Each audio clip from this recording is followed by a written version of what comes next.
chat. Notificação braba, mano. Braba, brabas.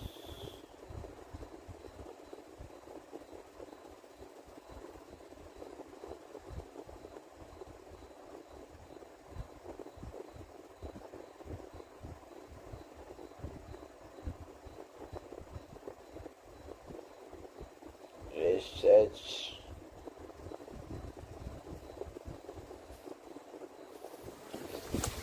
Boa noite, galera. Estamos aqui de novo. Vamos aqui assistir a PEC de 2019. Bravo, bravo. Doideira.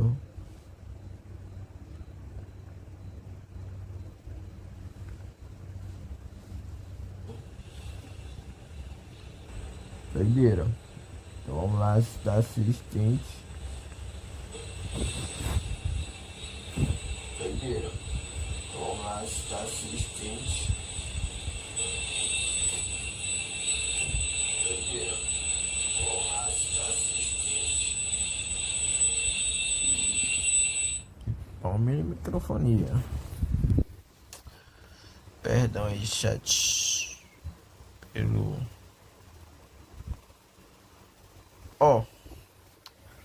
Isso aqui foi o que aconteceu em 2019, tá ligado? Tiver muito zoado aí, velho. Mal, velho, que é barril, pô. Mas, tipo, foi em 2019. Eu acho que naquela época o time topado era a 4AM. Que eu acho que ela tinha ganhado algum campeonato passado.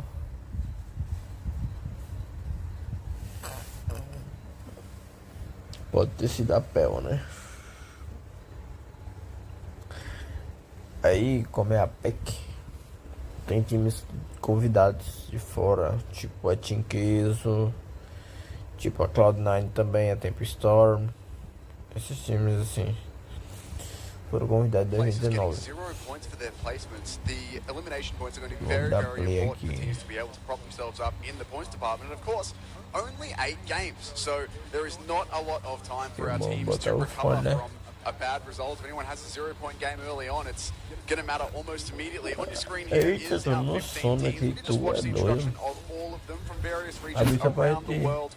Top left of your uma screen is the top começando 3 from the assistindo Peacekeeper Elite um League, being campeonato 4AM, top, né, velho? XQF, and Aproveitar aqui antes TKG. de Yeah, pouco, almost né? blanked on that because the graphic ran away on me, but either way, those are Olha, Chinese meu teams, and of course, chinês é everywhere else is doideiro. selection from all over the world, South Asia, Southeast Asia. We've got 1 European team, 3 from North America, so One South America as well. all over TK's the place.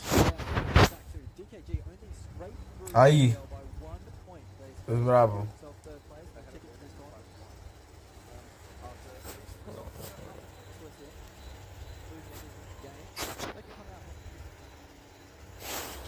E é torcida e tudo aí, mano. Tem torcida e tudo, as paradas, tudo. Galera, eu vou assistir no celular aqui, porque é a única coisa que eu tenho, né, pra fazer live. Até que a imagem não tá ruim não, viu? Ontem eu tava fazendo live, mano. E, né, aí eu caí numa treta lá em Midstay, mano. O celular começou a travar tudo, mano, tudo. Aí eu tive que fechar a live pra poder continuar a treta. E deu até uma tretinha top, hein? Aí, ó, brabo, para boy.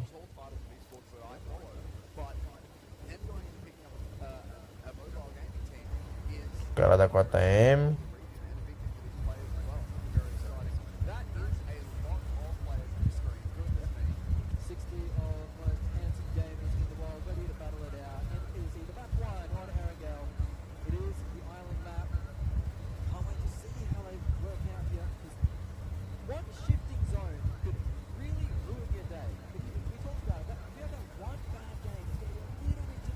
Vou ter que comprar um iPhone, família.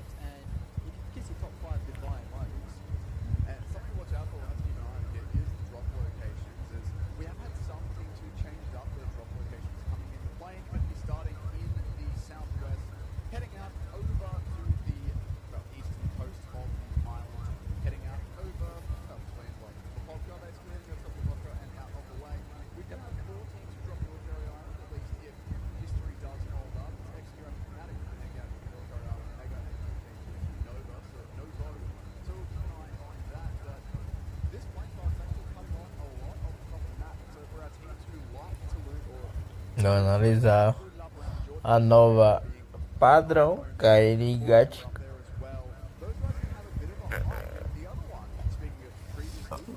Lembra, a nova mudou de esporte agora é pro Shinto, né?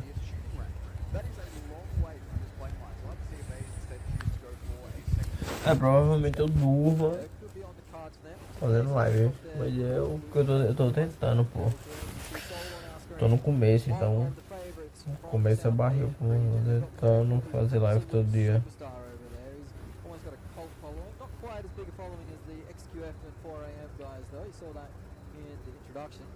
Their fans squaring off in a bit of a chant battle.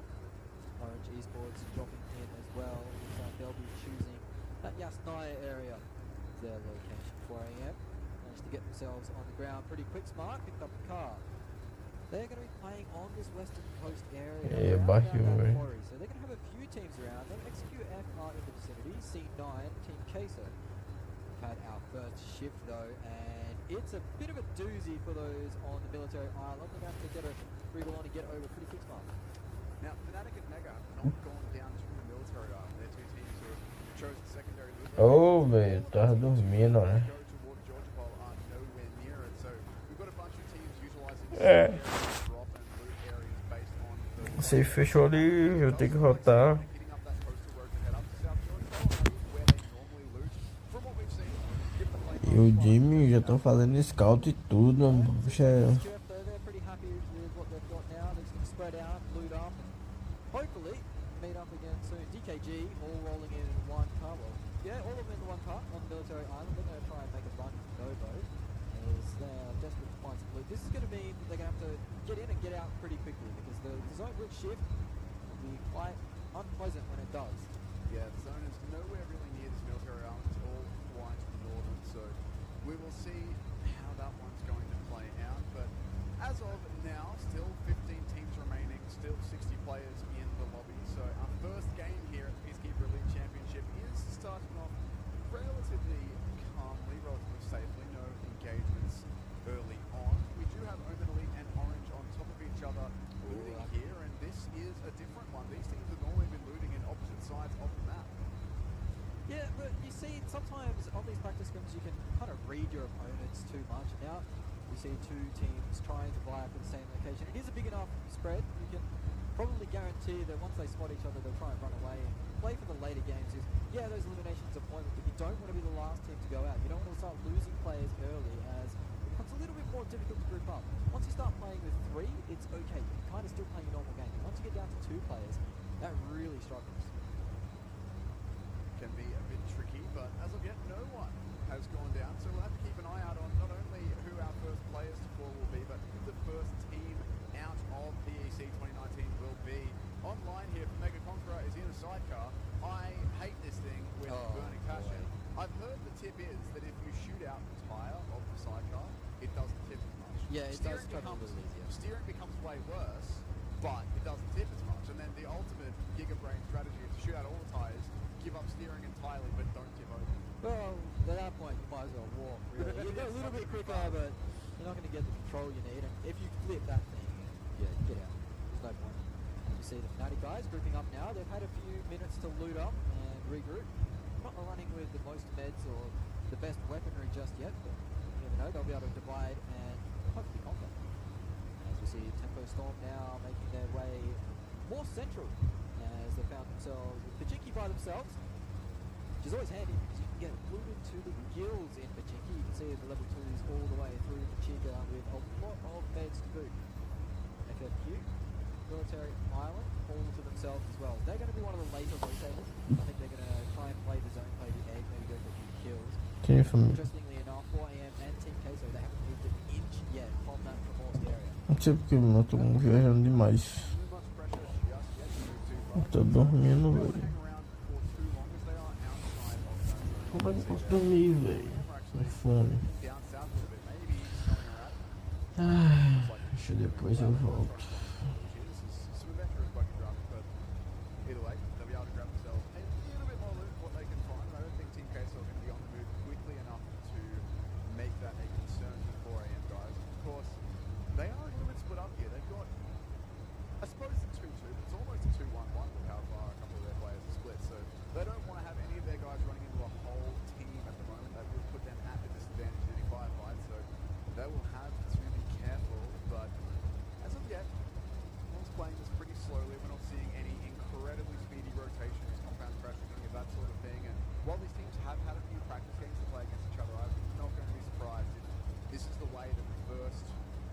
well, possibly 10 or so minutes of this game are going to play out. Everyone's just feeling out the competition now that they've had the practices, but they're in the first official game of the comp. Only 8 games to play, 0 points for last place unless you get kills. No one wants to go out early. Yeah, we've seen in other tournaments, we've seen the fact that the games start off slow at the start of the tournament. Teams just trying to work their way into it, just playing cautiously, feeling each other out, making sure they know the limitations they can push. And then towards the end of the tournament, it starts to get hectic. Teams start dropping on each other. Teams start pushing aggressively earlier and earlier in chasing on those vital points, those elimination points. Actually, interestingly enough, you can see on the bottom left of the screen there, the mosque area, Warrior are still hanging around. Gatekeeping. Maybe they've done their homework, and maybe Team Queso is an opponent they've eyed up with maybe some 3 points on the way through. I don't think they're 3 points out. I don't think they are, but as far as I've heard, Team Queso have been dropping in this area for the majority of all the games that have been played here and previously, so 4AM probably have a very good handle on that. Might try and pick them up. They'll also have a bit of a trap set up here with one of their players waiting over by the bridge, but we will have to keep an eye on if Team Queso run into that. On your screens here are DKG. Never mind, Tempo Storm and Orange actually having a bit of an engagement, but yeah, no real VSS. damage put out. VSS coming out with Spec, a weapon not often chosen. Usually it's Sixless actually that picks up that VSS. He's very, very keen on it. See Spec's taking a little bit of damage. Might be jumping on the car a bit too quick, but he's taking a shot just yet. Tempo Storm though, that is probably the most central location at the moment. Orange guys have made their rotation successfully and safely. We'll be able to go onto the compound and do a little bit more looting. With how slow this has been going thus far, and the fact that we haven't really had any engagements, all of our teams should be pretty well looted coming into the next couple of circles here. Shouldn't have anyone really stuck on SMG shotguns and any awkward kind of loot. We have had a lot of time with, well, appropriately for game to be, so a lot of peace, a lot of time to loot. Yeah. XQF on screen, taking over Potato Hill early. Can backfire on you this position. Sometimes it can be quite good if there's only one team pushing you, but it does leave you pretty vulnerable for multiple angle pushes. Something we've heard a lot from the players is the fact that the first team that arrives at Potato Hill isn't always the team that makes it off alive. It is a good position for scouting, but as soon as fights break out, it can be quite easy to third, fourth party that position, just running up the hill as players do get involved. DKG, they've made their way off the military island. Looks like they've played it scot-free as well. They've got 2 vehicles to their names. 2-2 split shenanigans going on as Team Queso as well. Managed to find their way out of the Morse safe and sound. 4AM left wondering where they are, as 4AM are still hanging around there with Zone at their back. It is starting to push in now, so we will still start to see teams push closer and closer together. Beowulf, Paraboy getting into the action early, uneven, taking a bit of damage. It's not going to be enough to scare him off his line just yet, but Paraboy taking his first shots, and you can hear the crowd getting amongst it. They would erupt if Paraboy managed to get the first knock of the tournament. See Might that just get that annotation Percocet. yet? Oh my goodness me. He does! XQF's actually done it. Paraboy is going to get the knock and the confirm one to Percocet. He's the first player down in PEC 2019. Cloud9, the first team to drop one. Rest of that rotation, very risky when the first couple of cars have already been shot at, but you've got to try and stay as a team. And how fitting, it is the superstar from XQF to pick up the first kill. One of China's favourite players, one of the most respected players in the game. You heard from the other pros as they were talking in the pre-game. Players like Uneven really wanted to see if he could match up to the skills of Paraboy. It turns out might get his opportunity a little earlier than he thinks, as he's taking out one of his teammates already. Now, one team that I do want to keep an eye on here is while we're highlighting teams to do a good time. FFQ, Vietnamese team. Those guys on this map in previous tournaments, only from a couple of players, and the data that I've gathered is from like 4 maps, or 4 attempts at this map, but an average placement of 14 out of 16. That is a lot. An average of a kill and a quarter, 1.25. So, given that 8 maps, 4 of them are going to be here on Erangel, on the island, they're going to need to pick things up. We're going to need to see some bigger performances from them. Now, that is only from a couple of maps to play, so stats aren't going to tell you everything, but it's a little bit of a point of concern. Hopefully, they'll be able to prove that wrong very, very quickly here in game number 1. More of an island team, I'm assuming. The stats any better on the old island? Definitely. Average placement of 6, average kills of 3.75. Well, there you go. They are a desert team. Fnatic, they will be hoping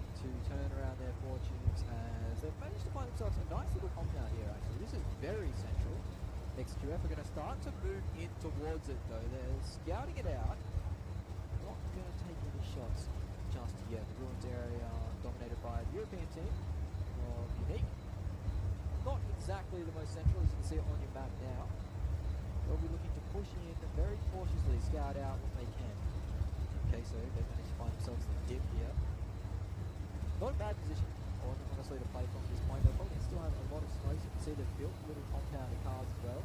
Haven't blown them up just yet, so they are still able to escape at any moment's notice. The zone's going to shift aggressively. Decent. West. But actually sets up for quite a few of our teams. Judo. Não tem mais ou menos, né? Calma aí. Instead, it centers up on them, so that gives them a lot of time to move with. On your screens here, XQF are immediately in the cars on the way, ditching Potato Hill. They're in 4 vehicles as well. This is the best way to be moving around. You never want to have any more than 2 players with 1 car if you can avoid it. Limit your losses. We saw that with C9 before. If they'd had any more players running one of those cars, putting multiple players down, but no men here. Not really edge guarding because the zone is set up on them, but you know, going from the other side of this river as well. This could be a bit of an awkward one. Sixwell surely will have spotted that out for his team. Yeah, he'll be calling the rotation coming in. He knows there's a team there now, so they'll be watching like a hawk to see that as we see some ships in the night pass by. So the GP moving around. Soul taking shots on to XQF. That's not a bear that I'd want to be poking at the moment. In fairness, there's not a lot of bears love In this lobby, no. There's no real safe engagement for any of our teams No. here. Everyone you should have to shoot back there. Sixes can't. On the snipe, going to drop Jax from the Judo gang. Let me just figure out how to say letters real fast. Synergy actually, not hunted down behind a rocket, some shots into Mega Conqueror, but see if he's not able to find anything just yet. His teammates though are helping out. Mega going to lose one there as well. That's a confirm as well as stoned it out. He's going to be able to take a break charge to the bone and put his feet up. That is 2 teams now down to 3. The action hasn't been too heavy just yet, but we're starting to get into it as the second zone starts to encroach. Some teams in good position at the moment. Soul have managed to find himself that good position. We saw that earlier. Judo picked up their 4th player who was not there by the way, so they're back to full strength and back on the way. Once again, our teams are avoiding conflict here. We haven't really seen really much gunfights. We've had a couple of pokes at some rotations, but that's about it. We're not really, we're yet to see 2 full force teams fighting each other in a compound around some cars, whatever it might be. It's mostly just rotations that we're spotting out. So we have to keep an eye on where the first gunfights of this tournament will be kicking off. But for now, it looks like most of our teams have found themselves some cover, found themselves some decent positioning inside of the zone. Yeah, Soul is a position, I want to bring up their position at the moment. They're weak to a compound crash with this split, but at the same time they are well and truly prepared for the zone at the moment. They're taking up so much room, so teams will be very hesitant to compound crashing because they'll hear the fire rain out, they'll see the players and think that, oh, these compounds are occupied. So there's going to be a lot of second guessing when approaching Soul at the moment. They could get some good crossfires too, and if they do get crashed, they're only going to give up 1 player because they are spread out so far. Soul at the moment, they control the majority of the compounds that you really want to see. So their game could be a good one to start off, and they need it. Yeah, they haven't had the best performances internationally recently. So see FFQ, they made their way all the way in from the military island, and they are still in rotation too. They're still in the zone. It's going to take a while for them to get in. It looks like the 4th player will just get in now, so that will end the damage to the shield. It's Carnage looking out for that DB. It's very, very deadly versus those vehicles. They'll know now who exactly is across the river for them, as Sixless did manage to take a head off earlier. That is around. It's really cool. Yeah, it is. Sure, It's fantastic. They've got 230 meters of safety around them, so one thing for one thing, that's good. É isso que dá atenção ao chat. Eu assisti sem fone, tá? Dangerous if you're not ready for it, but those guys will Eles be não hunted são down, pesados. taking that cover. Team Unique Pesadaço. here on your screens from Europe. Spread out across a couple of buildings at the minute. They are looking to jump into some vehicles here. C9, one of our 2 Poxa, cara. 3-man teams in this Aí no lobby right mundo, now. meu Deus. So on top of the hill here, across the way from Team Queso. Be careful with those guys. And C9, I think at this point, are just going to look Alright. into bunker down and play into the later game, as you did see it in our point breakdown before. But just to reiterate, if you did miss that or you've forgotten, the last 3 teams who go out get 0 placement points. 10 through 12 only get 1, 8 and 9 get 2. It's not until you get into the top 7 of 15 that you start getting more than 2 placement points. Yeah, it is quite concerning as well, as Suck from 4am has taken a blow to the chest. I believe that is XQF and 4am poking each other, so to see those two teams go on early would be quite nice. An M24 shot comes out, and that's going to take Sixless's head off, so it can return fire. That's direct revenge. Sixless knocked Trax earlier. But that, I reckon, might be where the first engagement kicks off around there. They've been poking each other for quite a while, and some teams are now starting to rotate into that action as well. FFQ are in the area on the back of those Udo guys. Some more shots raining out. This is Team Queso trying to defend their little compound, or their little car compound they've made. As you see, Drax now, that M24, has got a second knock onto Tucker. FFQ not being able to find a way into the zone safely just yet. They're meeting resistance on that long rotation. Tucker should be fine. They should be able to get picked up here unless Unique come and find him. Yeah, unless there's like the greatest grenade ever thrown from 2 kilometers away, which I doubt. Should be all good to get that res and back up. So still only 2 of our teams who have lost a player. The zone will shift to the southwest. So pretty much gifted towards the likes of 4am, Sol, Mega. They're all towards the center of this. DKG only have to move a little bit, and they're coming in on the eastern side of the circle there. You can see it on your screens. Not really too many of our teams have to move too far, actually. Unique, Omen, FFQ, Udo all have a bit of traveling to do, but not too far. Udo actually going north of the lake as well, so they're going to be going a long way, potentially coming in on the flank there, so keep an eye out for that. Unique rotating past XQF, risky. Very risky. Yeah, the circle was quite friendly, wasn't it, this shift? There's a lot of room in that northern side the teams didn't want to occupy just because there was water there, and water is scary. And Peacekeeper, well, that's a nice shot. Jump in the car. Alright, Drax, settle down. We said some nice sniping earlier, and that's not something we usually see. A lot of the meta has been they're using these M4s, or these, here we go now, spray coming in. Not quite with an M4 though, it's a 7.62 weapon, but we see the spraying being the meta at the moment. So to have these players now using these Kar 98s, these M24s, bit of difference, but welcome difference, I'd say, as these sniper shots make for great highlight reels. You see a DP knock come out. This is Team Queso on to Synergy. It's quite a distance too, that knock. It looks like he's managed to get over the little ridge line there, so he might be safe. I don't know if he's got friends though. No, he doesn't have they're going over to him now.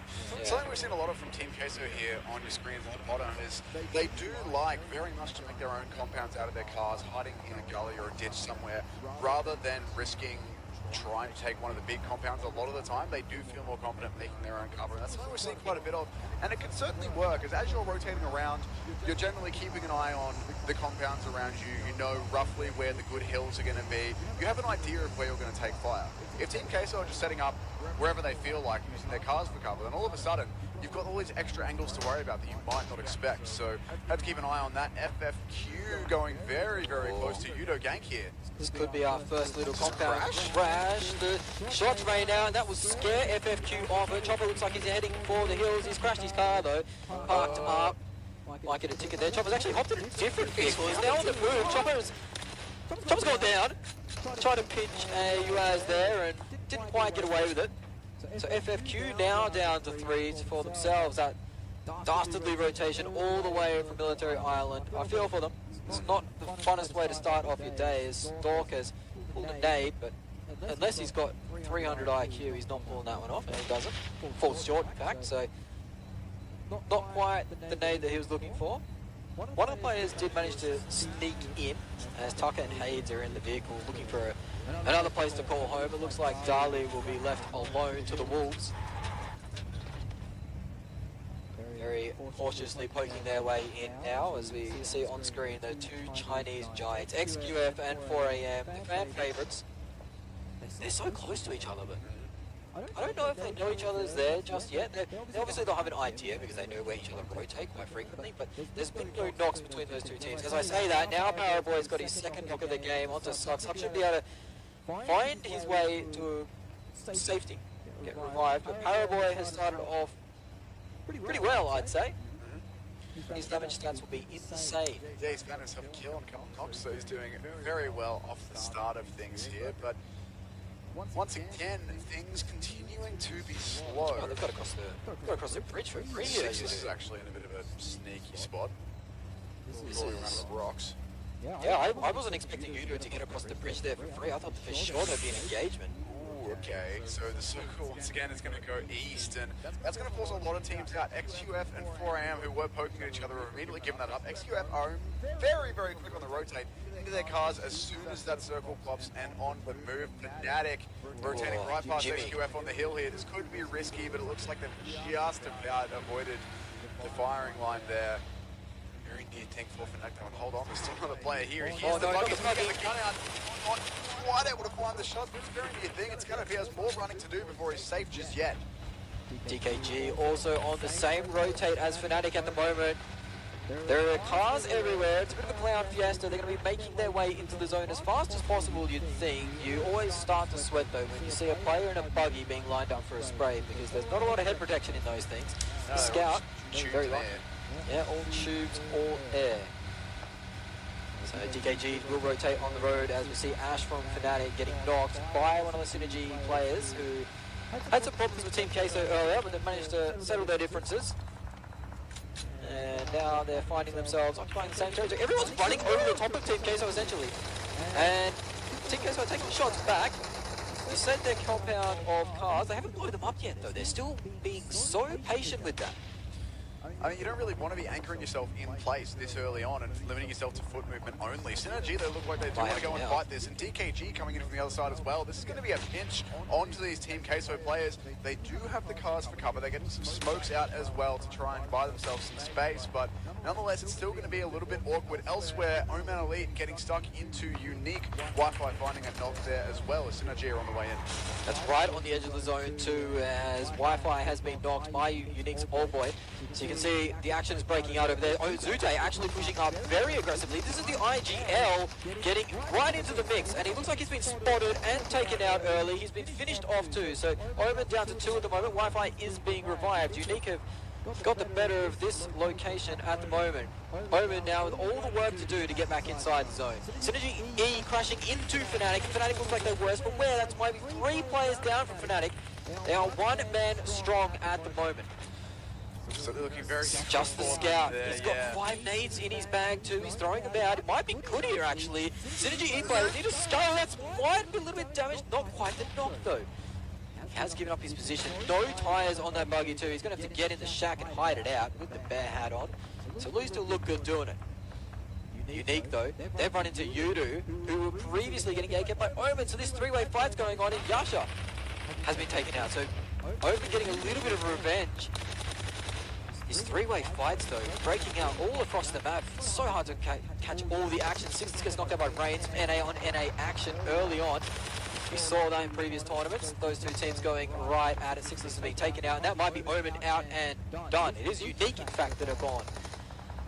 So they are the first team to leave us in the PEC, and Omen will follow shortly after. So not the start that Omen and Unique were looking for. After finding themselves in a tricky standoff for a majority of the game, they both fall rather quickly.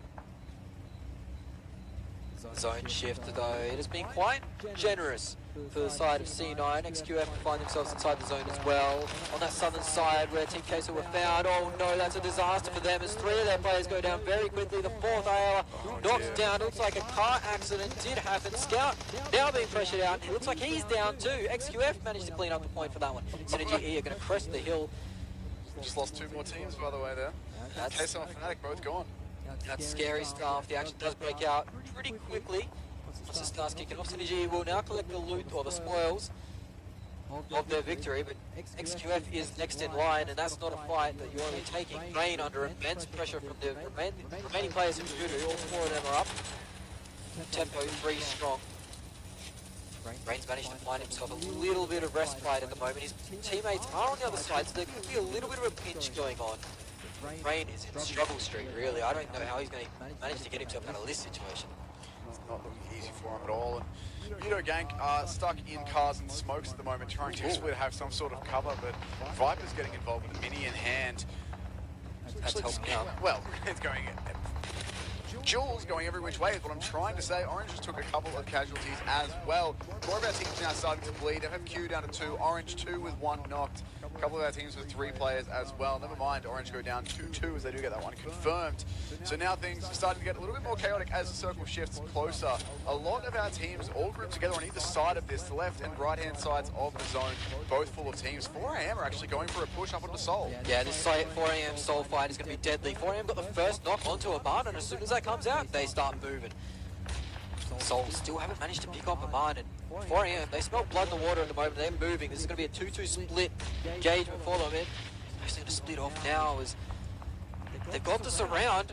How are Seoul going to react to this? It doesn't look like very well. No, they get the first knock of the fight, but it's going to be trades coming out as Seoul is wiped out with an instant. Yudu from the flank managed to pick them off. 4am get 2, Yudu get 2, and Seoul, they get 10th place. Orange are out as well in the middle of that, so things getting a little bit awkward for everyone here as we do lose a couple more of our teams.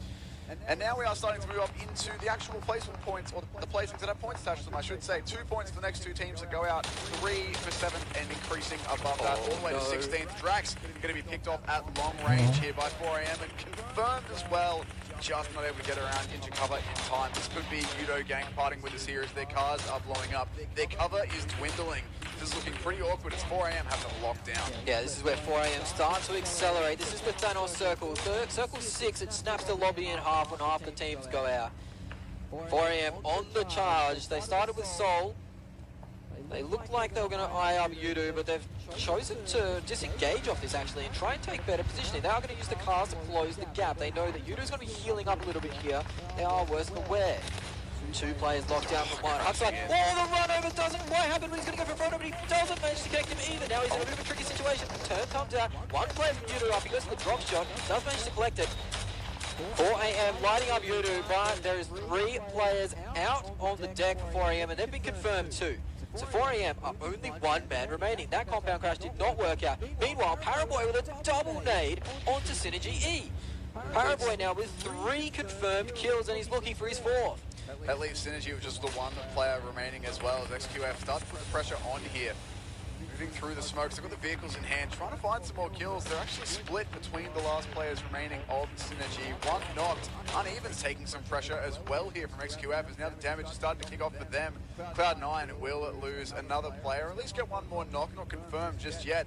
But our Chinese teams here putting in some serious work in the late stages of this circle. So many teams, so few players left, but cover's still going. And yeah, Paraboy once again popping off. Yeah, he's popping off. XQF are tearing through Synergy, and that will be them gone. But team that's been we've been sleeping on is Yudu Gank are up to 11 points off kills alone. That is a lot of kill points to claim in their first game. Good showing. Beowulf on the flank though, has managed to find XQF slipping a little bit. He's managed to get 1 knock, try to get another knock from the grave. Cool Boy on the deck, Paraboy up still, and he's the danger man. He's got Uneven in his sights and he's put him down, so that early exchange of words, Uneven calling him out in the interview, and he got his wish. He got a duel with Paraboy, but he ended up losing it. Beowulf's stuck behind a tree. That's not where you really want to be at the moment. Paraboy is on the charge. I heard great things about Paraboy, the legend of Paraboy. I didn't expect it to be this dominant though, this early on. Yes, it's looking very good here. 6 kills so far for XQF, doing very well for themselves. Paraboy with a couple of them. Yudo Gang here with 3 players up, actually sitting in first place in the lobby at the minute, 11 points currently. I think a lot of that does come down to that failed 4am crash on them. That did give them a couple of kills there, but now they're stuck between multiple teams. DKG, Tempo Storm behind them as well. Yeah, DKG is going to start to collect these kills onto Yudu, you'd think, but no, the suppressing fire from Man is over the top. The nade comes out. That's might go a little bit too far, in fact. No, it's actually bounced off, so Fredo's on the deck. Manpring is very, well, he's in struggle street as DKG. They've lined up Yudu, and fortunately, the DKG, they've been delivered these kills as Yudu had to rotate eventually, but no, Jumper has managed to get the spray onto Crazy, so they're not going down without a fight. FFQ joins in on it too, manages to snake that kill. FFQ rotated all the way from Military Islands, and now they've been spotted, and Moxon DKG, one of the last Chinese teams remaining, has managed to collect 2 there and knock out FFQ. 3 points for you, son. 4 points now for DKG. They're down to 1 player. It is only Moxon remaining. 1 player from Yudu Gank are on 12 points. Tempo have 2 and the rest have 3. Cloud9, Mega, XQF, all 3 strong. You can see they're all occupying the same side of the map. This is going to help out the teams with the solo snakes. Still a lot of time left to work with these guys, though. A lot of movements been made by our teams of 3 who currently stand outside the zone 2. XQF have dropped their backpacks. They're starting to snake, and they've managed to find Mega. They're trying to get a little bit of a surround here, I imagine, as Order will be calling out where exactly these Mega guys are, and he might go for the spray early. Mega just get behind that car. Pons drops to the deck immediately as he senses danger. The snake has been given up, essentially. It's Order! Online actually finds him. Heat-seeking missile almost comes out. That's going to be difficult to revive as well. Order might be down for good here. It looks like at the moment he's taking a little bit of fire. It's going to be a hard one to revive. I don't think he will. He'll try and crawl over to Paraboy, but I'll be very surprised if he's managed to get him up. C9, of course, over here on the left as well, are looking towards this fight too. Jimmy going for a very risky run there, but did have the smoke behind him to give himself that bit of cover, and he will stay alive. Paraboy getting the rest of the order, so will get XQF back up to 3 strong, just barely. Yudu Genko out as well, but 12 points for them. That is a good way to start. Double digits on the kills is always where you want to be. Strong start from Yudu as the nades start to ring out onto Mega. They are in a bit of a sticky situation. Chica goes down to the zone, but Mega, they are getting shelled by nades. Paraboy collects another one. He's got 3 nade kills so far if that one gets confirmed down. Another nade from Paraboy. That's the 4th nade kill of the round. Online, the last remaining from Mega. He's going to get spotted out. No, he manages to get the knock onto Paraboy, but an easy trade for Order rings the defeat of Mega, and XQF continue to roll on. Paraboy should be able to get picked up here if they're quick on the buzzer. Now we are into our top 4. 8 players remaining, and Uneven's been spotted. This could be the end of Tempo Storm. They're down to 1 player as Uneven. Will be confirmed down by Moxon. Just drops his box. Cloud9. They were in a bit of a dominant position, but now with only, well, 2 players up and 0 kills to their name, they're going to be struggling for points as Pyra goes down too. That's a straight up confirm. It's Paraboy again who's popping off here.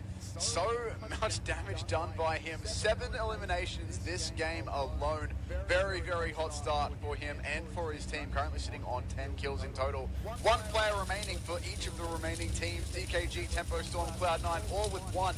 XQF in the driver's seat with 3. It's been a very, very good start for them. They are now looking to close it. We are down to this final shrink as well. No more safe spots. Eventually this zone is going to start to move, and it will not stop moving until we have our winner. At the moment, XQF sitting in a pretty damn good spot. Moxon's been taken out, so now we have 3. It is 2 NA teams versus the Chinese hope of XQF. Eric's been spotted and taken out now, so it is just Nico from Tempo Storm alive versus the might of XQF, and Jimmy, Paraboy and Order. They're gonna feel confident going into this versus the solo snake. Nico not even on full HP. Should be an easy clean-up and an easy victory for the side of XQF. They are going to take it quite slowly, meticulously clear out every angle, work their way forward with the snakes. You can see the crowd popping off in the picture-in-picture. They are very happy to start the tournament in this fashion. Very happy indeed. It's just 1 from Tempo Storm who stands between them and victory. It's Nico here, hiding in a bush, doing his best. Paraboy behind the bush, using his 3rd-person camera angle to try and spot out this last remaining player. His 2 teammates snaking, looking to spot him out, and they've found him as well. Nico, there's nothing he can do. It's XQF, one of the hometown teams, who'll stand up with game number 1 for themselves. 12 kills, I believe. 13 actually with that last one. Yeah, 13 kills plus the 16 placements. That will bring them 29, and that's a fantastic way to start off the tournament for them. They're going into this pretty hot favourites, or one of the hot favourites. Then the 4 AM are the big ones that we've been hearing about all week. And they did not disappoint. Paraboy, though, what a stunning start. 7 kills from him. That's going to be hard to catch. I reckon he might be in the running for one of the top fraggers. Didn't quite see some of the other star players stand up. Mortal, Scout, Sixless, they all didn't get involved, but plenty of time for them to pick it up. Exactly that, and it's XQF, the hometown boys, who do grab themselves a big match number 1 victory. And I mean, 7 kills in 1 game is a lot. That might, I mean, of course, we've still got a bunch more games to play, but that's a pretty tough record to beat in terms of single game elims for any one player in this tournament. Let's see if anyone can equal that, but regardless, a very, very good game out of XQF. They didn't even look like they were in too much trouble at any point in that. They had 3 alive pretty much the whole way through after losing their first player and looked very comfortable will indeed. Yeah, they did. They looked very comfortable, very in control of their situation. There was a moment where there was a 3v3v3 on that southwest coast, really, of the last, or one of the last remaining circles, and that could have been where things come undone. But they really bided their time, played patient, got the information, and then from there pushed in. That fight versus Mega was clinical. The 2 knocks with the nades, Paraboy gets the 2 first knocks, then they all start pushing in. Paraboy, he goes in, he's willing to be traded by Order, he trusts his teammates, Order pulls up, gets the knock, that wipes Mega out, they reset and move on from there. Clinical. Yeah, it looked very, very good for them indeed. That's the sort of thing that we wanted to see coming into this. I mean, the Chinese teams for us, it's not something that we've seen so much of course. We heard the scrim results, and we can probably share those. So we played 4 scrims yesterday, or we did. The teams played 4 scrims. The Chinese teams won 1 each, and Mega Conqueror, I believe, won the 3rd one or something like that. So each of our Chinese teams got a win, but they're not teams that we've seen as much of for you and I. So it's good to get to look at them now and to see really that they're living up to the hype. We heard a lot about Paraboy, a lot about XQF coming in, and that was pretty much what I would have expected if I was given a team that everyone said, yeah, they're really good, this player's great. I'd be like, right, they're going to have a win very early on. They're going to do it pretty comfortably, and they've delivered. Yeah, they certainly have. Some notable performances though. Yudu was getting 12 kills, I believe they ended up getting. That was really well done from them because they were in a tricky situation coming in off that bridge just west of Yasnaya, I believe it was, where Omen was guarding them. They're in that tricky compound situation. I thought for sure Omen would punish them a little bit more, but they managed to work their way over the water onto the other side and then started to clean up that Omen unique fight that went down. They got a lot of kills from that. They also defended very well versus that 4 AM push. That saw the defeat of 4 AM. And they're a giant team to take out, so well done to Yudo in the first game. Yeah, and speaking of that, I was keeping track of the kills we went through there. If I can do maths, which debatable, but if I've done it properly, mate, then they were second in terms of elims. They were on 12. They wound up just behind XQF on 13. Those are the only 2 teams in double digits. Next closest would have been 5 for Synergy and DKG. So it wasn't really as much that we saw from those 2 teams, or from those other teams. So very good starts for XQF and Yudo here in map number 1 on Erangel. We've got more games coming up after this, 3 more for the day. 1 more Erangel and then 2 over on In the Desert in Miramar. We'll be back with those games after these replays and after this break.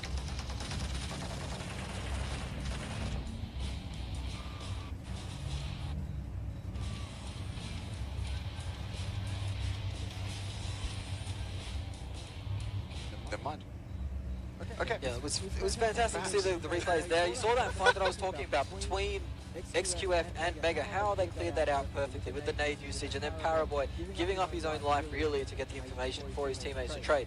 So that was very well done. That's what you want to be seeing from these teams. This is what the international teams can learn from in this situation, learning from these Chinese teams that are, it's fair to say they might be a step above at the moment, but there is a long way to play in this tournament. I believe that these international teams can adapt and start to put up some good results. We did see 2 NA teams in the top 3 there. We did. So at least in terms of the placings, when the points do come out, it's not going to stay that way. Like C9, they managed a 3rd place, which is 10 placement points, but they didn't get a single frag behind that. So only the 10 points, then that's going to put them behind the likes of Tempo Storm, DKG, Yudo as well will also be up there. So I mean, they made it that far. At least they did get themselves some placement points, but you do need some elimination points as well, and it's not so much of an issue if you're coming 3rd, but the eliminations really matter the further down the board that you are. Like we only had 1 team who got no points at all that game, and that was Team K. So our other bottom 2 teams, Omen and Unique, both managed at least 1 kill before they went down, so 1 point for them. But that's a far cry off the nearly 30 that XQF even gathered from that game. I really put the marker on Team K, so didn't I? I called them out at the start of the day, being one of those teams that always performs when they get to these international events and always seem to do very well for themselves, but they've started slow. It's okay. If you have 1 bad game, I can forgive you for that. Because everyone has bad days, everyone has bad games. But if you have 2 or 3, that's when you start to struggle in this 8-game format. 1, okay. 2, a bit hairy. And then 3, well, you're done. Yeah, pretty much any more than... I mean, look, it's hard to predict because we don't know exactly how many points our team's going to end up on at the end of everything, but let's say any more than 2 sub 10-point games, you're really struggling. This was the points, and this is how they went out. Team Soul, Unique, Omen, all only finding 1 point to their names. Orange and Fnatic find 2, and that's going to put them above the other teams. FFQ, that long rotate all the way in from Military Island, has managed to get them 6 points. They go with 4 AM. And these are the big boys, though. These are the top 5. It is XQF, Yudu Gang, Tempo Storm, DKG, and Cloud9. So 16 points for Yudu Gang. They managed to climb themselves up to 2nd place there. You see the importance of those kills, Tim. Cloud9, 10 placement points, 0 kill points, you find yourself in 5th.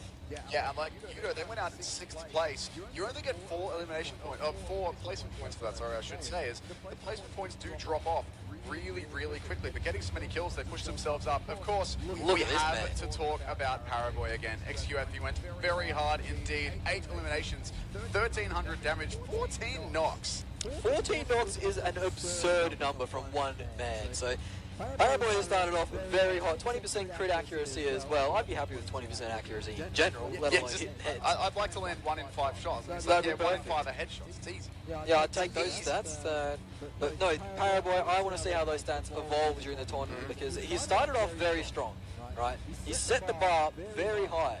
Can he keep it up for the rest of the tournament? Because that is absurd. 14 knocks from one man. Yeah, that's crazy stuff. Really big number to push in game number 1. And the other thing that'll be interesting is if we can have any of our other players step up and like equal that and meet that. Is we do have a lot of other big individual fraggers in this tournament from our various other teams who, you know, if we picked any team for any region, we'd probably say, yeah, we've seen this guy pop off, we've seen this guy pop off. But that's a really big stat line to meet. So that's going to be very difficult for all of our teams to catch up with, I think. XQF have started off very hot indeed, but that is going to be it for game number 1 as far as I'm aware. We do have 3 more for the day, but I believe from here we go to an interview, so we'll go and do that.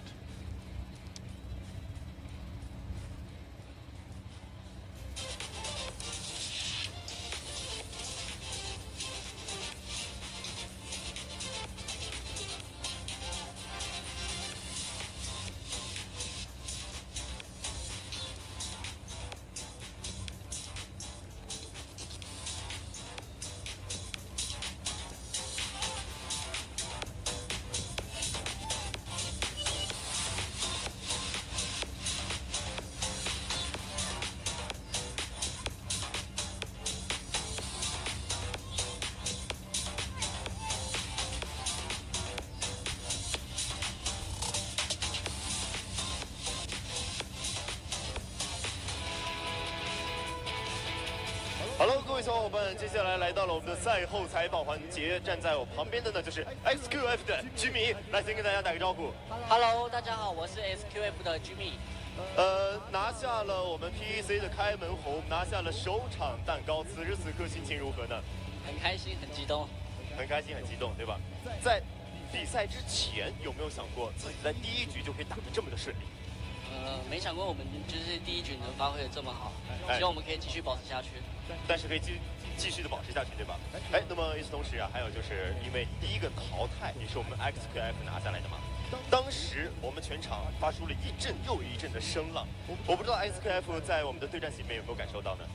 就是第一次感受到像演唱会一样的感觉。第一次感受是吧？好，来，我们现场的各位观众朋友们，现在我们让我们的居民第2次也来感受一下，好不好？我们的 XQF 是不是顶尖？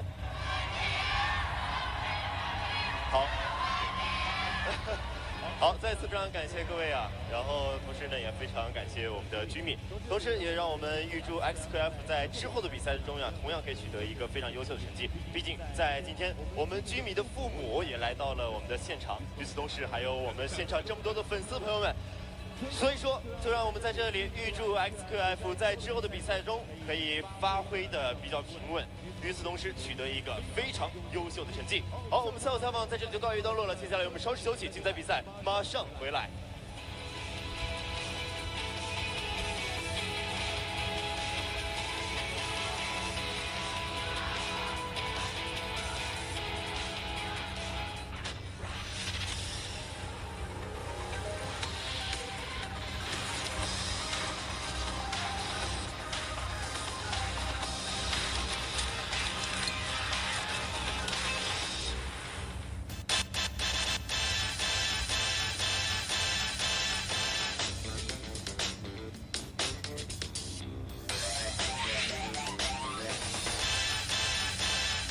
新一代 iX25。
忘掉你的过往，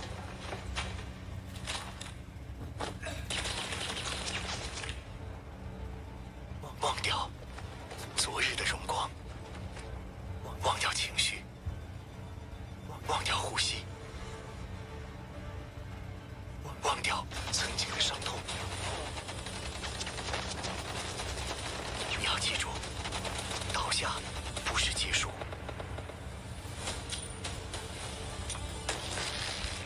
我们还可以再次出发。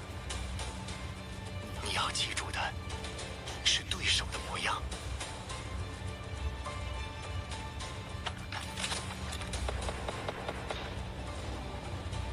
你要记住的是山川。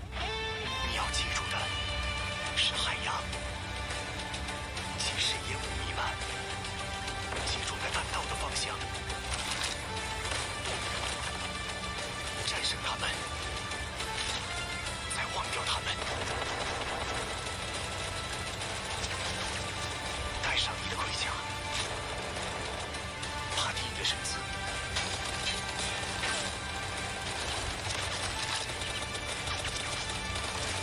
知道以黑马的姿态统治这场比赛。赛场冲破边界，挑战从未停息。我们忘掉的这一切，是因为真正的精英无需旁证。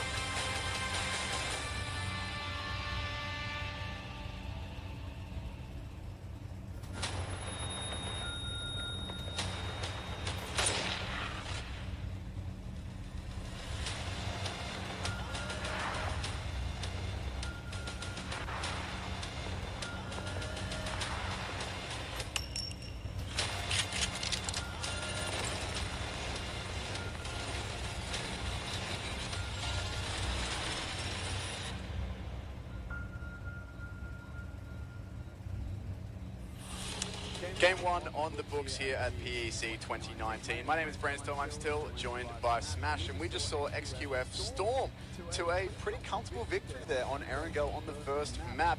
What was it, 16, 15, 13 kills? 13 kills. I was trying to remember how many points they got. 13 kills in total, 16 placement points for 29 in map number 1. They looked pretty good doing it too. Yeah, looked comfortable. Having 3 up at the end, that means you did it pretty comfortably, and the way they traded was perfectly, the way they moved around the map was just clinical, so really happy if you're XQF right now. If you're an XQF fan, you're really happy, and there were a few in the arena.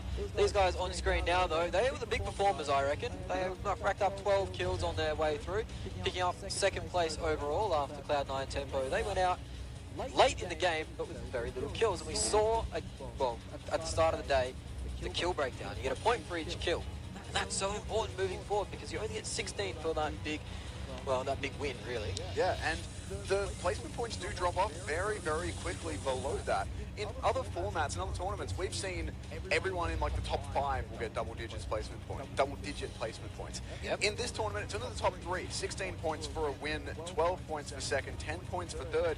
From then it's 8, then 6, then it drops down very low into the single digits very quickly. So if you're a team who's not looking at being able to push through and get the wins, or at least the top 3 consistently, you need to be doing what Yudo just did. They went out in 6th place. That's only 4 placement points. But with 12 kills, they pushed themselves up into 2nd overall. So that's the sort of performances that we're going to need from these teams. Cloud9 here on your screen, no kills for them, but they went out in 3rd place. They do grab themselves 10 points. You can see Uneven laying down the law to his teammates there, explaining the intricacies of Fan, I believe it was, that he was playing around with there. Orange on your screen now. Didn't have the best result in game 1. They had an okay showing. 2 points I wouldn't total. say 2 points. Yeah. That's one of the games that you want to forget for them. You can't have too many of those games going in an 8-game tournament. But new game, fresh start. Could see anything coming up. Yeah, it is going to be the same map, so hopefully they can fix their rotations and get a more kind circle for them.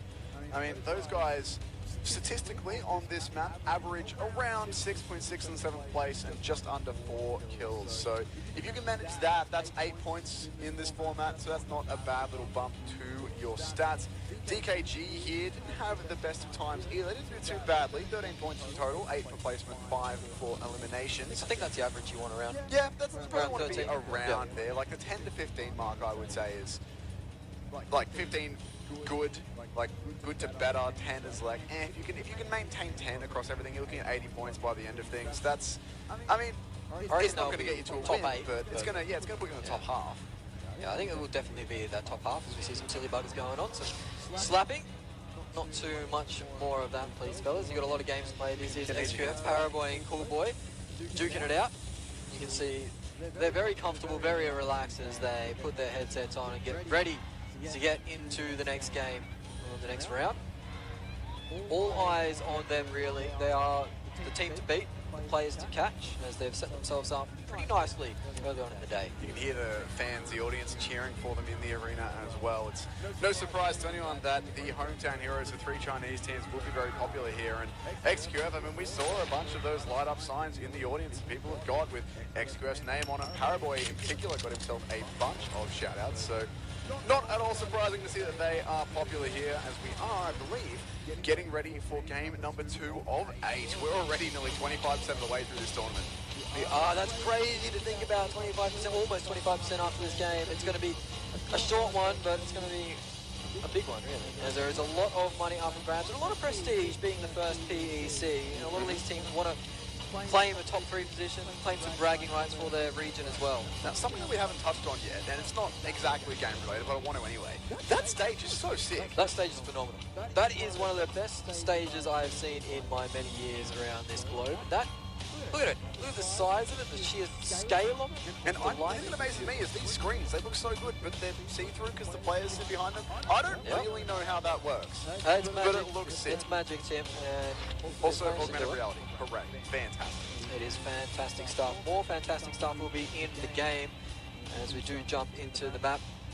The plane ride is pretty friendly for everyone, I'd say. Yeah, the military island players might be a little thrown off, but apart from those blokes, I reckon everyone's pretty happy with this one. Yeah, we're going to see all the teams who like to loot up around Georgia Pole.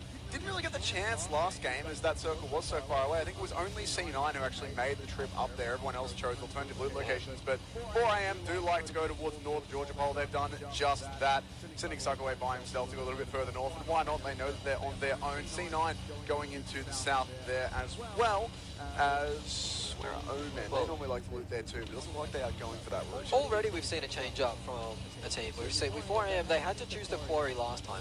They were kept to the quarry location because of the way the plane path worked out. But this time they've had their pick of their loot spot really in North George Pole and Zaki. It looks like that's the spread they're going to choose. They're going to be greedy with this loot. They know that no team wants to challenge them early on. So they are going to take as much loot as they can get their grubby little hands on. XQF spread out in vehicles now, trying to get their looting going on. This looks like they'll be around the Gatka area. Jimmy pulling up on the block, getting his work done pretty early. Cool Boy found himself alone in this little village, this little Compound. Judgeable crates by Unique, very popular.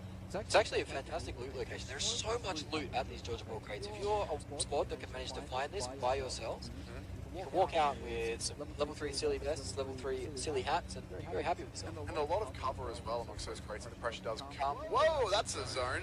Incredibly far east. That's going to be a lot of movement for our teams up in Georgia Pole to do. Judo once again going to have to make a pretty sizable rotation. So too Team Queso out on the western coast. XQF going to have to move on there as well. So let's see exactly how this one goes. A lot of our teams though are pretty comfortable where this zone's going to be. There's a lot of water in it. Got a feel for these guys on screen though. FFQ, they've been pushed off loot locations and they're running with the scraps at the moment, and they're going to have to make a very long rotation early days to get into this zone. So far, FFQ have not found, well, their feet at all really. So we are on board with Scout. One of the star players out of the Fnatic team, they've been choosing this coastal loot. It's not really a popular location because it is so scarce down there. The loot is not very heavy, but they've been pushed off the normal loot locations by teams such as XQF. They've been forced to go for these scrappy drops instead of the big Gatka drop that they usually do.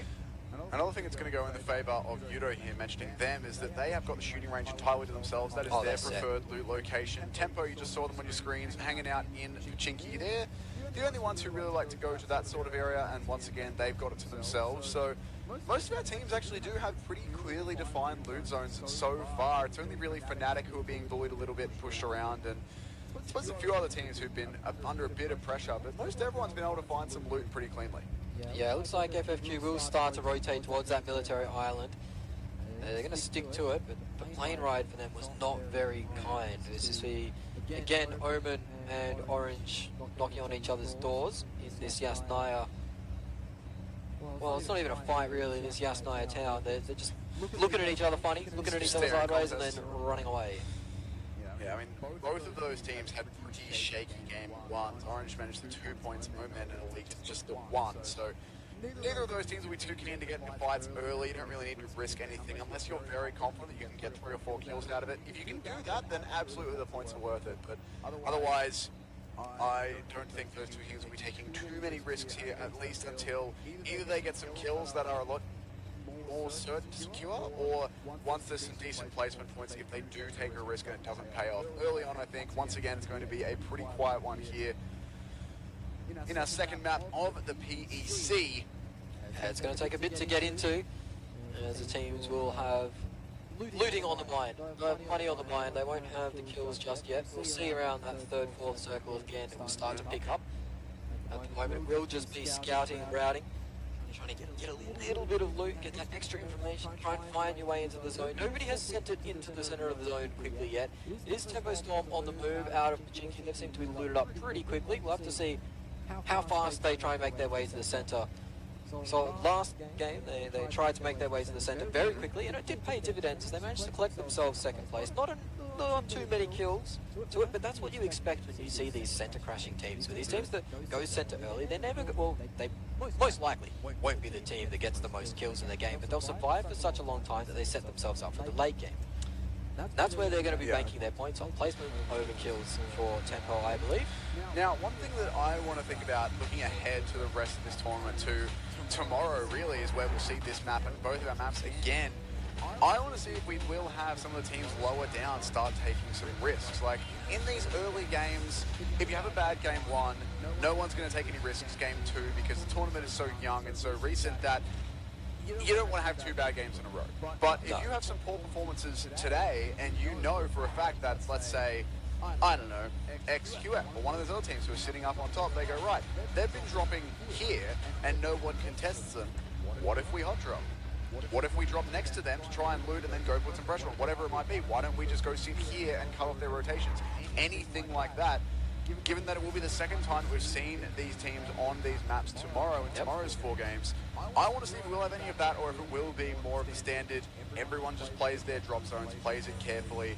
I would be surprised given how much emphasis there's going to be on kills, plus those 3 0-point placings. Careful there, Fnatic. I wouldn't be surprised if we do see some more aggression off drop in some of the games tomorrow. No, tomorrow is definitely going to be Silly Sunday. I believe the second day is when everything will start heating up. It is going to be Sensible Saturday today, of course, with the teams being very careful.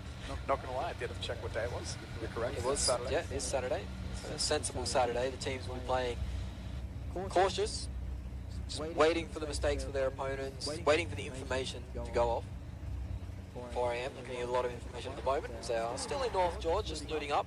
Not feeling too pressured. So you might have actually rotated through South George to North George, looking for that long northern rotation you see now.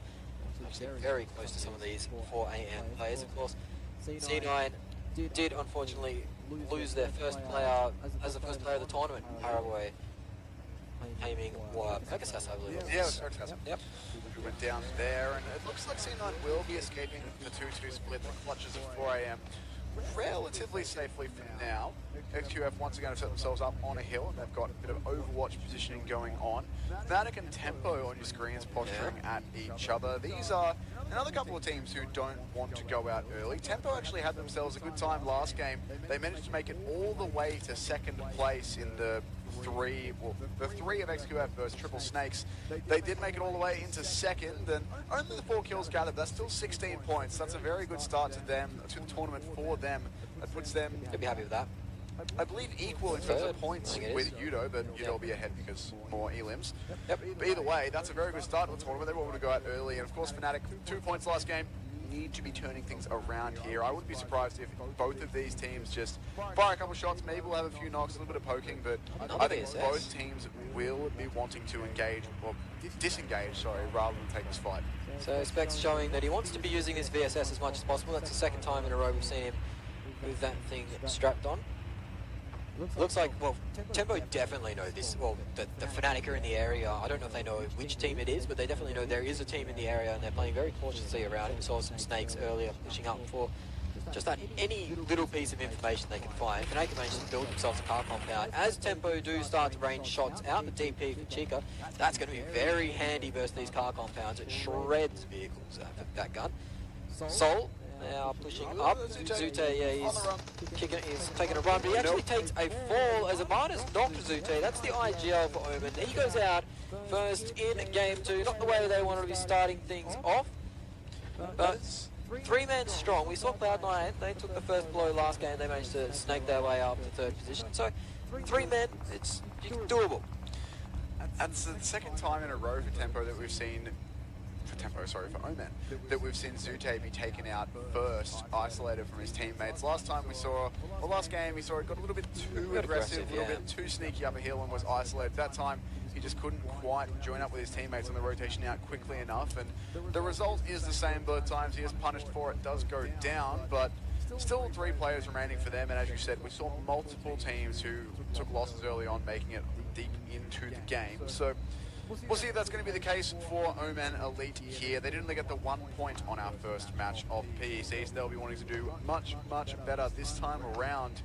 As, I mean, I don't think we're going to have a 13 kill win every single game. Like, I don't think we're always going to have a team in the high 20s, low 30s sort of area, but I wouldn't be surprised if all of our wins are mid-20s in terms of points. So if you're having 1 point games, it's going to put you pretty well in the dust behind the leaders pretty quickly there as well. Certainly will, as Sol are getting spotted in their rotation. Strider's not going to take shots though. He's cleverer than that. He knows he's outnumbered and outgunned. He's just going to get into Darcio and move away quick smart. Not a bad choice from you, big fella. Viper will try and get the angle on him to spray him out. He might hope for some tyres, but hitting a shot from that distance, you'd want to buy a lotto ticket if you did. The crate's been spotted, hasn't been looted, so maybe Sol will decide to wander over there and see if they can pick themselves up some fresh level 3s. They are awfully important, level 3s. They do negate a lot of the damage, and you can't get headshot, well, one-shot headshot if you do have that helmet. Not even AWM will take you out there. Omen, they have built the this is where Team Queso were playing last game actually. They've managed to claim for themselves this divot. Ditch, divot, whatever you want to call it. Or speaking of Team Queso, they ended up on 0 points last game, and they're in a bit of strife now as Nico claims Marco. But Paraboy's actually stolen it from downtown, what? so... Where? I mean, oh, away he is. What is that man doing? Paraboy, that's dirty. Not allowed to do that. Nico earned that one, mate. Nico's just sitting there like, yeah, You know what? I would be annoyed, but I'm also not picking you. Yeah. After last game, no way. But that's good information for Tempo. Now they know where XQF live, and they actually are peeking them, checking themselves, and they're angry that killer's been stolen. But if I was Tempo, I'd be like, all right, that distance, that location, that side of the map, I'm not going anywhere near that. Stay away from windows. If you are looking, I believe that's what 240 is east, I believe. So. Order now peeking out. Rain doesn't quite time the shot to perfection, but he did get the information. The other thing is, for Tempo, I mean, they got themselves some decent points last game, so if they can pick up a few kills into XQF, that's going to be very good indeed. C9 here giving up on the temporary car compound, getting in their vehicles, and on the move once again as Circle shifted northern away from the water. It's a hard shift too. Look at that. That is very difficult for some of these teams on the southern side. Mega, DKG, all in strife as they rotate in. FFQ again, we find them with a long rotation. Very long rotation indeed. Team Queso have found themselves in a bit of a 2-2 split moment in the self-made compound. I'm going to have to move. Well, they don't actually have to move. They are inside the zone, but it looks like they want to move. There are a lot of angles available at the moment. And you see Six is now getting shot at by Yasha with that M24. That is a gun you do not want to be taking a shot from. He's lucky to avoid that one there. Six did cop a couple of snipes last game. He hit one of his own as well, but he's only copped some long range damage, able to avoid that. 4 AM here with some shots into Fnatic, who will all be actually choosing to stop, bail out of their cars and take some cover rather than trying to push that rotation on. Going to stop and spec it out for a second, see if they can figure out exactly where the danger is before moving on again. And Spano is really getting a lot of information here too. And 4AM were very aggressive last game, and if he can time these nades, he could with these nades. Oasis not on full health, and that nade looks good. It is going to claim Ronak. Oasis now under a lot of pressure too, dropping very, very low. That second nade has claimed Oasis, so now there are two members of Fnatic on the deck. And it looks like there's not going to be enough time to pick them back up. Scout poking Spano, and he does get the trade. Spano is very far forward though, so maybe 4AM decide to give him up, but he has been good for 2. That is a very, very gutsy peak for a Scout there, but it works. Yeah, here comes the rest of 4AM. Fnatic already down 2 players. 4AM keeping this pressure up as well. Look at the res off here with the cover between the 2 vehicles. And Fnatic in a very difficult position now. They don't want to go out early. They had a very rough time last game with only 2 points gathered. They've already lost 2 players here as 4AM going to go park up in the lounge room, put a lot of tire tracks on the carpet that keeps them safe. So that will do, and it's not looking too great for Fnatic here. At least they will have some time. 4AM won't need to push that fight too aggressively, but surviving in the late game with just 2 players is going to be difficult. Either way, XQF on your screens here, the winners of game number 1 and the team that houses the, I suppose, tournament MVP, given that we've only had 1 game so far, and he was the MVP of it. Paraboy, 8 elims, something like 1,300, 1,400 damage over the game, and 14 knocks, if I recall those stats correctly. Very, very strong start to the PEC for him. Yeah, I take my hat off. I don't know if we'll see that this game, but you can only hope. It'll be very exciting if we do. Omen, FFQ, Unique. We saw these teams, well, Unique and Omen, face off last round. And Unique won the battle, but did not win the war as they were taken out pretty quickly by Yudu after. So these teams once again getting in each other's way. Sixers would have got the information there as he did tag up one of the Unique players. Again though, you can see not a lot of cover in this area, and they're kind of using these vehicles to their advantage. They haven't blown them up or taken out the tyres just yet. They still want to use them. Mega want to use the vehicles of their own. They're sitting in that lumber mill on the southern side of the circle. They want to push up. If they push up around that prison area where they plan on going, could meet an angry XQF squad that really do like to take these flights. I'm afraid to give up a little bit of ground to win the war, XQF. Mega coming in very, very close to that XQF controlled area as well. XQF are up in the hill, so a bit of cover to be gained for the Mega players inside the compound just below, but need to be careful nonetheless. Team Queso on your screens, our only 0-point team from the last game. We need to pick things up just here. That's left a lurk on the edge. This is a bit of an insurance policy, I reckon. Taxi right on the edge of the circle alone. Yeah, they've put the lurk to pick up the rotations. I think he'll be picking up rotations. He'll also be tanking for points, I think, or playing it slow for points. As if the other two players get picked off in their rotation, then all their eggs aren't in that one pass. He can also play for info there as well. I mean, if he sees a full team of 4 vehicles rotating past him, he's never going to win that fight. But he can give that info to his team, and maybe they can find themselves a bit of a safer way around it. That said, I mean, those Team Queso guys already down a player. It's not going to be the easiest one for them if they tried to fight it through to the win. So more than likely, they'll just try and survive, try and play it sneaky, and hope that their opponents will thin the ranks of each other for them to help them out, get towards those higher placement points, which again, they really don't pick up until top 5 pretty much is when the placement points start actually getting you somewhere. Yeah, if you're playing for placement, you have to be getting those top 5 positions. You have to be getting top 5, top 3 minimum. Yes. Because you just don't get enough placement points in this format to really make it worth it. You need to be getting those Olymps if you aren't getting those top 3s. Yeah, that's the problem with a scoring system like this, is that it does put way more of an emphasis on the elimination points. Is that you can't, yeah, there is one knock just there. You can't really just play for placements. There's other formats that we've seen where, you know, like everywhere down to top 5 gets double digits, and great. If you can just stay alive to top 5, top 6, excellent points. In this setting, you need to be in top 3 to get decent placement points, assuming that you're a solo player or maybe a team of 2 who aren't going to get many kills. So a much heavier emphasis on eliminations here. And that's something that we saw in the scrims as well. Obviously they weren't something that was broadcast, but we had a cheeky look, and apparently there were some teams who were just choosing to take some of the scrims to go for just a straight up battle strategy, just charging around fighting people rather than playing for placement. And we haven't seen that yet, but teams are testing it out, so we'll see if it comes up. Yeah, Omen thanking their lucky stars with this circle shift, and it's shifted hard to the west. They don't have to move as we see Unique getting pushed up on 5. XQF. Yeah, XQF. Order. He is pushed up alone. He was part of a 2-2 split. They're both cooking the nades. I believe Kitsune cooked them first, but he's off the mark. Hannibal has managed to find Rogue on the outside already, so this is one man down, and Kitsune now knows this is XQF. He's on the run immediately. He has managed to time his run to perfection, though. Gets away on half HP. Order doesn't look like he knows that running is there just yet. He does have to check. Looks like Kitsune's managed to escape, got away safely. Would be the way I'd put it. He's managed to find himself a vehicle too, so he's regrouping up. But I'm going to thank the lucky stars because they're not in a position to rotate away easily. They have a lot of eyes on them. They're rotating in open space with cars. So the fact that they don't have to move is a blessing for them. Synergy, E, Mega, and Soul all occupying the same area at the moment. Mortal smoked up, down on the deck. He's in a right pickle. It looks like the third-party action's helping him out at the moment, and he's managed to avoid danger as he is just sitting in that smoke. They're looking for him, though. They know something's up. Mortal getting sprayed down, taken down by one line. That is one of the stars out of the South Asian region going out pretty early in game number 2. Rest of Soul are here and putting some good damage into these Mega Conqueror players, but off the cover is brutal coming back from Mega Conqueror there, helping out with the crate weapon they're able to grab there, and I believe that's just the one player remaining for them now. If that knock is confirmed here, Vivo, who is up for Team Soul at the moment, I believe. Still got Galtos. Still got Galtos with him. That 2-2 split from Soul not paying out.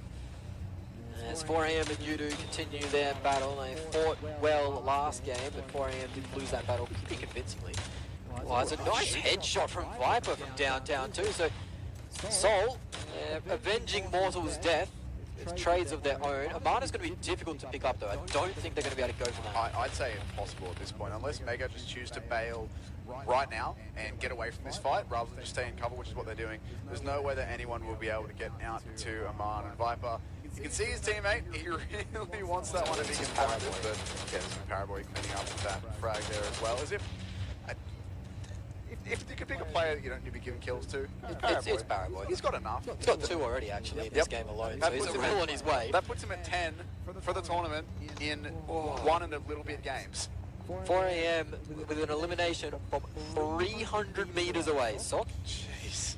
He knocks Regaltos out of that window, took him down to now Soul Viper is the only player remaining for that team. And Soul, they had a poor game 1-2 as Aman goes down with the third party SGEs, that's Synergy. Another South Asian team claims revenge on Mega. We're getting lit up as well on by Yudu, so things are starting to heat up now, and it's only the third circle that's being brought in. So it's a little bit more action than we saw last game already. to give you a little bit of perspective on these Paraboy numbers, just to give you an idea of how insane they are, he's sitting at currently, I believe, 10 kills in the last really game and a little bit. If he was a team, he would be in 3rd place on the kill leaderboard. He would have 10. He'd be just behind XQF on 13 and Yudo on 12. No one else is in double digits. So why? Actually, he's on XQF. What am I saying? So you take 10 kills out of XQF, they've got 3. So he'd be 2nd, essentially, if he was a team.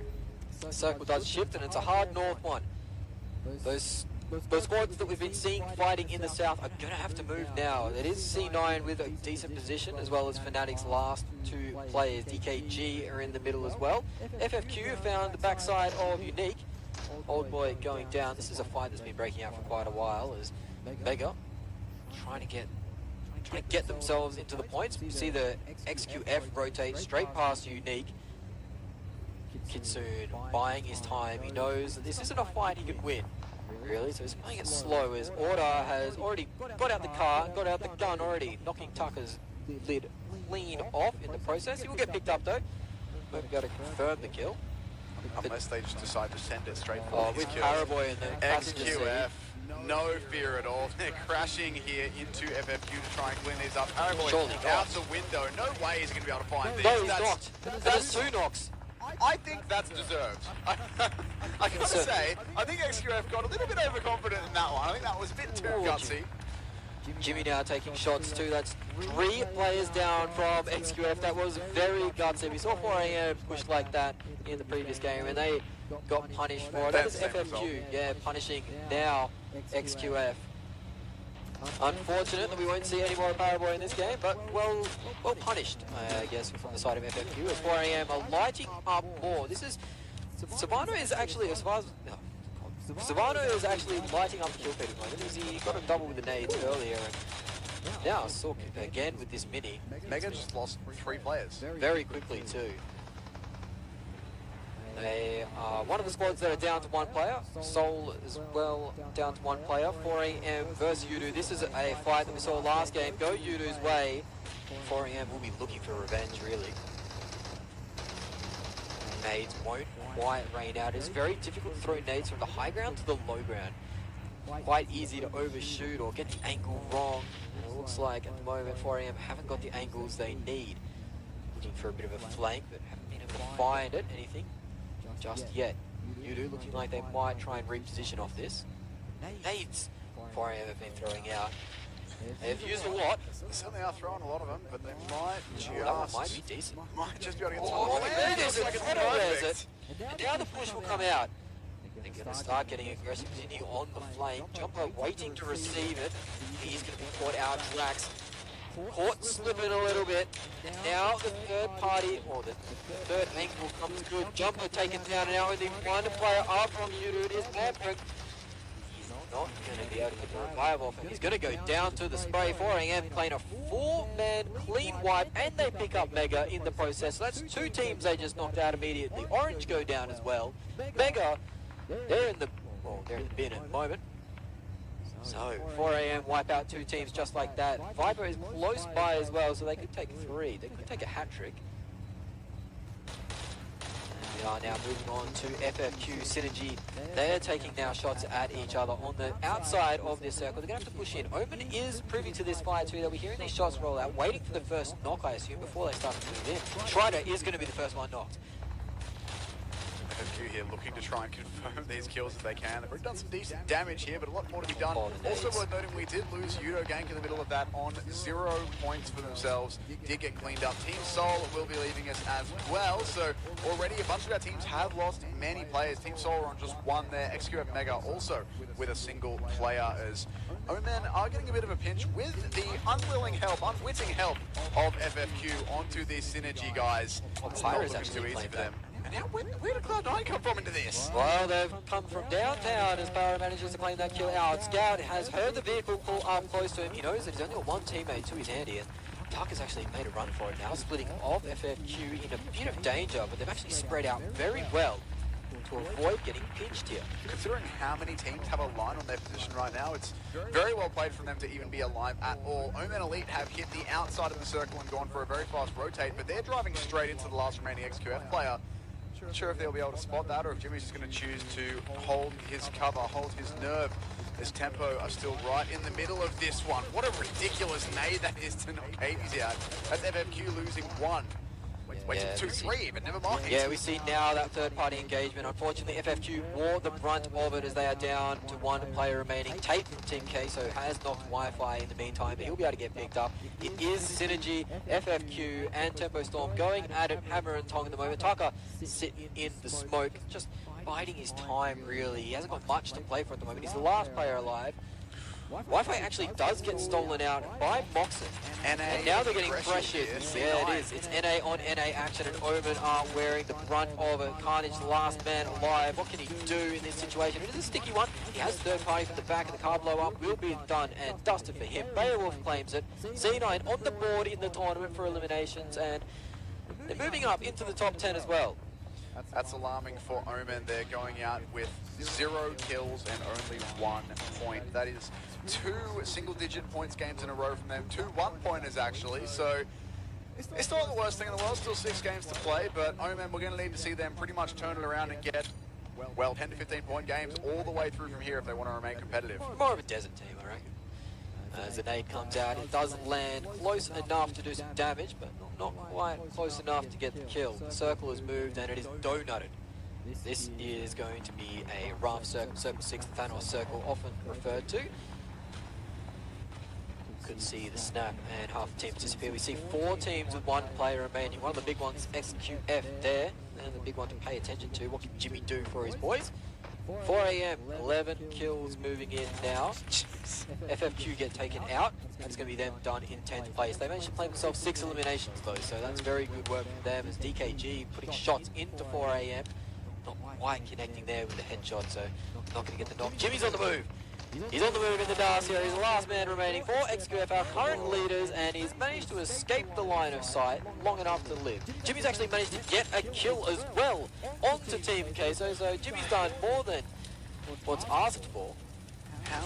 Okay, he's lost his car. He's in the circle, but he is in the circle, and with the car and that hay pile, hay bale, whatever you want to call it, he does have himself some reasonable cover. And of course, his plan here long run is just to stay alive for as long as he can. Mega Conqueror will go out in 9th place. There goes Synergy as well. Yeah, 4 AM are on the charge, starting to claim some kills. His cheek is knocked as well. Might be able to get the revive here. No, Spec's chosen to pull up at the tree. There are enemies around, all around at the moment. This Team Queso are, well, they're out now. 14 points for 4 AM already in eliminations alone. They are looking to equal, if not better, XQF. Well, they have already bettered them in kills. They're looking to catch up as their disappointing game 1 won't stop them from charging into game 2. DKG's positioning is quite fantastic here. Yeah, they have to push into the circle, but at the moment they have all the information they need. Jimmy could be the thorn in the side for them as they didn't spot him moving in. They do have the long range angle to spray away and Cloud9 though, and you can see those players jumping around trying desperately to get some cover, and they've actually won a knock there from Chica from the hands of Tempo Storm, I should say. Beowulf's going to go and get the res onto his teammate there. The smoke will bloom and give him the cover that he needs. Still get a little bit hairy for our surviving NA teams though. Cloud9 and Tempo still need to try and find themselves some decent map control. Both are outside of this zone, that's a nice and that's nade. a big nade onto Spec there as well. That's a 3rd nade kill this game for Smano. Quite well, he knows the geometry of the nades quite well, but this is actually Fnatic's benefit right now. Fnatic are sitting in the middle of this engagement with 2 players alive. They're sitting in the smokes. They're just waiting for something to break out between Tempo and Cloud9, just so they can take advantage of it. They're stuck in a really sticky situation after Fnatic, and now Tempo are getting picked up hard as Jinhee has knocked Spec to the ground. That leaves them with 3 players up. 15 kills for 4 AM right now. This is scary territory for anyone else. Their way towards the end of this game. Of course, it's not all said and done. They could well go out here, but they're almost guaranteed to be in first place after everything, given the amount of kills everyone else still alive is currently sitting on. They've done a very good thing for themselves with this start to the game. More importantly though, Fnatic and XQF, 2 players and 1 respectively, they've both made it in the top 6. That means we're starting to get into substantial placement point territory. So the longer these 2 teams can survive, the more worth it is. Like XQF, they've only got 2 kills. Fnatic, they're yet to get even 1 in game number 2 here, but they are getting towards the time where they will be getting some decent placement points here. 4, 6, 8, 10, 12, 16 for the last positions, the last 6 that are left. The longer they can stay alive, the more points they'll redeem for themselves. Jimmy's managed to find his way into a push as well, pushing again into the circle unnoticed, so that could be a thorn in the side of DKG. As they start to rain out against 4 AM, we can see Fnatic did choose to pop their heads up. Ash does wear a knock for it. He did manage to claim 1 knock as well, so not the worst trade-off result. Looks as smokes are coming out to try and help his teammate escape some fire. Beowulf is on the deck as we see DKG starting to get knocked out. Jimmy will know this, and he'll have to wait his time out. I reckon 1 more knock and Jimmy might pop up. To see if he does choose to fight or just play and stay down, try and get the better placement points. But of course, kills, as we've already discussed, are worth more than the placement points relative to a Nico sneaking into this last player from Fnatic. Surely that's what he knows can something's find. up. Knows he's there, but can't quite find this final frag. There we go. It'll be a headshot as well as Fnatic. 0 kills, but they bow out in 6. That's 4 placement points. That's a lot more than they could have had. Yeah, it's still not optimal for them. I think you'd classify that as a bad game as well, as Rain starts to wear a knock. He's actually knocked and finished off. So Temper Storm down to 2 players now. They have 7 kills to their name, so they're still walking away with decent points. And 1 player now, they're finished off completely by 4 AM, who move up into 18 kill territory, or elimination territory now. 4 AM wearing some shots from Beowulf as he's managed to find himself on the deck. DKG answers onto Pyra with the nade. This is going to summon into action the DKG gang as they try and push forward now. 2 in a car, it's a 2-2 split. They are going to push onto the North American side of Cloud9. This could be very hairy very quickly. Crazy gets out early, drops to the deck. He's just going to throw some nades around, get some cover. Want to be careful about being in that car though, as any lucky shots from C9 that connect with that car could blow it up and put a bit of a awkward end to their campaign here. Worth noting as well, Jimmy, I was just about to say, yeah, he's still in this top 4. He's got so many points for his team here, and he really wants to get this nade in. He could get so many kills if that lands. It does! It does! It knocks out Crazy. Now they know roughly where he is, but DKG still have so many other players to worry about. They can't really afford to just turn and focus Jimmy right now. Yeah, Mad GG can't afford to pick up the revive. He has to be active here, watching out for Jimmy. Jimmy's really helping out Cloud9 here. They managed to pick up Beowulf. Now they're 4 strong. Jimmy's actually claimed Crazy. DKG are getting picked apart. They're down to 1 player remaining. It's only Moxon strong at the moment. No way does Jimmy get top 3 with this play. Jimmy's done it, I reckon. I think he might have just done it. Unless Pyra finds him now. Jimmy might be now. Smarto with 8 kills has found Beowulf in the grass. That will be his 9. Perkasnas is going to try and get the trade onto it. Spray just missing. He's now where Perkasnas lies. Will he try and break double digits? He'll probably back him from here. He's actually just beaten the record from last game that Paraboy set for kills by a single player in this tournament. Of course, we're only 2 games in, but it's good to see that we are having these players step up and perform on an individual level. XQF and DKG both with 1 left. Down. That will be the end of DKG going out in 4th place. Jimmy has somehow Jimmy's answering all the way, and he's spraying into Cloud9 as well. He finally is taken out, but all the way into 3rd place for XQF. That is a very big thing for them. It's 4 AM and Cloud9 are left to fight it out. See Cloud9 now wearing the knocks. They're down to their last player, and that will be it. And 4 AM will claim a 23 kill chicken. 23 kill win, I believe that is, for 4 AM. That is incredible numbers. 23 players. We go into the lobby with 60 players. Take away the 4 on their team, that's 56. They got almost half of the eliminations in the lobby. That's stupid. It's completely ridiculous from them. It's a very, very good game. And I mean, I think we kind of provoked it by mentioning that, you know, that XQF had a really good game one. Yeah. Maybe no one else will be beating those sorts of numbers. And then it's like, no, we're going to beat both your individual record and your kill record. You know, we're just going to beat everything. Why not? Let's go. It was incredible action out from 4 AM. It felt like they did not lose a single engagement on the way. Well, obviously they didn't lose a single, but they didn't lose any sort of ground as well. They just kept pushing together. The nade usage was perfect. When they did get knocked, they backed each other up pretty well. And they managed to flush out flankers and find themselves with a victory early in the tournament, which is what you really want to do. You want to set the tone with a big victory, get your points up, get that buffer going on, so you're a bit safe just in case you do falter. Yeah, exactly that. And I mean, it's what we're a little bit expecting to see. I mean, the scrim results yesterday, 3 out of 4 did go to our Chinese teams. The first 2 games have gone to 2 of our Chinese teams. So it's a little bit of what we were expecting. I mean, the Chinese teams, that, as far as I know, they are all playing this full-time. This is their job. They play this game for however many hours a day that you do as a professional gamer when this is your thing. So not surprising at all to see them performing at this level, but of course great for us to see. And the crowd are going to love it in the arena as well. You can hear the cheers every time any of those Chinese teams, particularly the 2 big fan favorites of XQF and 4 AM, do anything good, and that is the way that it's been so far. So I wasn't expecting to see Paraboy's kill total broken that fast. No. I wasn't expecting that many eliminations from one team that fast. I mean, what, 26 we think? 23. 23? I believe, yeah. Jeez. That's a big number.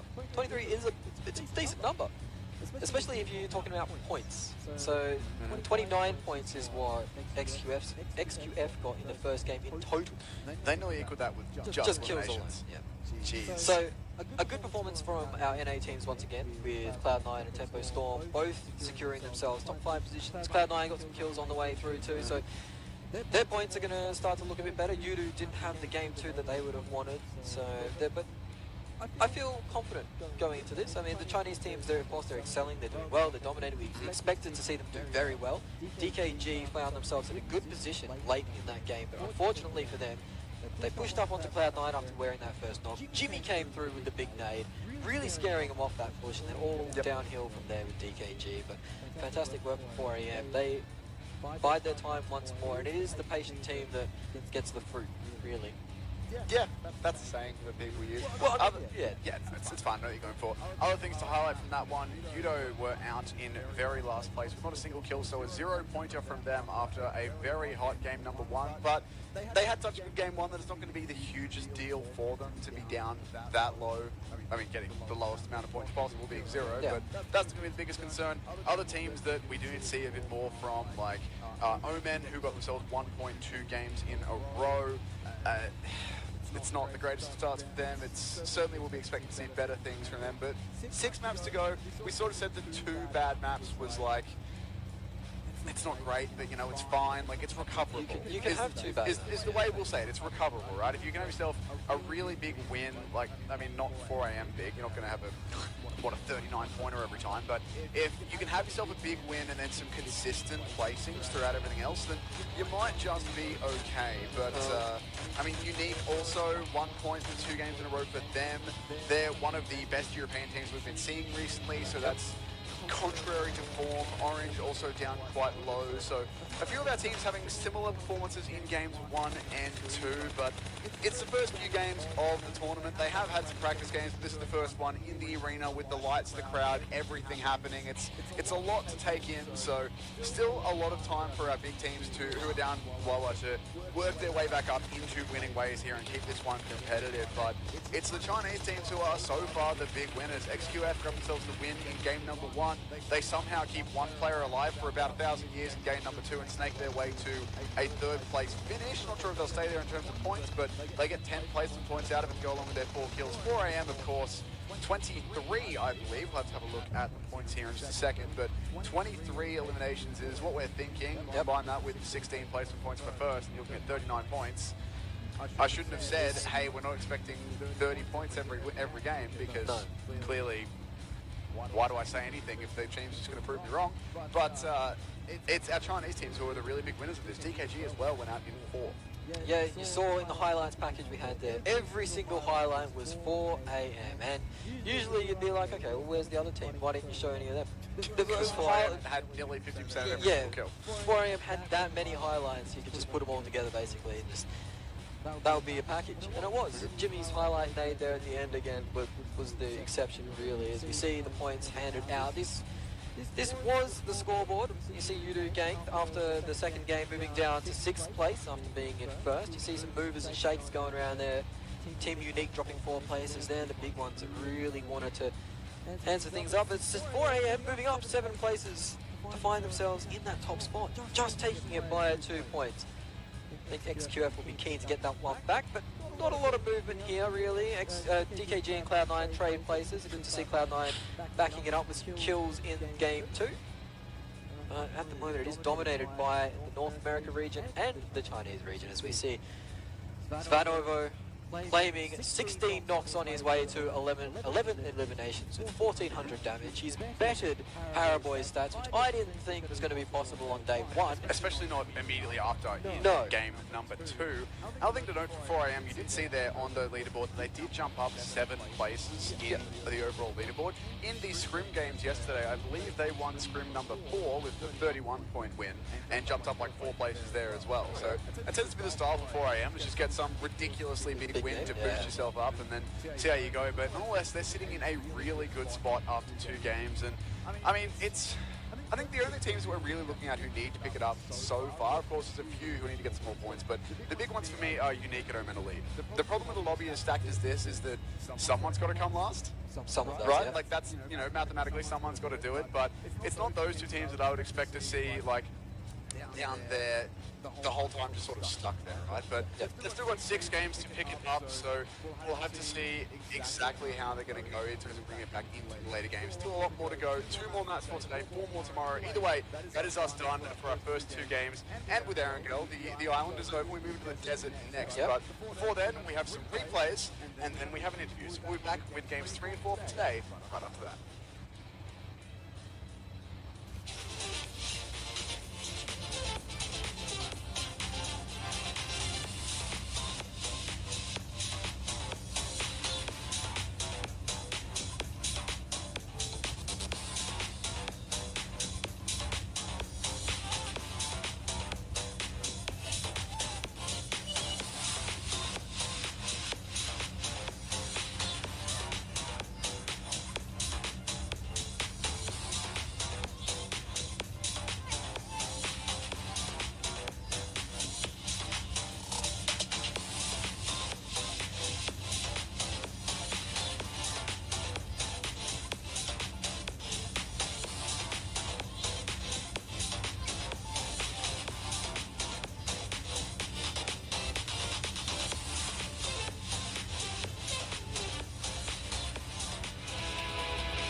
Hello， 各位小伙伴，欢迎回来，我是 TJ Star 郑奇，站到我旁边的呢就是我们刚刚吃到蛋糕的 4AM 的33，来先跟大家打个招呼。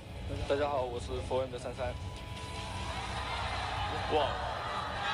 不过我在这里也不得不说呀，在这一局 4AM 拿下了23个淘汰，你们这种如狼似虎的发挥，可以说是让场上的其他选手如坐针毡呐。拿下这局蛋糕，心情如何？挺开心的，因为第一把有点紧张没打好。哎，第一把有点紧张，挺开心的。所以说我们还是要说一下第一局。第一局在最后你们开出来的那个灵魂战车是什么意思？第一把稍微有点出师不利，然后稍微有一点情敌，在后面的比赛我们会更加谨慎的。对，在后面的比赛还是要稳住一个自己的心态嘛，毕竟我们的冠军奖金还是非常的丰厚的。那么还有一个问题啊，就是我们会发现现在的 4AM 跟之前的打法其实有稍微那么一点点小小的不一样。现在的 4AM 的站位在前中期的时候站得特别的分散，为什么会做出这样的一个改变呢？我们研究了国外的战队，然后针对这一次的比赛进行了战术的调整，这样可能会更方便于我们进圈啊，然后收获淘汰分之类的。中西结合，取长补短，对吧？所以说呀，在这一局呢，我们也看到33他个人拿下了11个淘汰。这个同时也打破了他个人的卫士的一个记录，11个淘汰。此时此刻心情如何？与此同时有什么话对于我们 4M 的粉丝们说的呢？来，让我们看一下 4M 的粉丝们在哪里。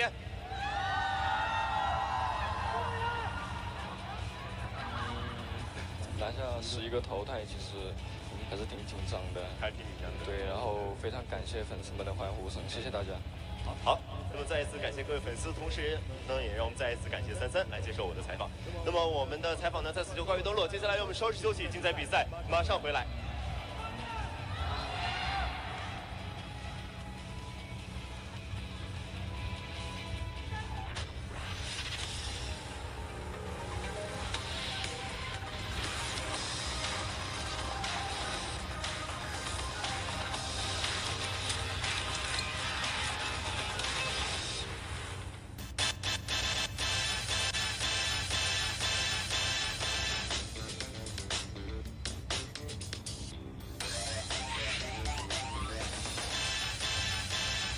新一代 IX25。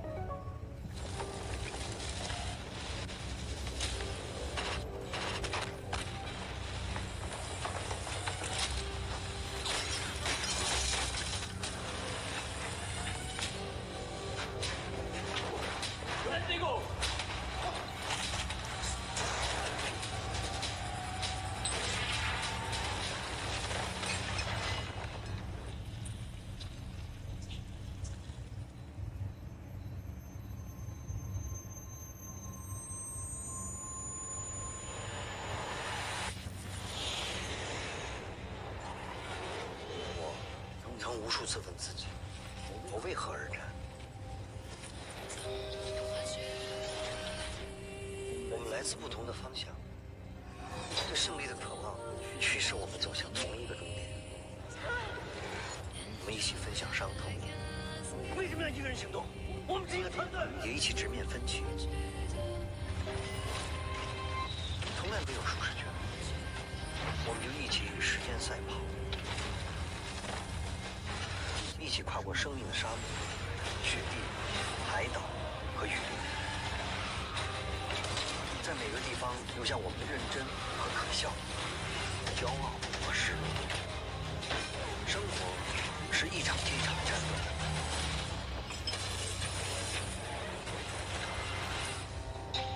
正是在一次次的枪林弹雨中，我开始了解，我不会是每一场战斗的英雄。但我活在精英之中。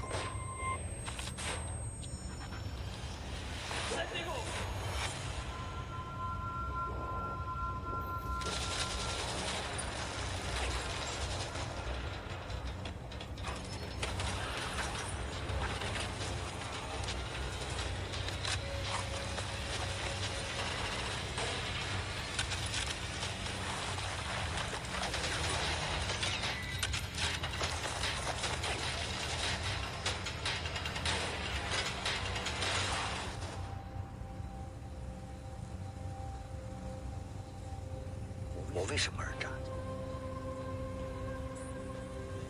不是为了成为英雄，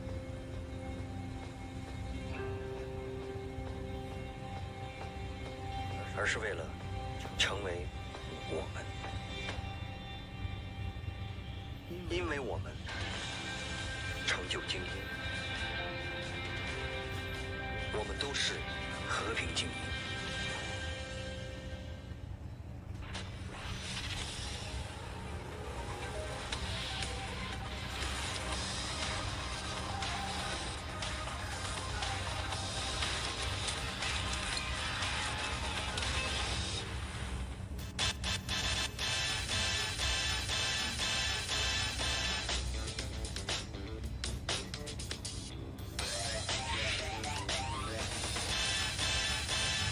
新一代 IX25。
天唱着飞，热闹的世界可能给你机会，唱出未来，我自由发挥，心里藏着一个舞台，所以更美。爱是你命中的精灵，照你梦里面的路，我向前进。你来自不同的星域，秀出你的酷，你有你的天空。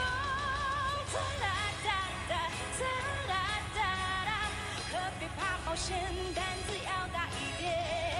哒啦哒哒哒啦哒啦，梦让你发光，你不走方向。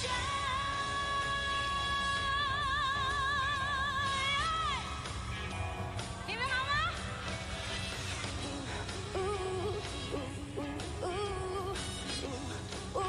带着梦想旋转，梦不来可以自己追，倒数几秒钟，我们一起排队，翻越未来，我自由发挥，心里藏着一个舞台，所以珍贵。爱是你命中的精灵，照你梦里面的路，我向前进。你来自不同的星域，秀出你的酷，你有你的天空。哒啦哒哒哒啦哒啦，可别怕冒险，胆子要大一点。哒啦哒哒哒啦哒啦，梦让你发光，你不走方向。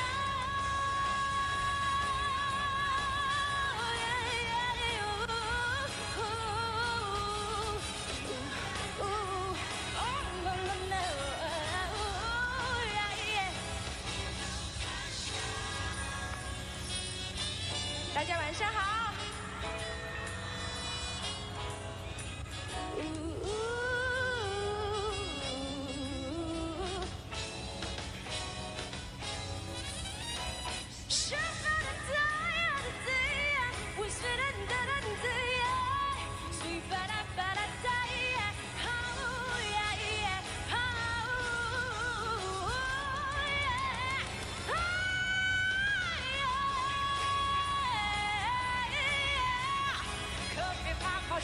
胆子要大一点啊！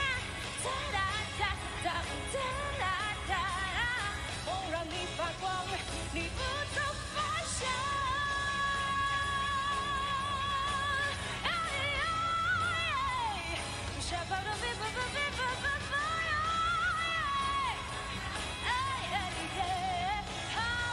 你不走方向。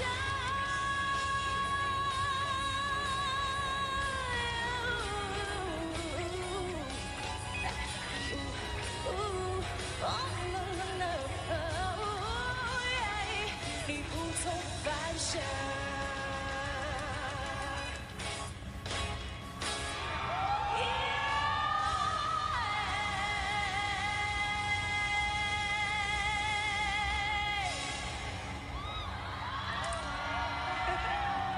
谢谢。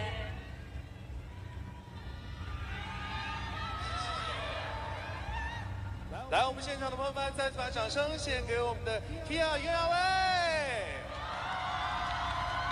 哇，好特别。好特别，是不是？对对。来，袁娅薇再次跟我们好现场的所有的朋友们，看到我的牙牙，对。还有我们辛苦了西安的朋友以及我们线上的朋友们来打个招呼。哦，线上在这边对吗？对对对，那台机。OK， 线上的朋友大家好，还有现场的观众朋友们，对。粉丝朋友们，对粉丝朋友们。喜欢他多久了？有没有最新专辑有没有听？互动起来了，哎，但是不一样哎，因为今天是一个电竞的一个舞台，所以我觉得很特别，因为刚才在后台听他们激烈这个比赛，然后大家好热闹，然后就是好厉害的感觉，好想就是去看他们比赛。对。你自己平时会打游戏吗？也会，但是我是伏地魔。我是那种就是观战的那种。观战型的。对，观战型的，嗯。哎，今天其实我们刚刚听到那首歌叫做《不同凡响》，所以你到场之后看到我们这样一个现场，有哪些让你感觉到有不同凡响的地方？首先是我第一次在这电竞的这样舞台表演，这是第一次。然后他的舞台的设计，因为我知道后面全是选手在舞台上面，就背后，对，他们全在后面。然后舞台的设计很特别，然后灯光也很厉害。是，对，好，就不同凡响的一种感觉。真的是不是不同凡响？而且我觉得西安也是很不同凡响的，因为我这次来西安，我觉得西安好美，而且很文明，而且就是对人都特别好，然后那个凉皮特别好吃。对，超级好吃。好，我们接下来继续来聊聊天哈。那其实今天呢，是我们这个和平精英国际冠军杯的这个第1届。第一次办，那包括前不久刚刚举办的这个和平精英的职业联赛呢，也是第1届。当然了，在这个舞台上，许许多多的选手都留下了非常亮眼的一个表现。所以在这边，既然第一次来到我们这个电竞的舞台，有什么话要对我们所有和平精英的这些战友们说的吗？我觉得首先是要身体健康，因为他们要有很多的体力，对。然后希望他们可以在他们的领域都可以比出好的成绩，然后做到最好。我觉得对。体力完了还有脑力，脑力当然，因为体力好了才有脑力啊！一定要对，吃好喝好，然后休息好，然后才可以战斗好。非常关心我们战队的生活健康啊，很重要啊，对，因为有的时候会熬夜啊，有的时候会长时间的就是在这个屏幕前面，所以就是其实挺费体力的，还有脑力。对，我们看到我们现场还有屏幕前应该有很多 TR 的一个粉丝，一首歌你们就听够了吗？还有一些新的朋友没有见过，对不对？对，然后今天是第一次见到一些新的面孔，然后很开心给大家唱歌，然后也好久没见你。对，好久没见。下一首歌要不要给我们介绍一下？因为我觉得歌名好特别。叫 A。对，而且这首歌是跟一位这个西安籍的这个音乐人合作的。对，你们有认识马伯骞的吗？对，但是他今天没能来，但你们会听到他的声音。是。会听到。对，会听到。那接下来我们就有请 TR 杨亚伟给我们带来这首有请。那大家待会儿把荧光棒借我好不好？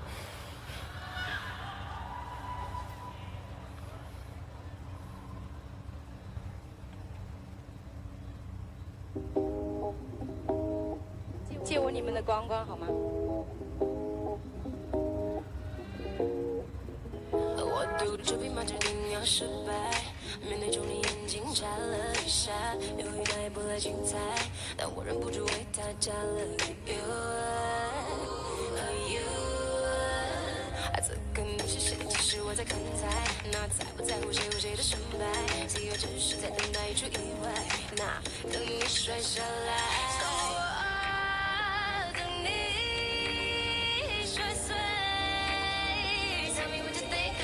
Think about it， 我等你摔碎，每个都太常规 ，complicated， 让人太乏味，是打破心底 ，complicated，so I just keep you waiting。爱最证明的进攻就是忘了放手。Cause TT ain't that type， 你们一步一步乱了节奏 ，TT ain't that type， 我不会浪费期待 ，I give you too many signs， 每个都太常规 ，complicated， 让人太乏味，是打破心底 ，complicated，so I just keep you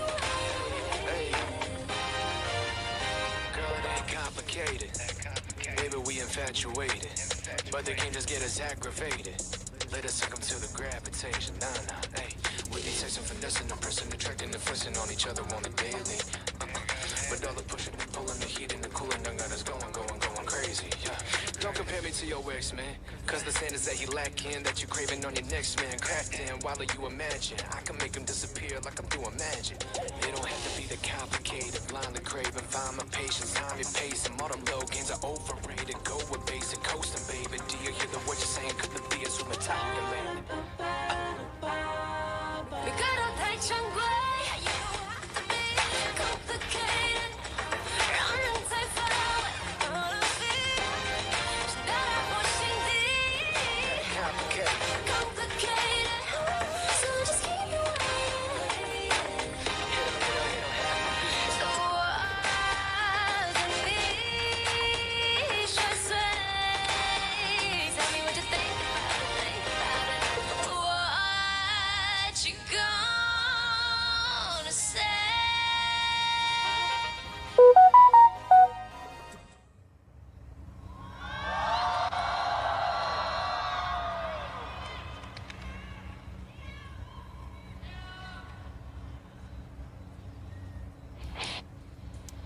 With the conclusion of that musical number, we now head into games 3 and 4 for the day and of the PEC overall. It'll be our first look at the deserts, I should say, or desert, I guess it's all one desert of Miramar, for our last 2 games of the day. So far, it's been Chinese dominance in games 1 and 2, with XQF getting game 1, and 4AM destroying the total points their fellow country managed to get in game 1 in game number 2.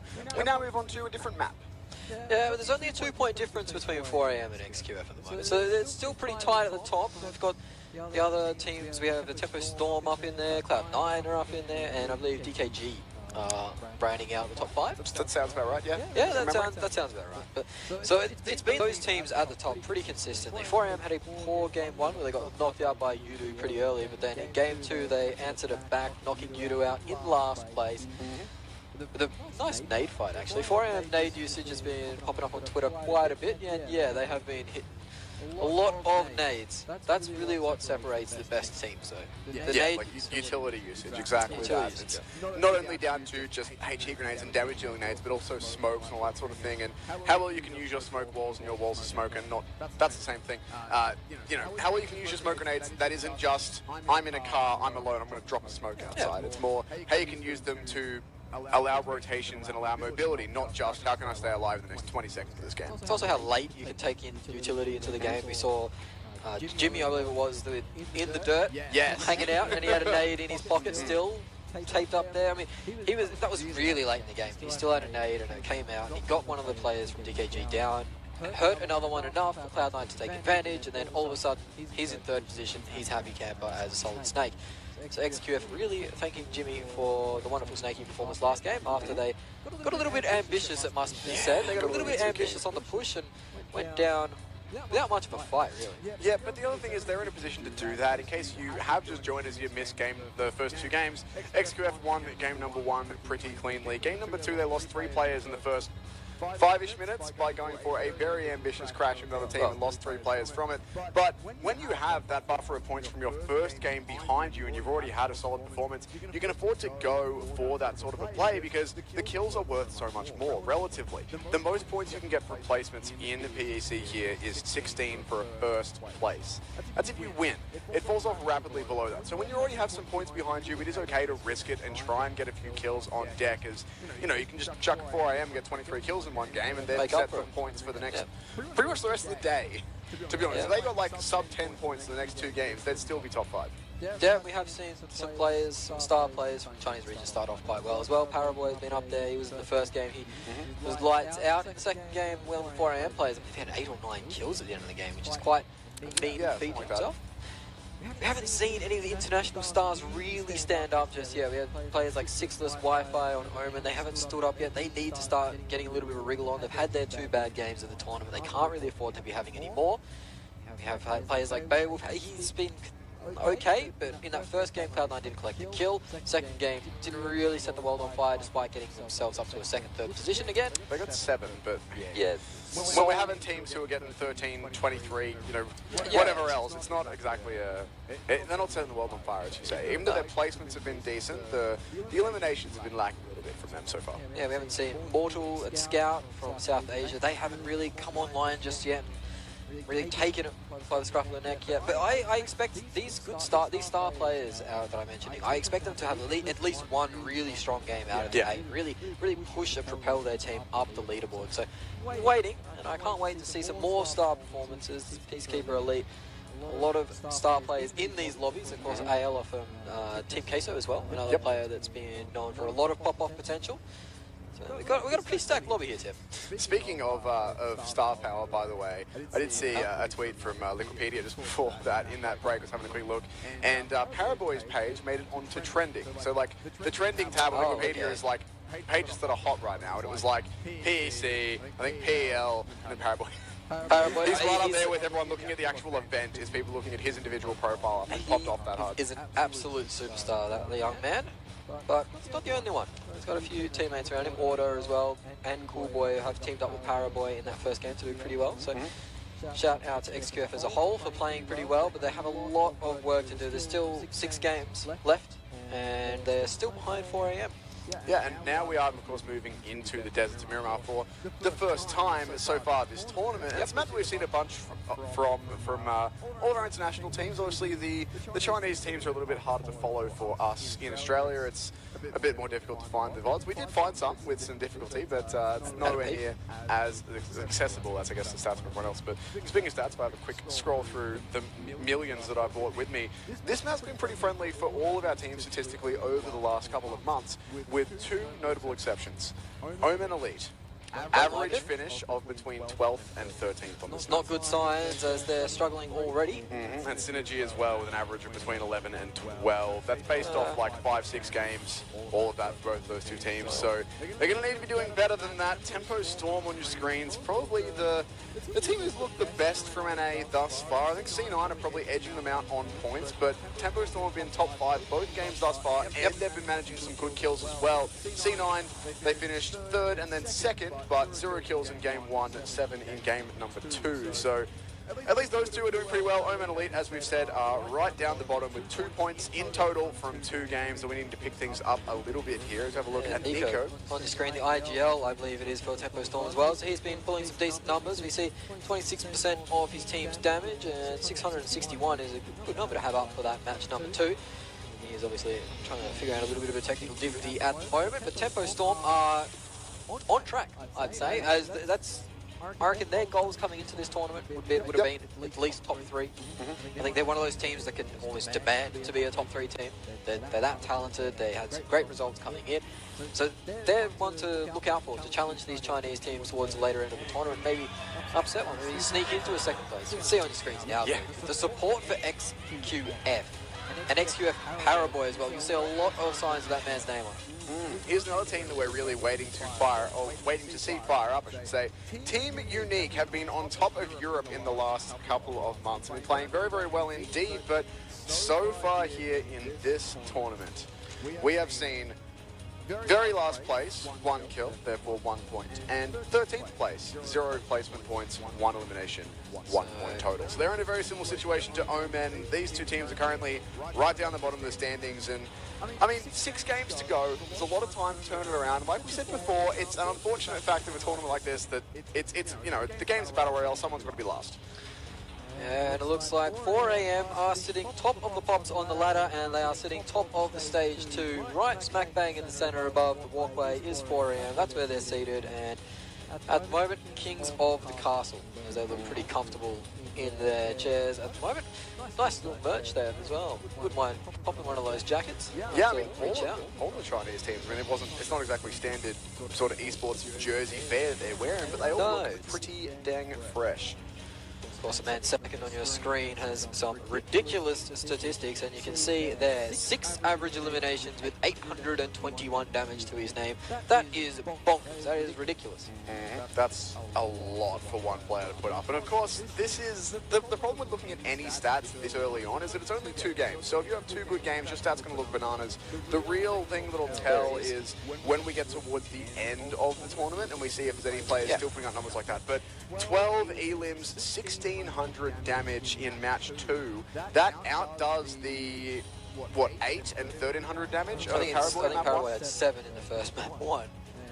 So, yeah, outdid him a little bit. 1,600 damage is a fair chunk of change. I believe he had 14 knocks as well. Paraguay equaled him in knocks, but managed to claim more kills on Savano. As you can see by the ARG, we are headed to the deserts. Replace the audience with a desert. We have replaced them very quickly with that desert. And I'm excited to see how teams adapt and really change the way they play into this new map. We haven't seen it yet. We haven't seen this lobby on this map. So teams might choose to start contesting each other a little bit more. Teams might just try to stay away from each other a little bit more. We'll have to see what the drops look like as well. Now, we've got... Coming into this, we've seen a few of our teams that like to drop in similar locations. That has changed a little bit based on the scrim results yesterday, so we'll have to see if the changes that teams made in the scrims were a permanent change or just a thing that they were playing with during those. But if history repeats itself in what we've seen on this map prior, we're going to have the likes of... Well, it looks like we've got 4 teams dropping on top of each other in Chumacera there. Something's got to give there. Omen, Unique, Fnatic, and DKG all drop in the same spot.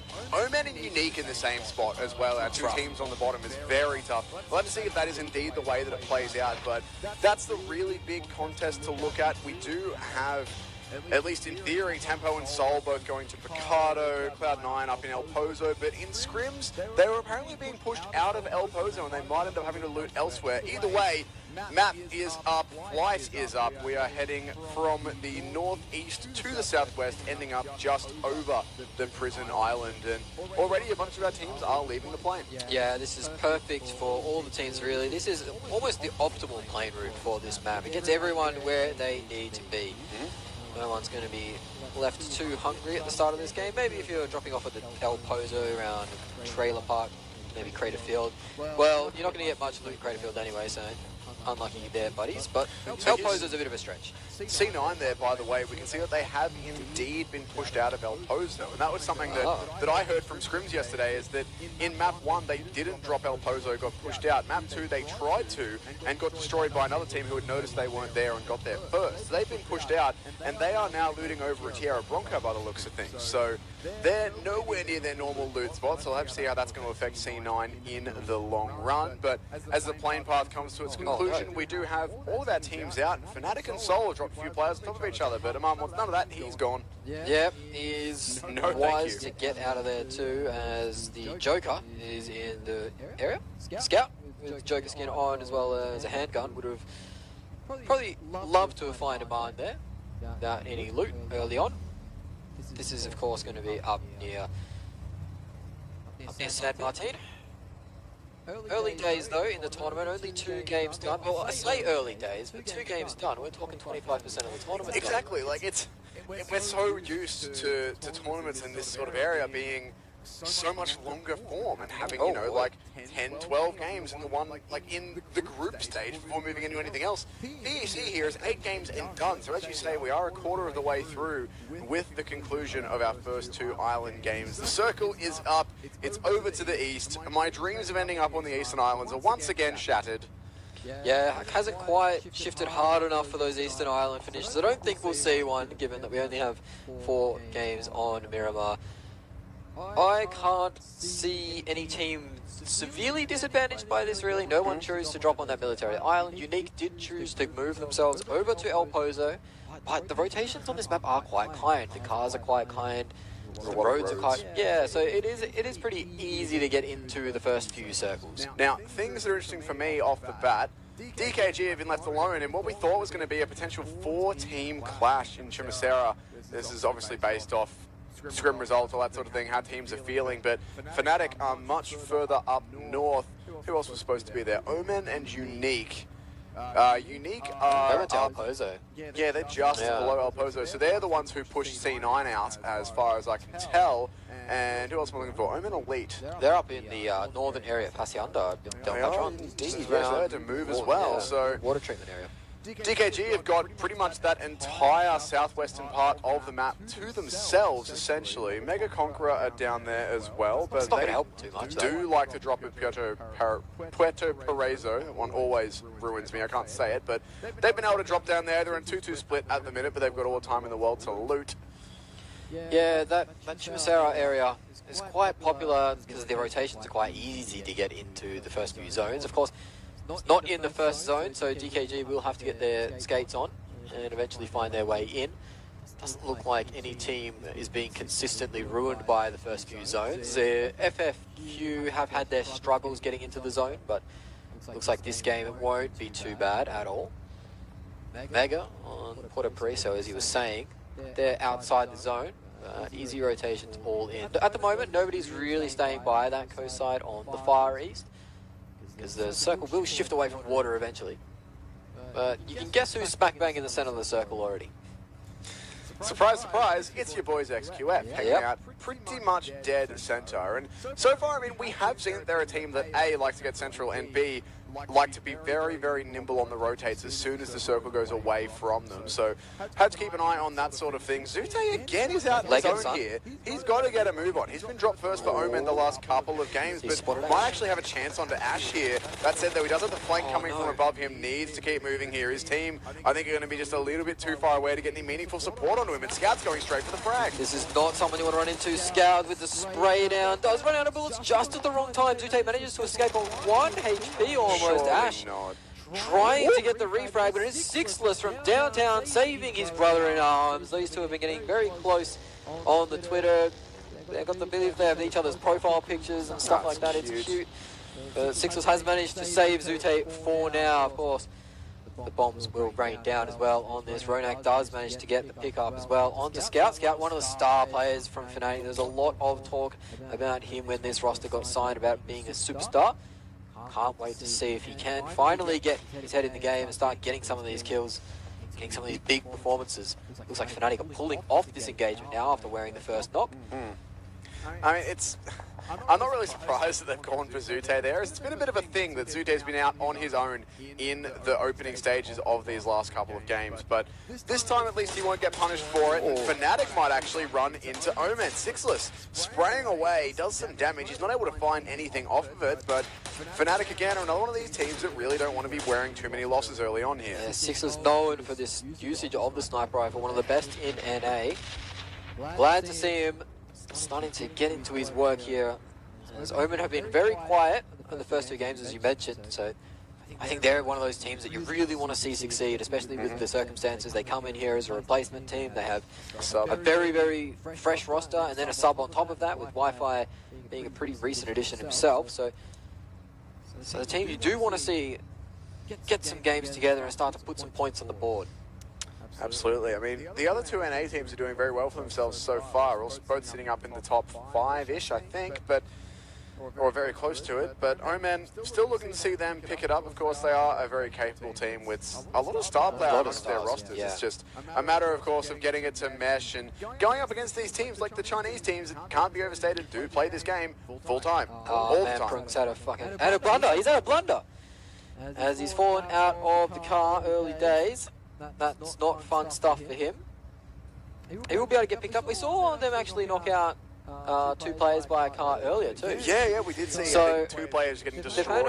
They've had a few issues with vehicles so far. Speaking of vehicles, Chica's got the correct one. It's the least safe vehicle in the game, because you just have no cover. Well, but the cool factor's through the roof. Actually, no, that's not true. It's not a sidecar. It's the least safe vehicle in the game. It's pretty easy to have a cool factor through the roof when you don't have a roof. This is true. It's not really going through much. I think the 4-wheel drive is probably the best car to have on this map.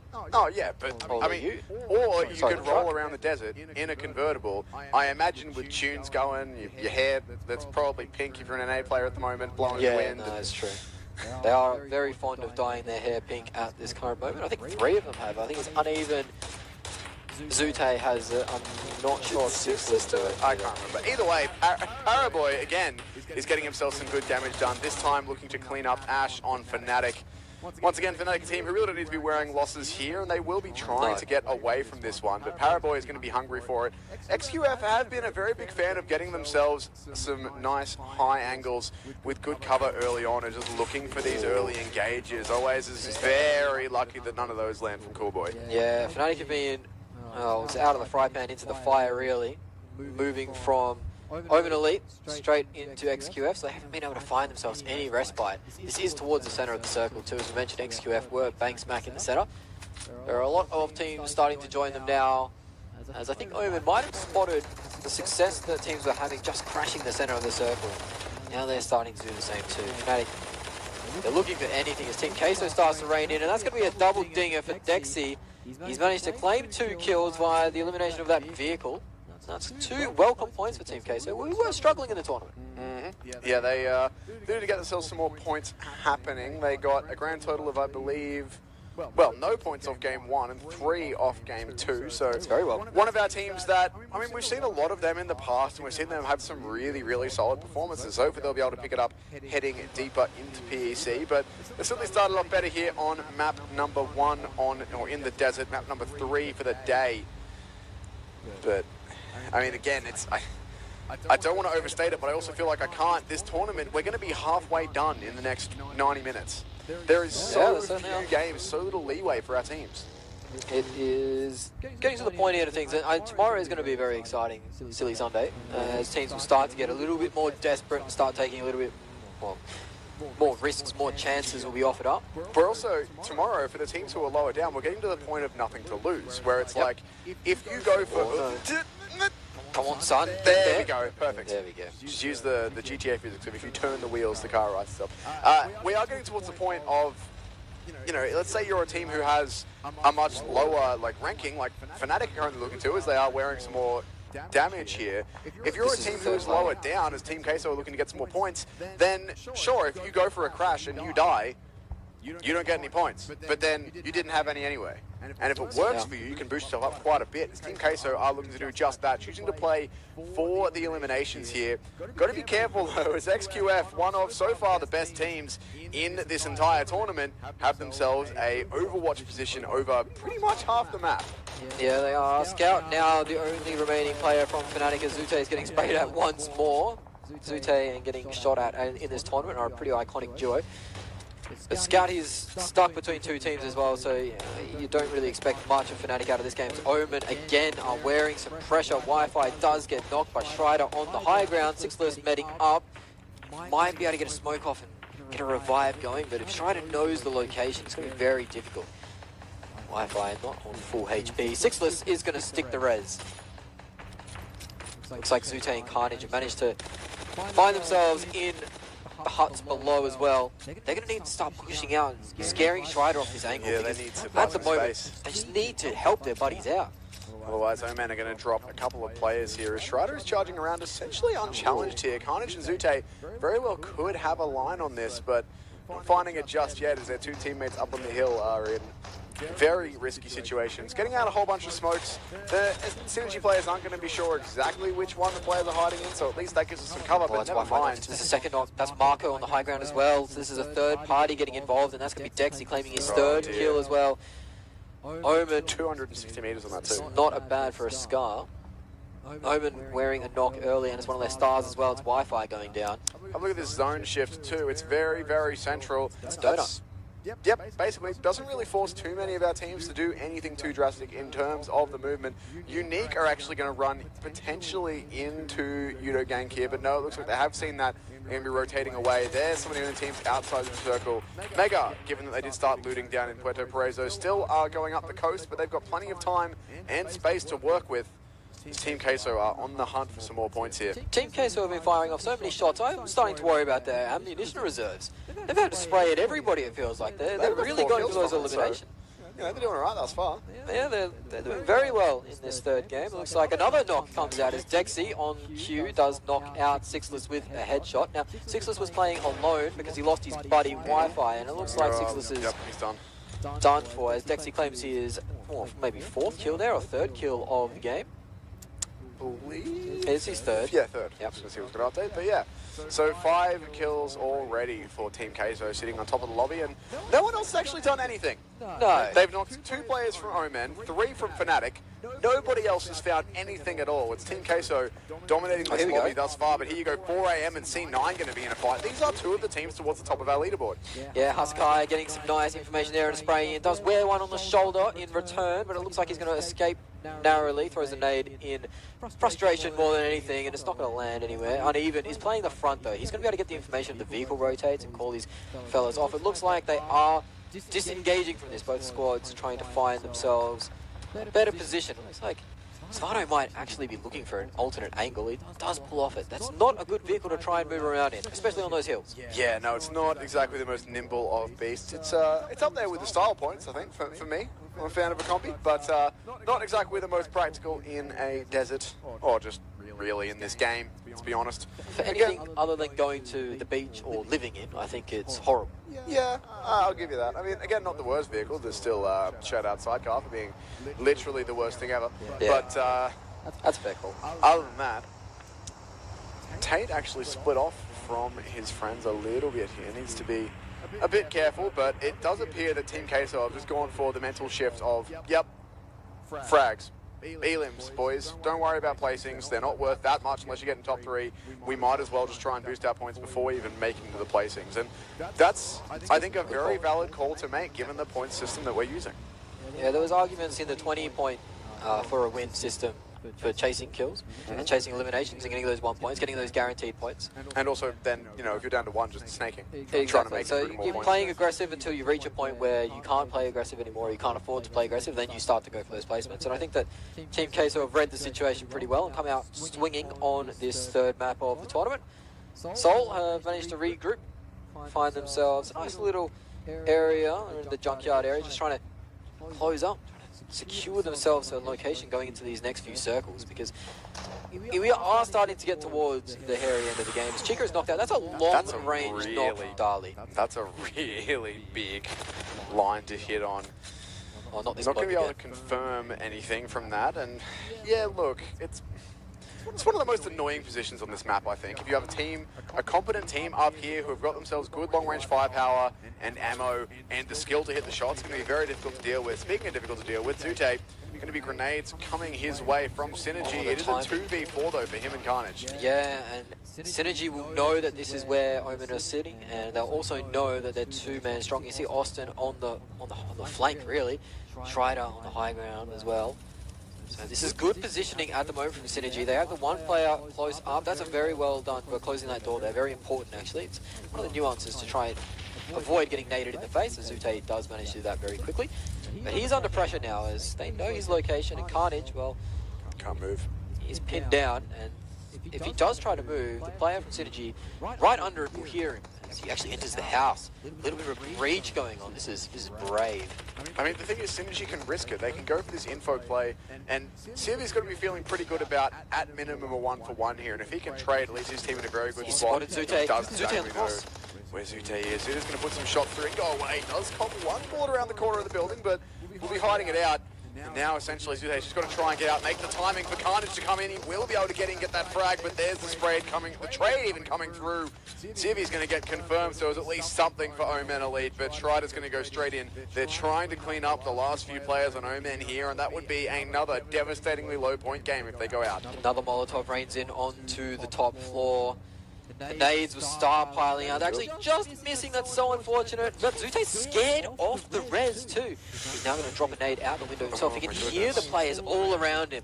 He would be terrified in this situation. No players tried to breach in yet. Carnage takes a lot of damage. He goes down to the nade. Strider manages to find the right angle. Now it is Zute versus 3 from Synergy. What can the young in-game leader from Omen do in this situation? He's managed to find himself out of the building. He might have just juked him. He might have just sold him a dummy. No, he hasn't. He's going to get around the corner. It's not going to be enough. The drop shot does come in, takes out Austin, but is not enough, and he goes down. Strider has cleaned up 2 or 3 of Omen, and they're down once more. Unfortunate stuff for them as they go out with 1 elimination point to their name. And that was, I mean, as much as this sounds horrible, all things considered, that was better for Omen. They were in the fight, as much as it was a 2-on-4. They played that one okay, and if Zute hadn't been scared off that res, which, by the way, great work from Synergy to do so, but if he gets that res, then maybe they're in with a chance in that fight. But better from Synergy, of course, to be able to lock Omen out, and I think for Omen, I mean, it's still doable to make it back into this tournament, back into a competitive place, but currently sitting at 3 points off 3 games, it's not a good start. No, not the ideal start, but again, they are coming into this tournament with nothing to lose, so no expectations on them. just going out guns blazing, it seems, which is good stuff. They did get picked off by Team K, so that was a really unfortunate thing. I think if Synergy and Omen were left to their own devices, maybe Omen could have had a better showing in that fight. I agree. But with Team Queso on the high ground picking off Sixless and Wi-Fi, it was really unfortunate for them, as we see these two squads for the third game in a row taking fights at each other, as Cool Boy has picked off Marco in the kill feed, taking his elimination as well.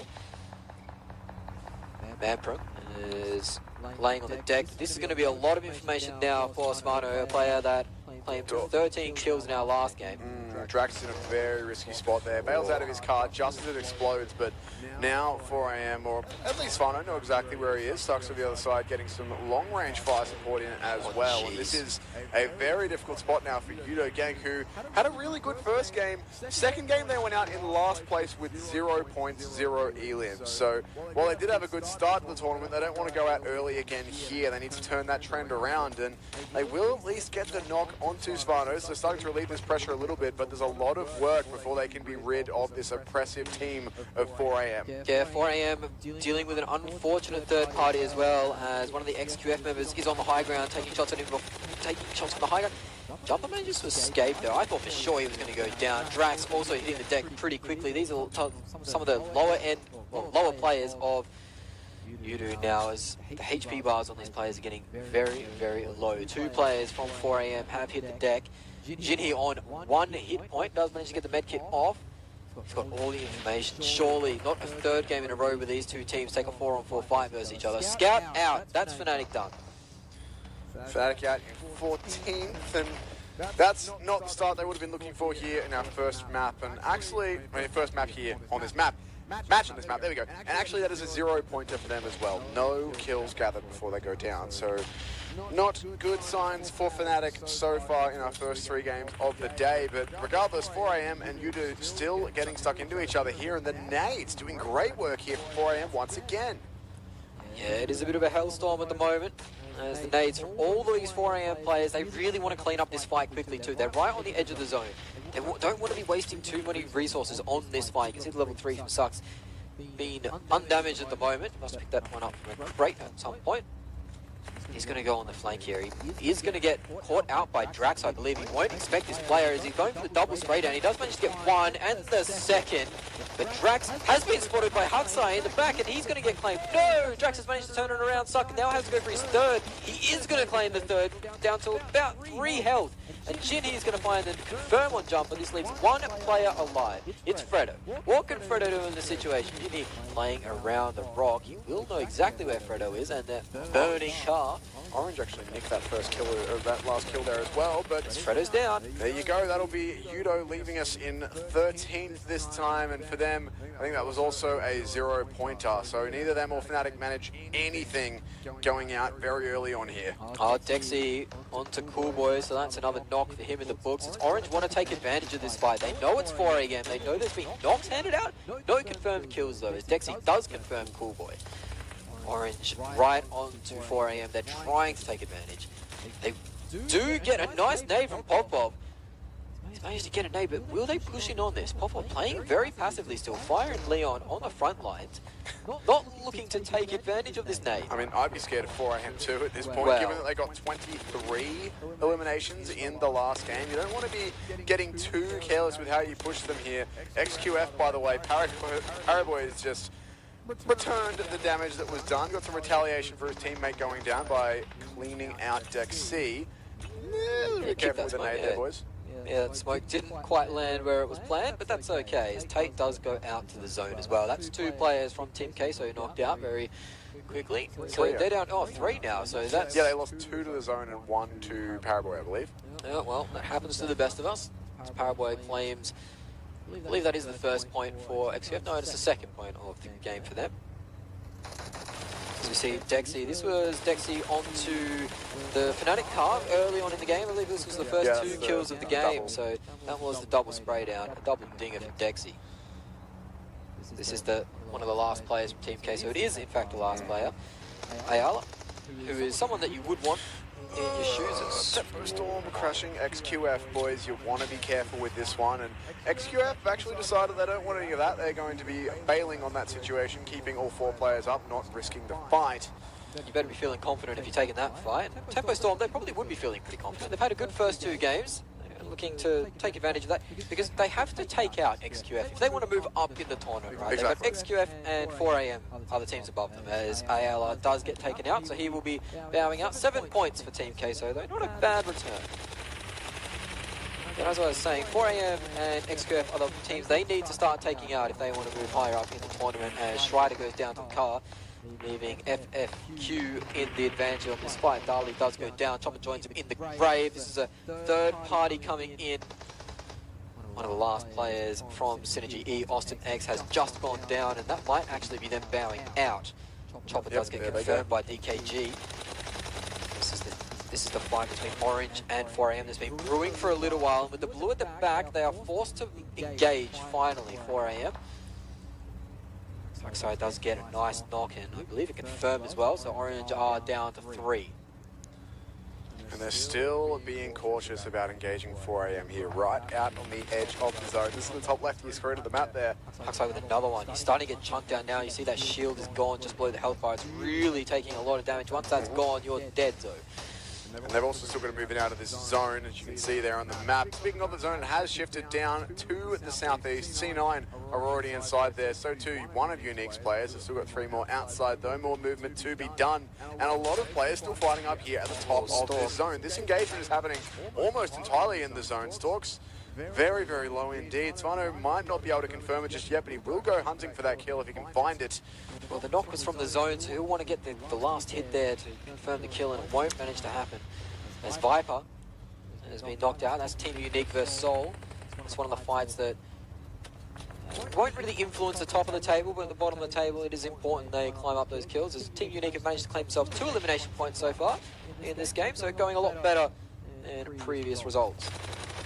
As Dali and Hayes are lined up for Moxon, and he's just mowing them down. I believe that's 2 for them, and Team Soul get knocked out, FFQ get knocked out in rapid succession. That is a lot of points starting to be claimed by these Chinese teams, as XQF, 4AM still alive. DKG also sitting at the top of the table with 4 points for this game. Nico has been found out and taken down. Rogue from Team Unique has claimed that one.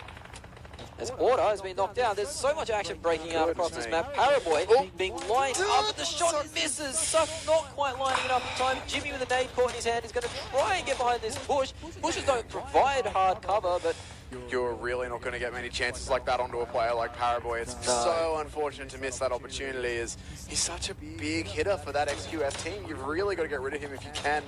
So still going to be looking for the damage here. It does so much damage towards Jimmy. Spots out these 2 players going for the res as well, but it's just a little bit too much cover from the car there to be able to do anything about it. 4AM will use the smoke to disengage from that one. Still though, XQF, our current, well, not quite our leaders, but right up there, bleeding just a bit. Still a bit of work to be done as the zone closes in, and most of our players have now found their way inside it as we lose Orange in 8th position. Yeah, Pop-Pop couldn't quite get in the zone in time. Rain making his way in now. The European squad of Unique have him in his sights. Kitsune priming at nade. Rogue on the flank. He will get the knock. This is leaving Tempo Storm in a really rough position with only 1 elimination point to their name and 1 player alive in the spec. It's going to have to do some big work. XQF's Jimmy has been found out by Beowulf, one of the stars I was calling to action. Has found a early elimination, and he'll know now, okay, XQF over here, they're 2 players strong. They won't try and push it though, as Paraboy and Order are the 2 alive. Tempo Storm eliminated. Old Boy does manage to clean up spec in the meantime. So first blunder for Tempo Storm in the tournament. Really hasn't been too many mistakes from them so far. We'll have to see how teams below them can take advantage of that. Teams like Cloud9, DKG as well, another one of those teams very close to Tempo Storm. I mean, the big teams that are left here that this matters for right now are Unique and Mega. They're the 2 teams currently in this top 6 who haven't really got anything done so far in PEC. 4AM have already had a chicken dinner. XQF have already had a chicken dinner. Cloud9 have been up towards the top 5 in the last couple of games. So it's pretty much only really, especially Unique and Mega as well, who haven't had the greatest of starts to the tournament. They're the ones who need to get themselves some good kills here, some good damage, and move a bit further if they can. Unique are already, though, under pressure from DKG, and that's not going to make things easy. No, it isn't. They're getting lined up. They have 7 points to their name, but they still want so much more. XQF and 4AM, two of the Chinese juggernauts are down to 2 players each. The rest of the lobby are 4 strong, as Mega do end up finding one of their players hitting the dirt. But now they know where 4AM are. They'll know that 4AM are weak, and they're pushing hard to try and get these eliminations and knock 4AM out of this game. They're going to find another knock. This is going to be 1 player up. He's going to stick the res here. It looks like they're not going to go for it. Surely not. The nade's primed. He's going to get off the res as the nade scared him off. He does return though. He knows that Pons' angle isn't that crash hot to land that nade.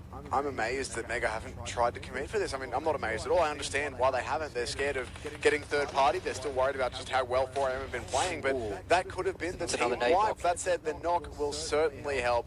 That is down to just 1 player, and surely this will be 4AM bowing out here to the likes of Mega. Izaki, that's a little bit too much to be done, surely, at this point. They actually are getting third party near Mega. C9 are getting involved too, so that will be 4AM out though. They are gone, and Mega get themselves some much needed damage. Yeah, they finally get some points on the board, Mega. That's the first 2 kills of the game. But they are only 1 man strong. As you mentioned, Cloud9 had that third party on that engagement the whole time. Cloud9 are very wary of XQF. They managed to clean up one of the kills earlier, so they know where XQF are. They don't want to be dealing with them. You can see the amount of respect paid to these 2 teams, 4AM and XQF, is quite staggering. So they'll get a knock on them, they'll get a knock on to the player to only make it 1 remaining. They just won't push them, they're just very, very careful. Mega do manage to get both of their players back up, so those knocks not amounting to anything. C9 will be pretty disappointed with that. You can see Paraboy with 3 kills to his name.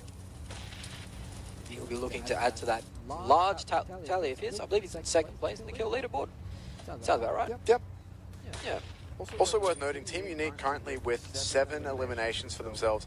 They are one of the teams who's been right down the bottom. In the previous 2 games, I believe they've garnered a grand total of 2 points. So they will certainly need to be picking things up here. And they've done that the right way. They've started off with 8 there as they get 1 more done. So Team Unique looking much, much better here as we do move into the deserts of Miramar.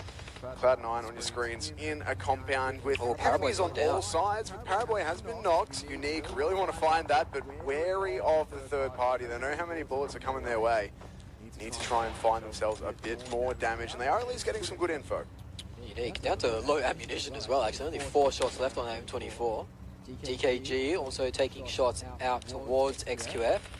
Cloud9 sitting pretty much smack bang center with the only buildings in the zone. The new zone does shift, and it's favourable for Cloud9. They're still in it. Getting out of those buildings later in the game will be quite difficult. Mega have found themselves with a little car compound and a ridge line to play with. They're going to take some shots at nade damage, but nothing to knock them just yet. As Unique have 1 player lost to the zone. He will be knocked down. Might be able to get back up again. I'm not sure if he's going to be able to get kept down. As Paraboy gets res right into another knock, uneven. So uneven. Before the tournament even started, said he wanted that jewel. And finally, he's got 1. He's out for blood. He's like, no, Paraboy, you're not allowed to be in this game. Get out.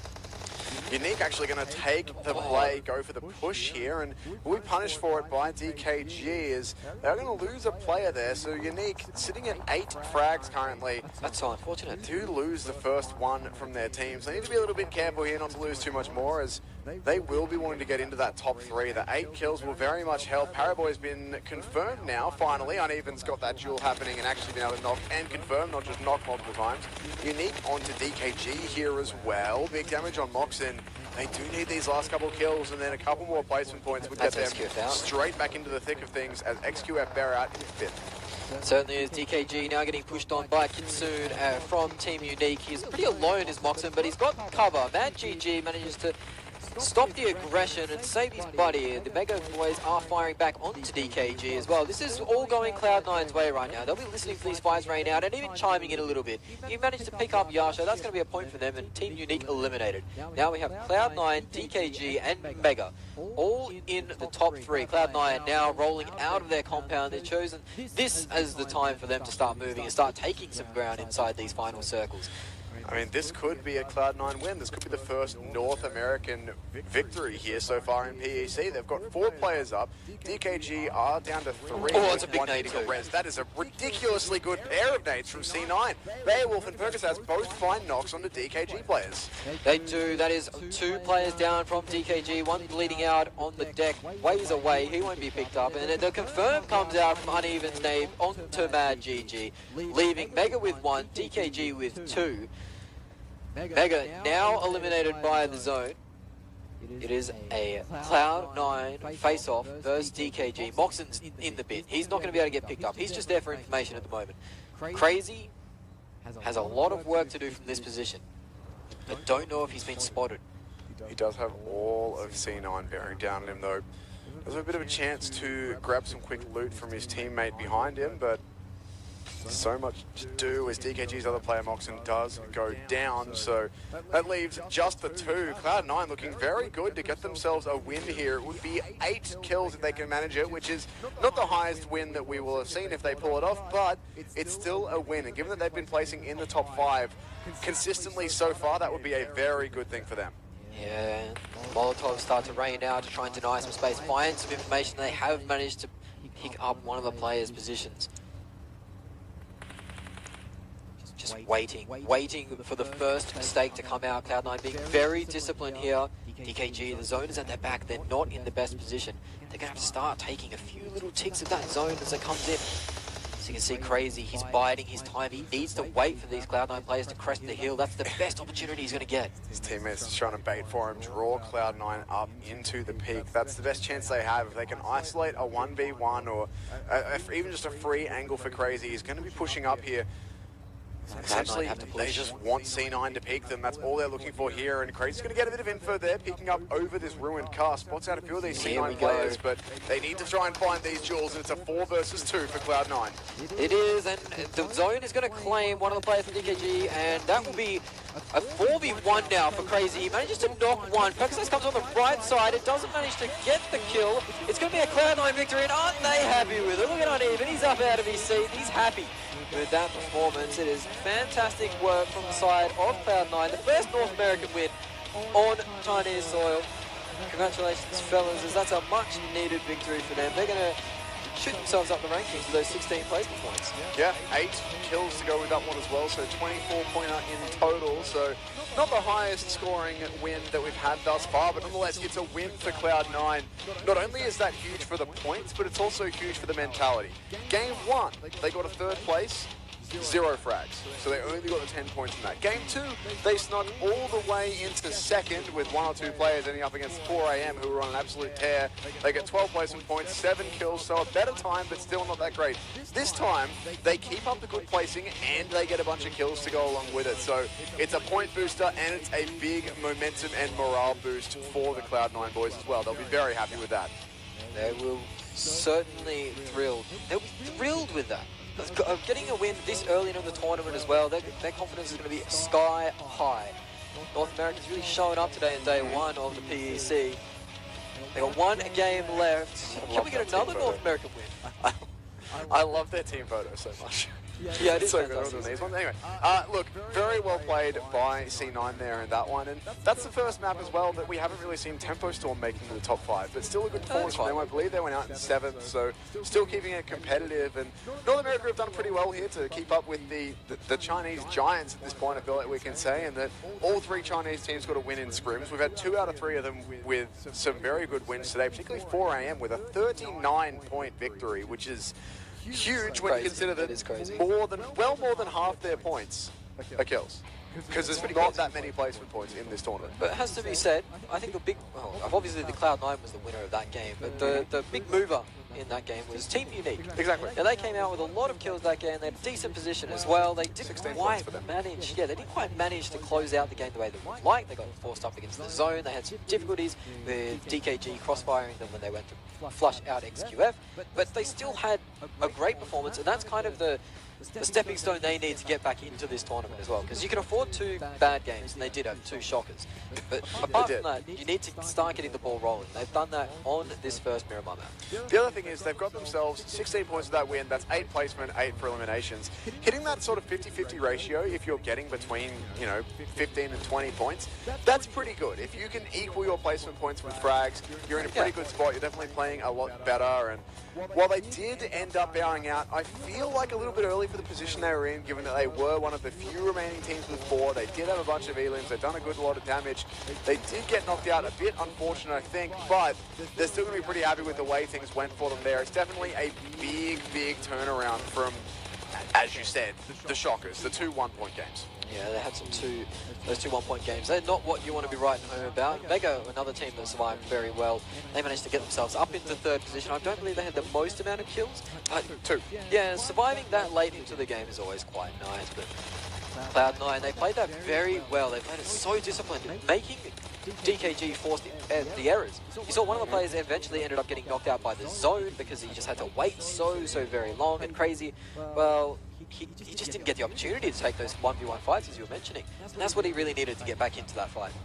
Yeah, I mean, both of the players left from DKG there were really just trying to force an error out of C9, trying to force a peak. They had one player behind a car or a rock and then a car and then another one snaking. And the idea of that in a 2 versus 4 is that you just want someone on Cloud9 to take contact. If you're the player behind the car and someone on C9 swings on you, then maybe your teammate who's lying on the ground a little bit further away can find a frag. And in a 2v4, if you can find 1 kill, just 1, then all of a sudden things are swinging back towards even and C9 aren't going to be as eager to push you. But the zone gets 1 kill and they immediately just take the 4v1 pushing through. There was pretty much nothing that Crazy could have done in that situation to get any more than the 1 frag that he managed there. It was all going C9's way at that point. So very well played from them in the end, and a very good start from C9 overall, really. That's 2 top 5 placings and a win.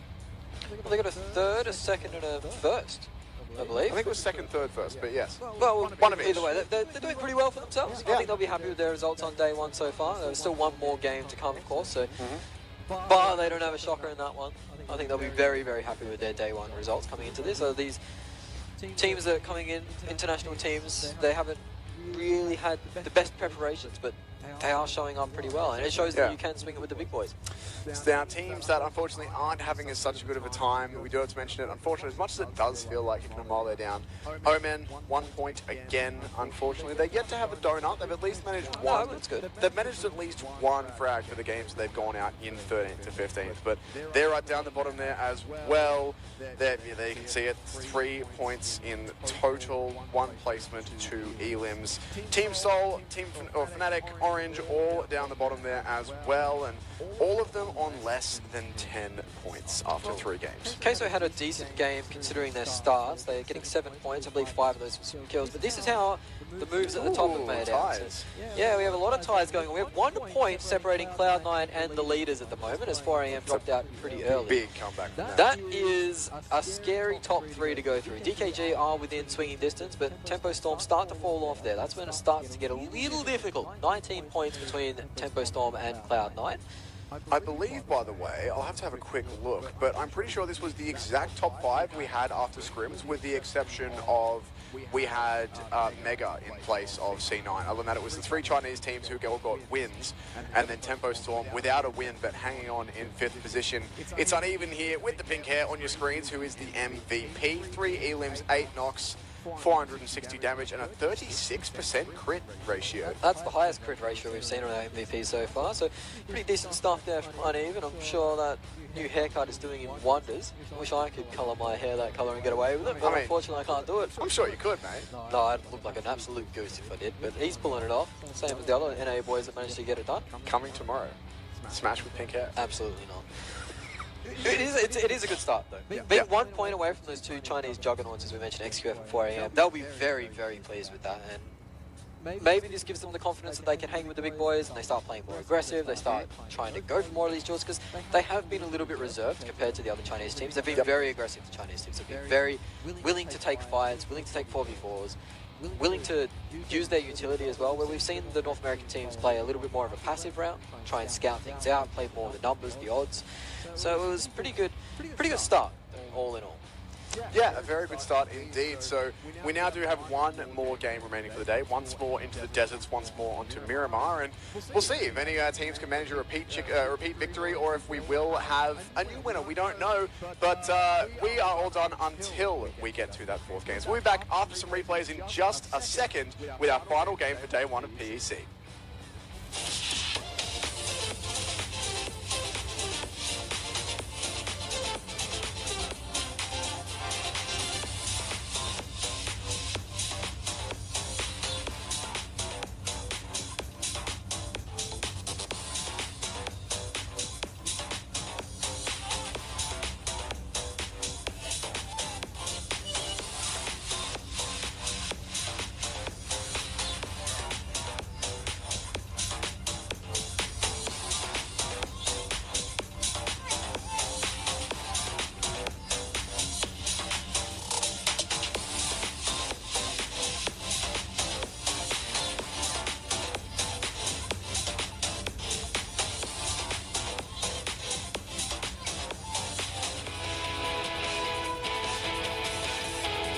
好，各位小伙伴，接下来来到了我们的赛后采访环节，我是主持人 DJ Star 郑奇，站在我旁边的呢就是我们 Cloud9 的队员，来先跟大家打个招呼。So just say hello to the field. Hello。看得出来，我们现场的观众都非常的热情啊！吃下了这样的一局蛋糕以后，心情如何 So what's your mood after you get the first place? It feels insane. I mean, we're the first North American team to ever win at an international event, and we're so proud to have that title. So proud. 伊文说我们很骄傲，能代表北美队伍拿下第一支全球邀请赛上获得第一次胜利。哎，对，刚才通过我们这个刚刚结束的画面，刚刚给到他们的时候，也看到我们 Cloud9 的队员每一位都非常非常的激动。那么还有一个问题啊，就是在最后的一个决赛圈，当决赛圈你们拉出来的时候，其实你们是一个1打2的状态，对吧？当时你们是怎么做出这个决策的呢？为什么会打得这么大胆？ So why you guys do make a decision when you're facing two teams and in the final circle? So what do you think when you do that decision? Right. So we knew we wanted to get as center as possible because it was going to be the last circle, which closes in towards the center. So we just made the call to get out of the house and find a spot where no one can see us and be more center them, so they have to push us. 伊文说，在当时的那个情况下，他们是提前叫了一个队友在楼上架枪，并且他们知道他们要去的前面的那个坡是最后一个圈的梅花桩，那他们想拿到那个坡之后，就可以更好的去打掉剩下的对手。哎，所以说是整个对于地理位置的一个了解，可以说是非常的透彻。与此同时呢，对旁边的战术信息的把握也是非常的到位。那么还有啊，就是我们的 Cloud9 在这几局看下来，经常出现在我们的决赛圈。 觉得自己是在哪方面做得非常好呢？所以说才会有这样好的一个成绩。So why you guys can always survive until the final circle? So we pride ourselves on having really good macro play, which is we have really strong rotations. We know how to move around the zones and take very logical decisions to avoid bad situations. And so that's why what we need to work on is our kills. But that's what we're trying to work on. Okay. 伊文刚说就是他非常感谢他们的指挥，是他们的指挥就是可以选很好的，就是选一些特别好的位置的点位，然后他们就先运营。虽然说他们的击杀不是很多，但是他们会在以后的比赛里面去争取更多的击杀。但是前期先把运营做好，才能带队伍走向。 更美好的比赛以后，哎，前期先把运营做好，所以说也算是一个大后期打法。前期先好好的打好自己的运营，在之后呢再全力出击。好，与此同时呢，也让我们再一次感谢 Cloud9，同时也让我们预祝 Cloud9在之后的比赛中同样可以取得一个非常优秀的成绩。再次感谢你们。好，那么接下来呢，让我们稍事休息，期待比赛，马上回来。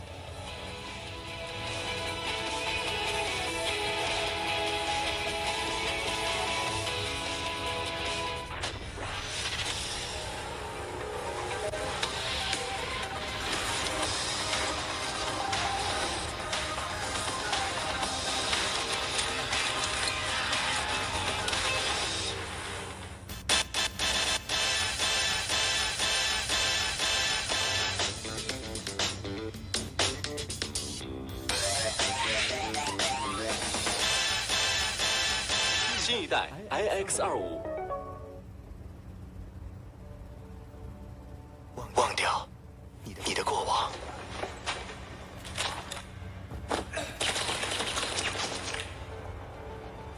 忘掉昨日的荣光，忘掉情绪，忘掉呼吸，忘掉曾经的伤痛。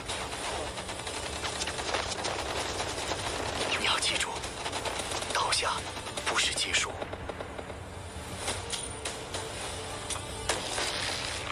我们还可以再次出发。你要记住的是对手的模样。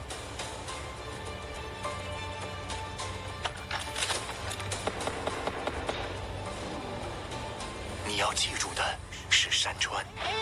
你要记住的是海洋。即使烟雾弥漫，记住了蓝道的方向。战胜他们。忘掉他们，带上你的盔甲，爬低你的身姿，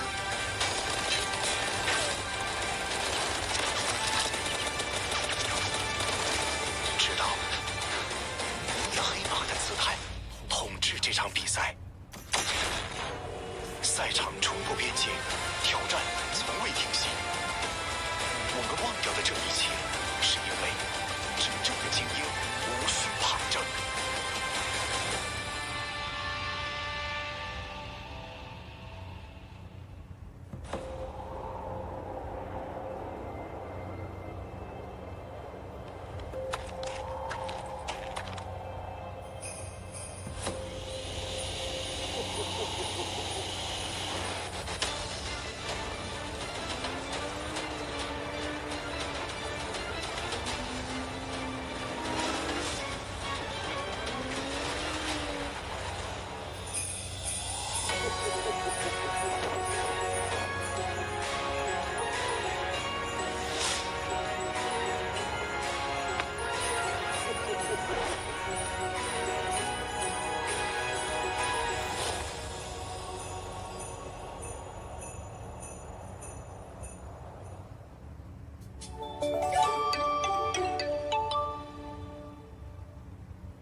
As much as it blows my mind to say it, we are nearing halfway through the Peacekeeper Elite Championship here in China.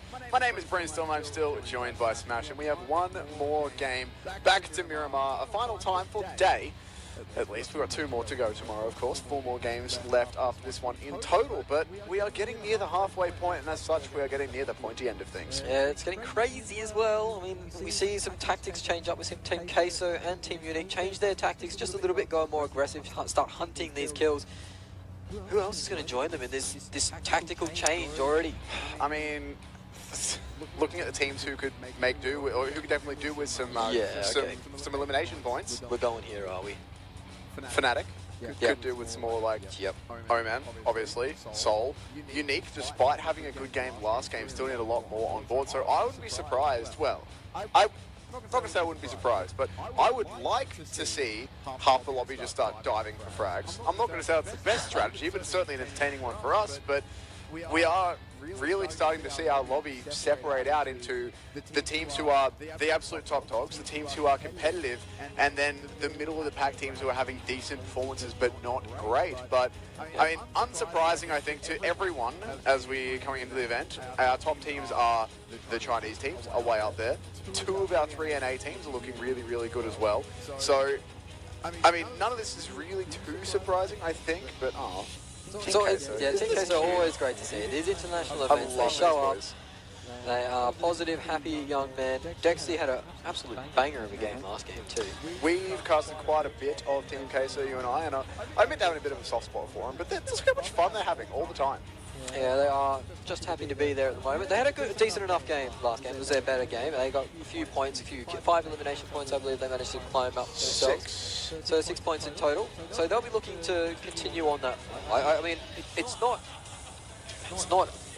out of the realm of possibility as them claiming themselves top 5 position in the tournament, but it is quite a long ways away. As the top 3, 4AM, XQF, and Cloud9, are within 3 points of each other at the moment. So those 2 actually. Yeah, 2 2 points. 53, 52. 55? Is it 55, 55, 53? I thought it was Either way. 53, 52. Whatever it is, they're stupidly close together. They are. So that's something else. Like now we add. Normally, like the first couple of games, we've just been looking for the teams who are down low to turn it around to keep themselves competitive. Now we've also got to keep an eye out for our top teams.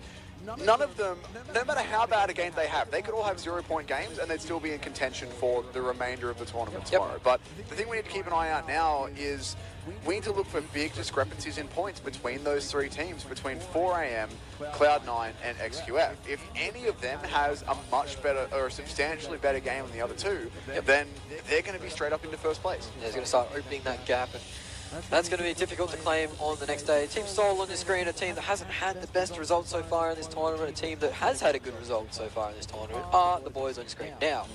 Cloud9 uneven, the MVP of last match. That was a bit of a banger from the boys from NA, and Beowulf on your screen there, closest to screen as well. He's a confident young player. Talking to him before other tournaments in the past, he mentioned that he feels like their team is just a few games away from really breaking out and being one of the best international teams. And this tournament really has shown that. The ability for them to compete in this lobby is very impressive, because it is stacked. As much as the first game for them was a bit of a slower one, they did only manage... Well, they got 3rd place, but with no frags behind it. They've done a lot better since then. A 2nd place with 7 kills, a 1st place with 8 kills. We're going to even here in that last game, 6 frags for himself out of the 8 total that his team got. That is a very big performance from him. Other teams were looking towards to step back up into things as well. Yudu had a really good start. We haven't seen too much from them. Mega have had a few reasonable results. We want to see them pushing higher, as in other tournaments we've seen them be quite strong. Yeah, we have seen them either dominate or flop, and at the moment they're just in the middle. So we'll have to see where they end up. Consistency, top and bottom. Yeah. As we do make our way into the final game of the day, the final Miramar of the day too. We get to see this beautiful stage one more time. It is so sick. Phenomenal. This stage, it's massive. You can see the team is very comfortable in their little booths as well. And come on to the XQF guys. They're looking for a chicken dinner. They're looking for a big win to try and catch themselves up, set themselves on top of the pops, I should say. And as we zoom out to all our player cameras for one last time today, who's your pick? To take out the game? Yeah, take out the game.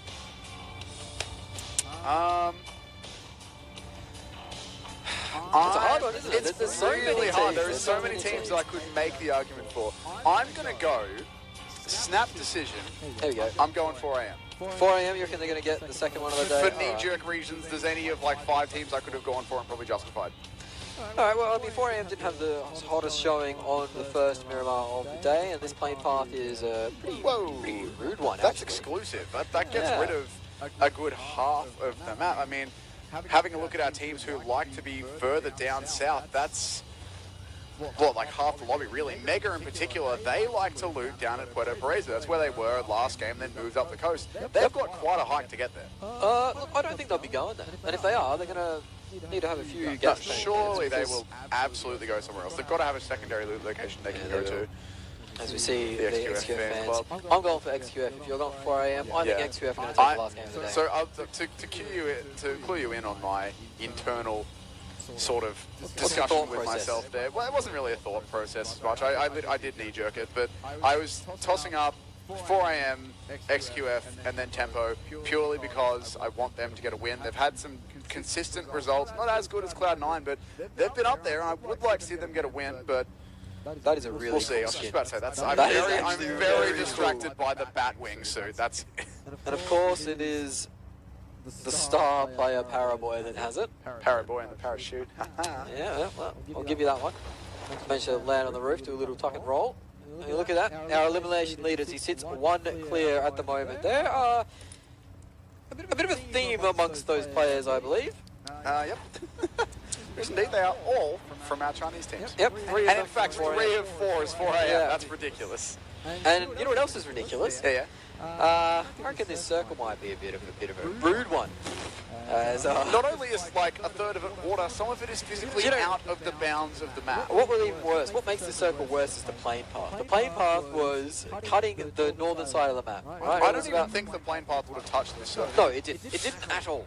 Nowhere near it. So this circle is a rude one to end the day. How will our players adapt to it? It looks like Mega in the cars are in a decent spot to go down and get the loot they want, but my word, we are going to see some shenanigans early on here. So Unique are on your screens here in El Pozo. If you were listening in earlier, we pointed out that this used to be, up until apparently very recently, as in 2 days ago, this was C9's loot spot and Unique forced him out. C9 got forced up to Tierra Bronca and Campo Militar, like way up in the northeast.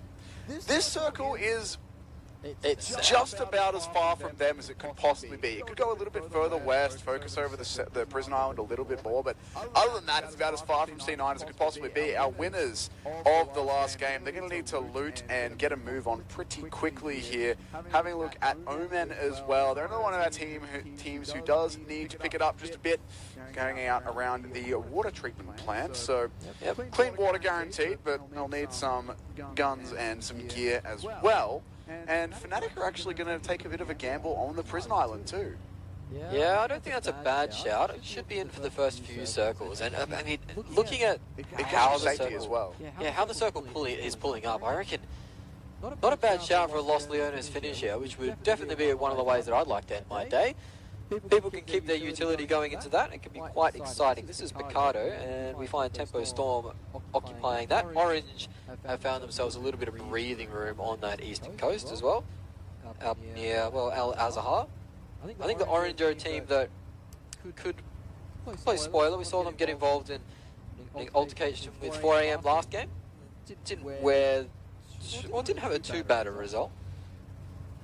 Team Queso spread out, getting their loot, getting into their work.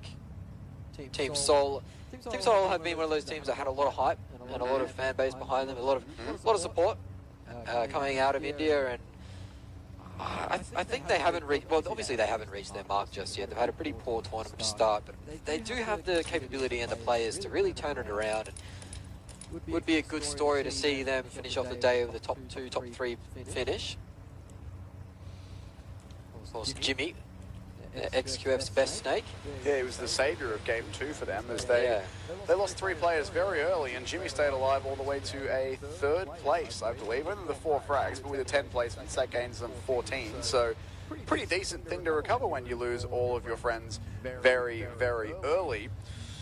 Yeah, I think he did a fantastic job. Absolutely did. Now, Fnatic, by the way, they've sent Scout over onto the prison island hanging out. The rest of them are actually going to be edge guarding that bridge and also looting up the town there of Valdemar. So, if anyone else goes for the same sort of play that they might attempt, they will be able to lock it out, and they get a bit of extra time to loot there as well. So I like what they're going for. They're certainly a team who does need to pick up some placement points and some kill points as well. So I like to see them changing things up. Tempo are very split right now. Nico has got himself the basics, the bare necessities, and he's sent it towards the center of the circle. He is the IGL. He'll be scouting out, making sure he can find himself a decent compound for his team, and the rest of the boys are following up now. Getting out of Picardo nice and early is always nice, because around Picardo there's not much cover to get out of there. Of course, there's the hills to the southeast, but Usually you're running into waiting arms if you leave it too late to get out of there. So good move from Tempo Storm, and on board with Nico now as he's trying to find himself a new home. He's in the Ute, as it's known in Australia. Yeah, yep. Ute is what it's called in Australia, but I believe in America it's called a truck or a pickup truck or something like that. Pickup truck. I don't know, Yeah, it's the terrible worst American accent of all time. Probably. Yeah, it'd be top 5. Orange Boys on the move here as well, heading down the eastern coast towards Impala. Got a whole bunch of privacy to work with. Oman going to be splitting up into the combi. Look. What's the big Carnage gets picked out of? Or Zute gets picked out of this convertible because he's had a real problem with getting picked off solo. Zuto's been pretty unlucky when it comes to running into... Absolutely a luck thing. That's not common anything else, but yeah. He's been pretty unlucky when he's been running into the loving arms of other teams. As Seoul are starting to take shots at Team Queso. Team Queso immediately hop out of their vehicles and start to return fire because they are very angry at the moment. Team Queso, they want to chase some eliminations, I believe. They are outgunned at the moment. There is a 2-2 split from both teams, in fact, so the angle comes across and Viper's going to get the first knock. That's on Team Marco. Now, they're going to start to use the high ground here on Team Seoul. This is going to be very beneficial as Marco and Ayala might not be sure about this flank coming in. Viper and Regaltos, they're in a very good position. If they can manage to get themselves up onto this higher location, I don't think you can jump up there just yet. Yeah, not quite from there. I think you have to go up a little bit further over when it's a bit less steep. Though. So it is a 1-for-1 trade. It looks like the Marco has been picked up. Mortal will try and pick up a Barn. Tate was the man to find that knock on the flank, on the rotate. He's poking out wider. This is very, very awkward engagement, in fact. As the other two players from Team Seoul aren't in really a position, because they couldn't get up that high ground, to take advantage of being above Ayala and Marco. As much as they would like to get themselves some early damage across here, Tate going to cop a few bullets at range there and can't quite find the cover that he needs just yet. Playing some very risky business around the tree. Not sure exactly where he's being shot from and can't figure out where to hide, but has found some cover just in time. The tree's fine. Unable to land the shots, unfortunately, given the time that he had. Needs to be careful as well, as there's other Team Queso members very close by. I've lost track of this fourth player, Regaltos. I've lost track of him at the moment. I'm not sure where he is, but... he's in a car going on a real big flank. He is too. Real big flank. He's actually gone all the way around. Huh. I'll have to tune into that soon because I think that might be a little bit back. Are Seoul making a play to try and remove Team Queso entirely? I think they might be. They kind of have to. The zone is coming in and they are outside the zone. So that fight's going to kick off eventually. As we are on board with Cloud9, our previous winners. They're on the rotate. 4 AM, another big team sitting up the top. They are looking for a new home themselves. There's plenty of property down this way and it's a decent location. You can see it's overlooking the river that splits the military island or the prison island. This is back on board. This is the Regaltos flank. He's right behind Tate at the moment. Dexy. He might be in a prime position here. He has to be patient and he has to get 2. If he gets traded here, there's no way they're going to be able to pick him up. Yeah, I mean, even if he only gets 1, as long as he stays alive, that's the big one. If he can just make himself known, put the pressure towards Team Queso and stay alive, that's the big thing, but they may have just found him out there. I think he spotted Tate. I don't think Tate saw him. Yeah, Tate's not playing like he spotted him. Regaltos definitely spotted Tate, but I don't think he's... He doesn't want to move too early. I don't think he's aware that Tate's his team to be able to help him. Now he is. He can't really take this engagement solo. He goes for the spray. Doesn't manage to connect either, so now the jig is up. Tate knows and he returns fire onto Regaltos. The Molotov comes out, but that's not going to do a lot of damage. Regaltos is being picked off. Greedy from Regaltos. And that's going to be his demise, leaving Seoul with 3 players remaining. The idea wasn't bad. The execution was a little to be left desired. Left a little to be desired even. Tempo Storm, they moved very early days and find themselves in a fantastic position on the south. They will be greeted by 4 AM soon. As we see Savano now equaling up the tally, I believe, as Team Queso have all piled in, and now they're getting aggressive onto Seoul, knowing that there's only 3 players remaining. Now 2. Death rolls in. Yeah, that was the combi of death as Dexy is added to his kill tally. He must be getting up there too. I believe he got 3 or 4 last game. So, oh no, Hikasi now being chased out by Team Unique as well. So these teams are starting to get a lot more aggressive, especially Team Queso and Team Unique. The double nade from Hasaki though, that's going to be an interesting way of starting this fight. Rogue tries to pull up as well, but this car isn't moving very quickly. And now 4AM are going to pounce all over this, the double nade. They know they can get some easy points here. Old boy gets knocked out as well. And this might be the end. That's the cleanup on that double nade actually, as Rogue jumps out of the car on a slither of HP. Kitsune in the background. He's managed to dodge all those bullets. Kitsune is on full HP, so he will be able to get out of there, you'd imagine, as Hasaki's actually found Rogue from an angle and a half. How on earth has he managed to land that shot uphill? Mate, if I can tell you, I give you something useful. Zone about to move. Most of our teams are now inside it. Synergy out to the east. A couple of Omens players. Well, that is a shift. There's still a bunch of water in that circle too as it goes to the south.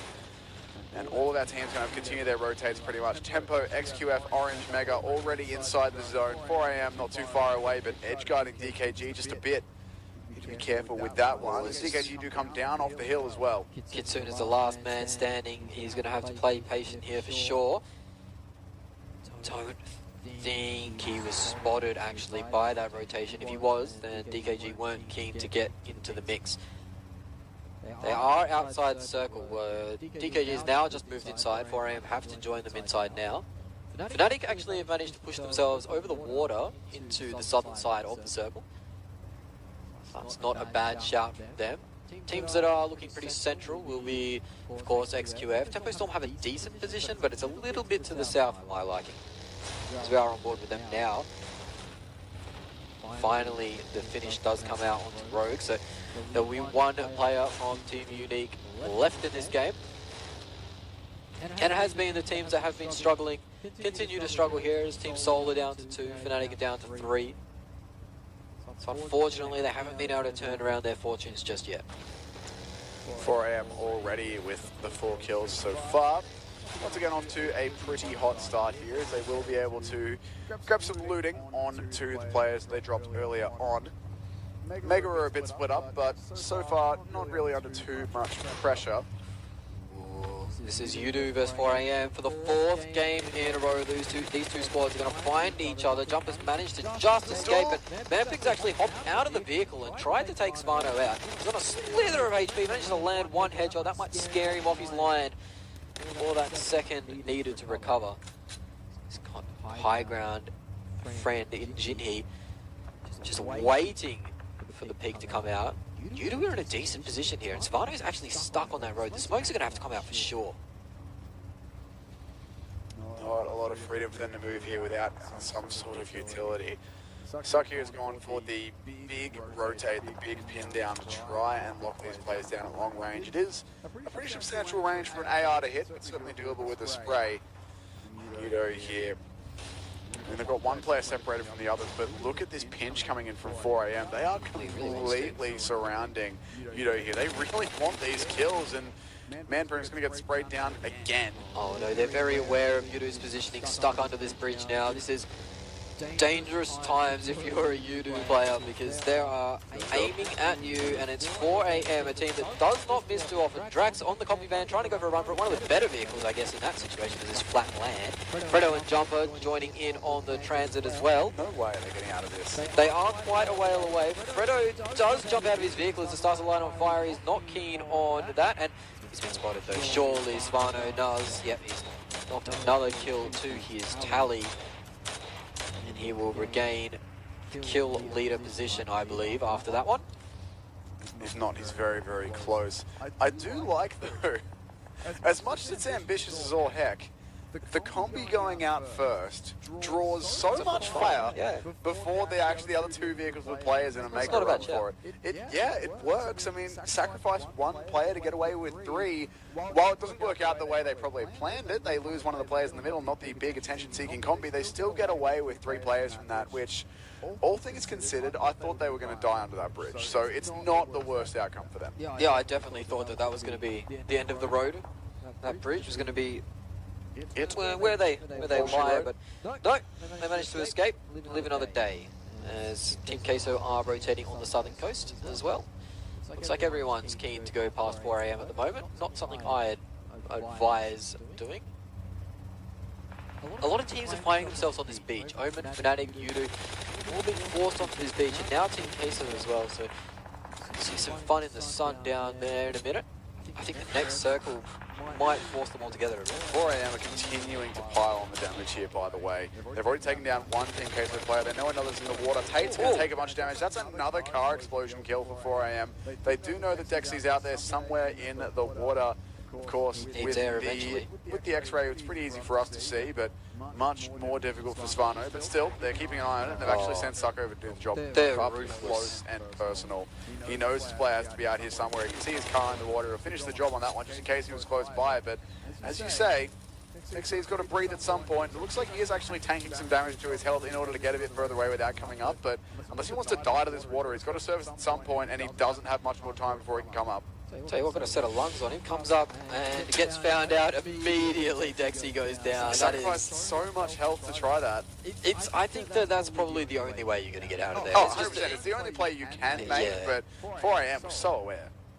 They certainly were. As the last player from Team Queso is hiding out, and I believe he will go down to the zone. I don't think, well, there's much left in it for Team Queso, so they haven't been able to get the ball rolling, get the game going on just yet. Unfortunately for them, their poor struggles or their poor start continues to this tournament. And it's, I mean, by the end of this game, we're looking at 50% of the games for the tournament all done and dusted. So your poor start is rapidly becoming a setup for a poor finish. For a lot of these teams don't have too many points thus far. Of course, they all still do have a chance to turn it around, but as is always the case in a tournament like this, where it's not about, you know, it's not like a lot of other esports which are 1v1 or team v team or whatever. In a big group situation like this, you're just leaving it later and later for you to pull out some massive game or other. Act like it's just from Suck, by the way. Oh, there he is, see ya. Yeah, he was wise to the antics. As soon as he was given the opportunity, he took full advantage of it.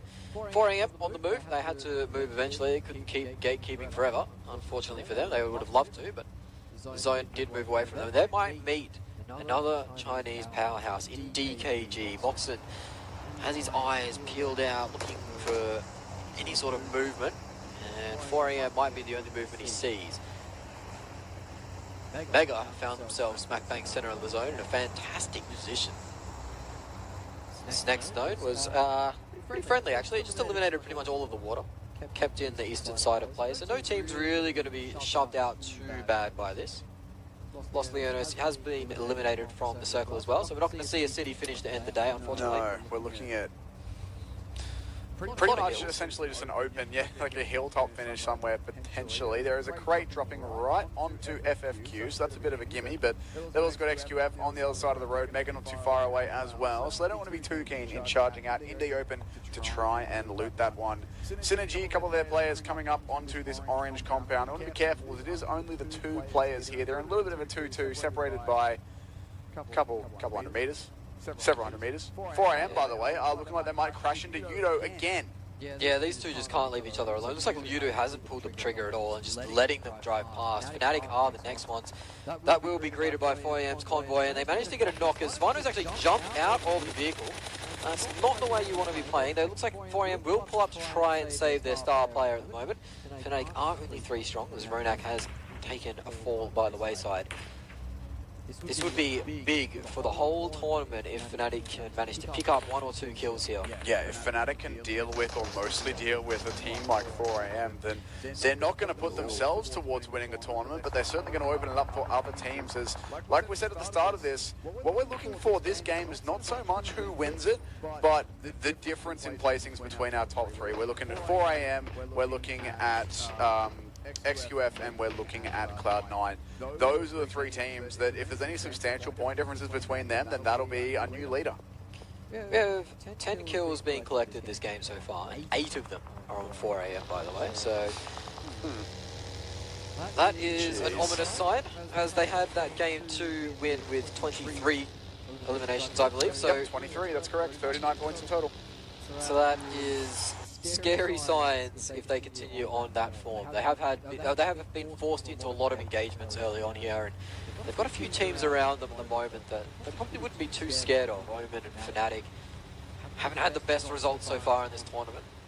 4AM are off to a hot start.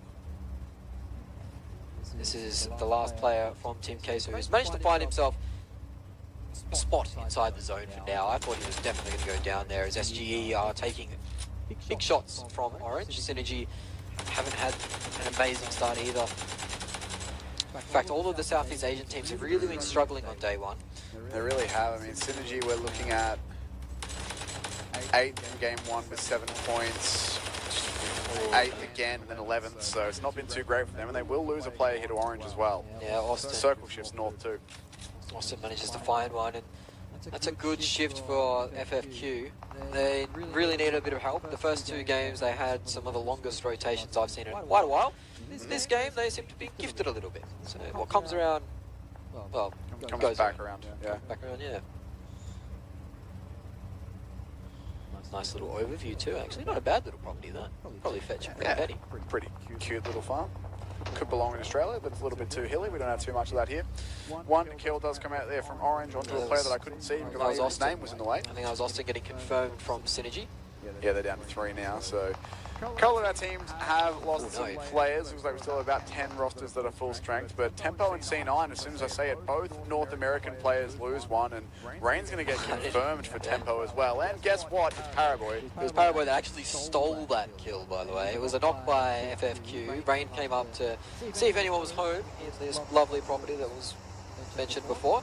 Turns out FFQ were home, knocked him down, and then Paraboy on the angle managed to claim the point.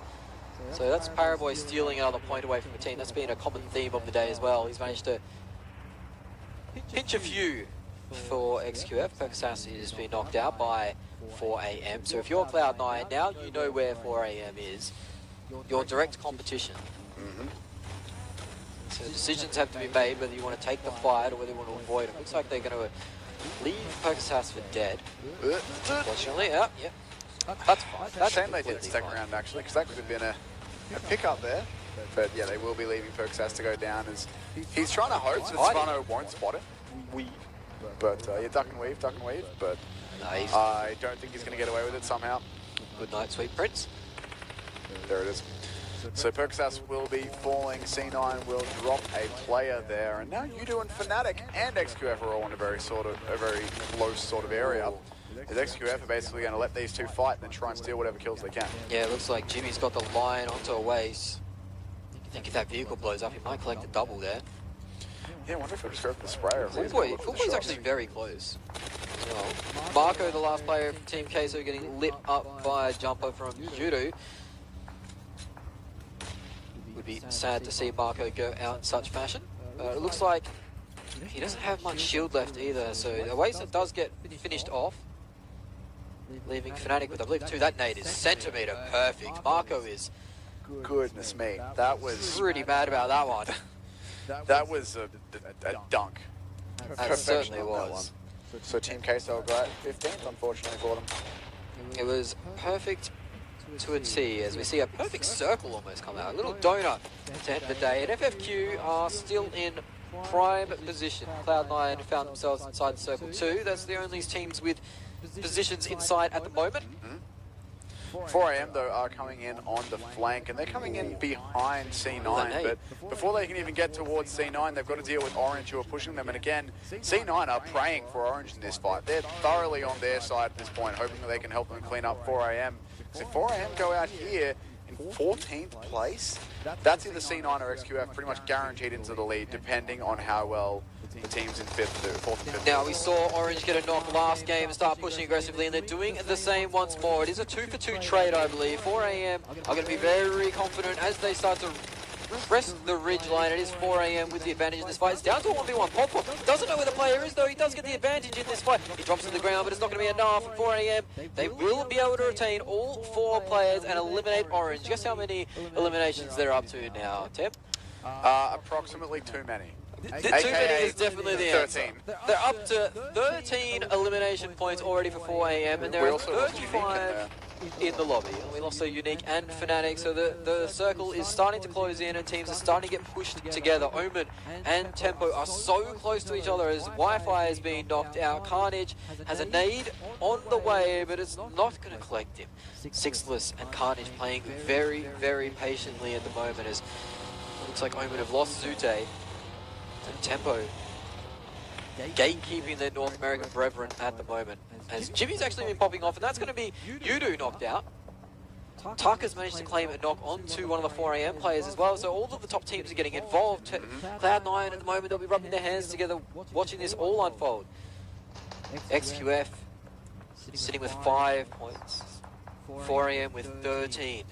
13, and we've barely even done anything yet. Like, we're at 10 teams and 34 players, so we've still got two-thirds of the team and over two-thirds of the teams and over half the field still alive in terms of individual players. And 4AM are already chilling out here with 13 elims, so living the dream. If they can continue this, then it's looking to be another very high kill win for them. But it's not all said and done just yet. There's a lot of teams standing between them and that victory. So a lot of work still to be done for the 4AM guys. They've certainly started off the right way as the circle is just about to move. Let's have a look where it's going. Just below dead center, and it centers up on FFQ once again. This is going to force 4AM and Cloud9 together. Unless 4AM have done the research, done the reconnaissance, and have found where Cloud9 are, they just might have. But this might force them together, and that surely 4AM can't win these fights back to back to back all the time. Surely they're running out of meds, the armor, the nades. You do this to them. They have to at some point. They're not invincible. You don't do it, Ben. Just don't. You know how this works. You're a caster. You understand caster's curse. You'll make them do it. XQF though are here still with 4 players as well, and they have been looking sharp so far, so they're certainly still a force to be reckoned with here. They have some of the remnants of Omen hanging around, I think. Tempo as well in the neighborhood. Down on that southern side of the circle, you can hear the shots and the nades right now, and it looks like Tempo are getting aggressed upon already. Omen are actually making the play here to try and catch out their North American brethren. Chica's going to take a lot of damage. Nico's in the open there as well, and Carnage does need to get inside, free from the zone, and just about avoids that last Tempo player. Sixless, as you can see there, is over the far side as well, maneuvering his way in. Could go for a bit of a backstab, but he's still a little way off. They've got to buy some time for him. In the meantime, we say goodbye to Team Soul. Yeah, we might be saying goodbye to Omen. It is Sixless in the dirt with an Uzi. That's not where you want to be. Carnage does get taken out by XQF. Paraboy cleans that kill up, adding to his tally. More and more kills for Paraboy. Tempo now starting to push up towards XQF. Only 3 strong though. They're in a dangerous position. It can be quite difficult to throw these nades downhill as mentioned, but if you can time it just right, it's pretty impossible to run away from. That one might be a little too hot.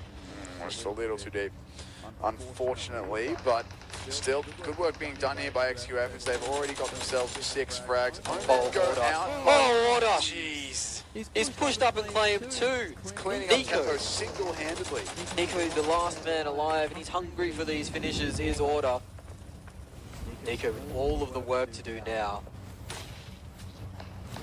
The hope of staying in the top 5 at the end of the day really is resting on his shoulders at the moment. Chica gets taken out, finished off by Order. Taka from FFQ is being aggressed upon by 4AM. They managed to avoid Cloud9. They've run into FFQ. Nico gets taken out. That's Tempo Storm out in 8. Well, this fight is very close quarters combat. If anyone can beat 4AM, it's a victory for the likes of C9 and XQF, but of course, all of those teams still with multiple players up. 3 up for Cloud9, 4AM 3 and 1 knock, so they can get back to full strength, and SQF chilling out. 4 players, 8 frags thus far, all sitting in this house on your screen. FFQ above them on the hill, Synergy pinning them down as well. So once again, a bit of an awkward multiple angle fight, 3-way fight. Mega, though, are coming out the worst of this one as Paraboy sitting in front of a car that's not even blown up, doesn't care. No, he does think he's invincible, does Paraboy, but 4AM are actually in a really rough position at the moment as they have Cloud9 below them. Mega coming up from the south, Synergy coming up from the north, and in their way is FFQ. One of the players from FFQ is knocked out by another nade, and another nade comes through, getting another knock for 4AM. Their nade usage today has been absolutely perfect. Hisaki's got 5 eliminations for the match, as you saw just there.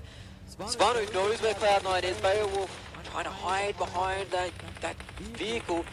Eliminations do come through. The Chinese teams have eliminated Mega in a combined effort and are now turning their attention to Synergy. How are 4AM still 4 strong?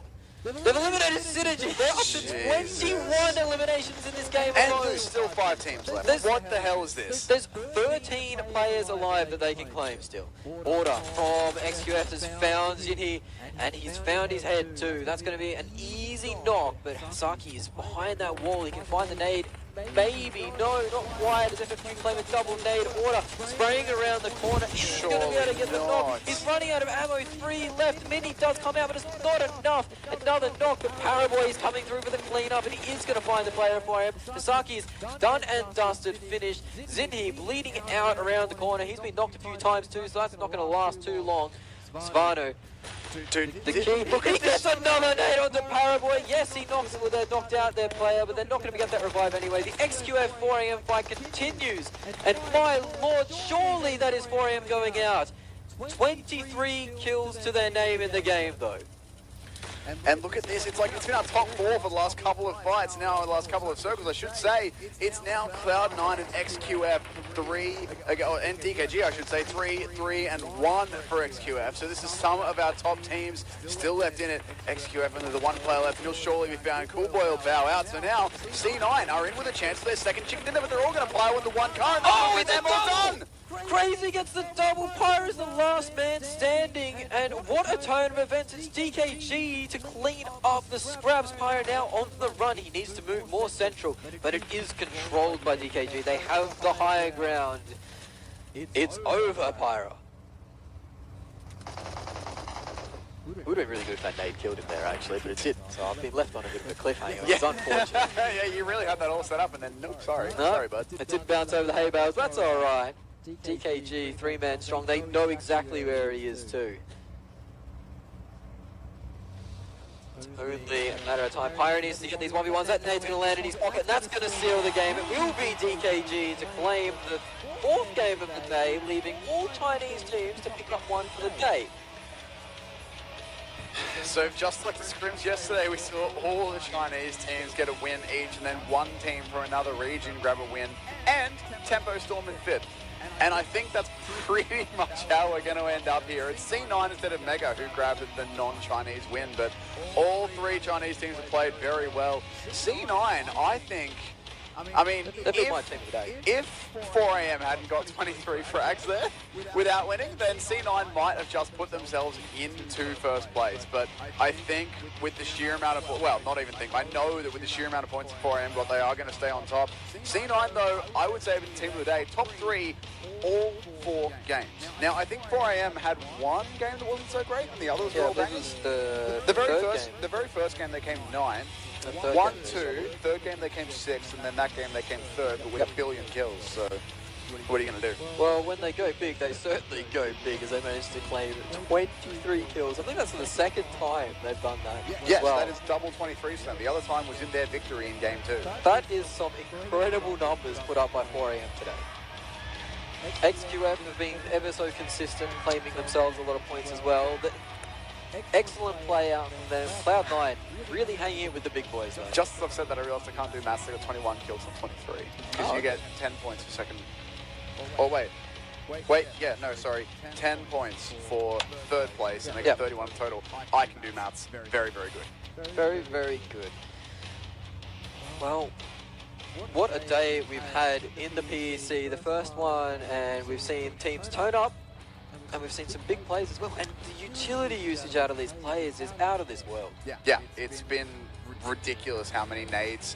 I mean, it's mostly just been a lot of HE nade damage. We've seen a lot of decent smoke usage, Molotovs very sparingly, but so many HE knocks, particularly from our Chinese teams and the NA teams as well, have been getting amongst it. But 4AM, their nade usage is nuts. It's out of this world. They're using nades in ways that I thought you should impossible or couldn't. Well, as well as the timings as well. They're keeping them for all these right fights. I mean, you see the end fight there, the final 5-4 teams all going out in one compound, and they still have pockets and pockets full of nades. I don't know where they're storing them. I don't want to know at this point, but it's crazy. Got, like, the biggest nade belt you've ever seen. Yeah, the utility belt for these blokes is out of this world, but again, they've been putting up amazing performances, and that top 4 are really starting to pull away from the rest of the competition there. With DKG claiming that last victory, I think they'll be moving up into 4th place. So, I mean, obviously we'll see the leaderboard in a little bit. We've got to confirm all of this, but 4AM with 31 points in that game should now have bought themselves a bit of space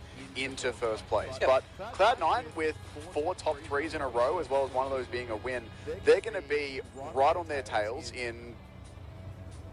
Yeah, probably 3rd. I'd say Cloud9 will still retain 3rd, yeah. I'll have to see how it goes. And then XQF getting themselves 23 there. So C9 we've got, I wrote it down, where is it? 14 points in total. So it should be like 10-ish points between 4AM and XQF, and then somewhere like that between C9, but it's going to be real close, I think, in the top 5, and the gap now between the top 5 and the bottom 10, I think, is going to really start to spread apart in this next scoreboard update. I think that's definitely going to start to open up a lot. It's going to be those bottom 10 teams starting to fight each other for that increased prizing. I think the top 5 are well and truly pulling away, with Tempo Storm and DKG really the 4th and 5th place teams. Tempo Storm might be dropping off a little bit, but I think they're still within shouting distance. If they are in that 5th position, it's still within a shout going into day number 2. As we see the highlights being pulled out now, Jimmy had some nasty knocks coming through, but this is the final fight.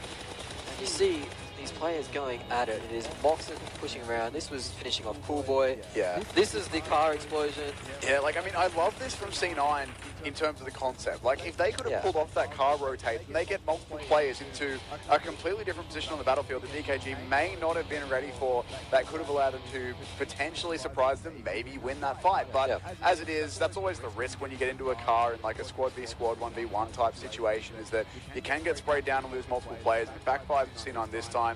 Nonetheless, they've got, what, 1/3, 2 seconds and a first, I think, so they're going to be very happy with their day, as are the guys on 4AM, despite not getting a win that game, getting 21 eliminations out of it. That's crazy. I mean, do you really care about the 6 additional placement points at that point? I don't think so. I think you're pretty happy with what you've got.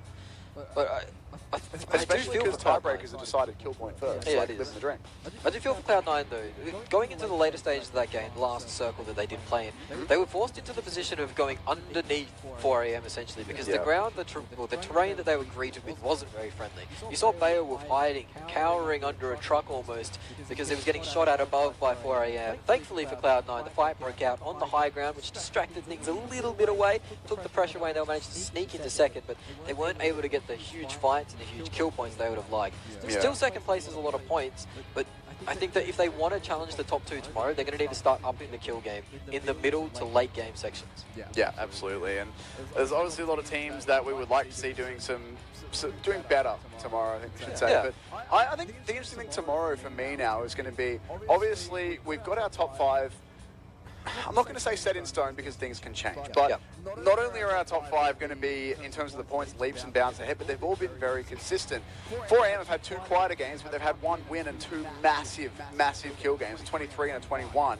C9 have been top 3 all day. XQF have been top 5 all day. I'm pretty sure they've been up there every single time. DKG with that win will secure themselves some solid points as well. So it's not just one really big win that's carrying our top teams right now. It's consistent results across all of the games. So I think the thing that'll be fun for me is seeing as any of the teams lower down will start, I mean, not really putting their tournament lives on the line because there's not too much they can really do at this point to catch up, but if they'll just say, all right, this game, we tank our normal strategy and we hot drop insert team.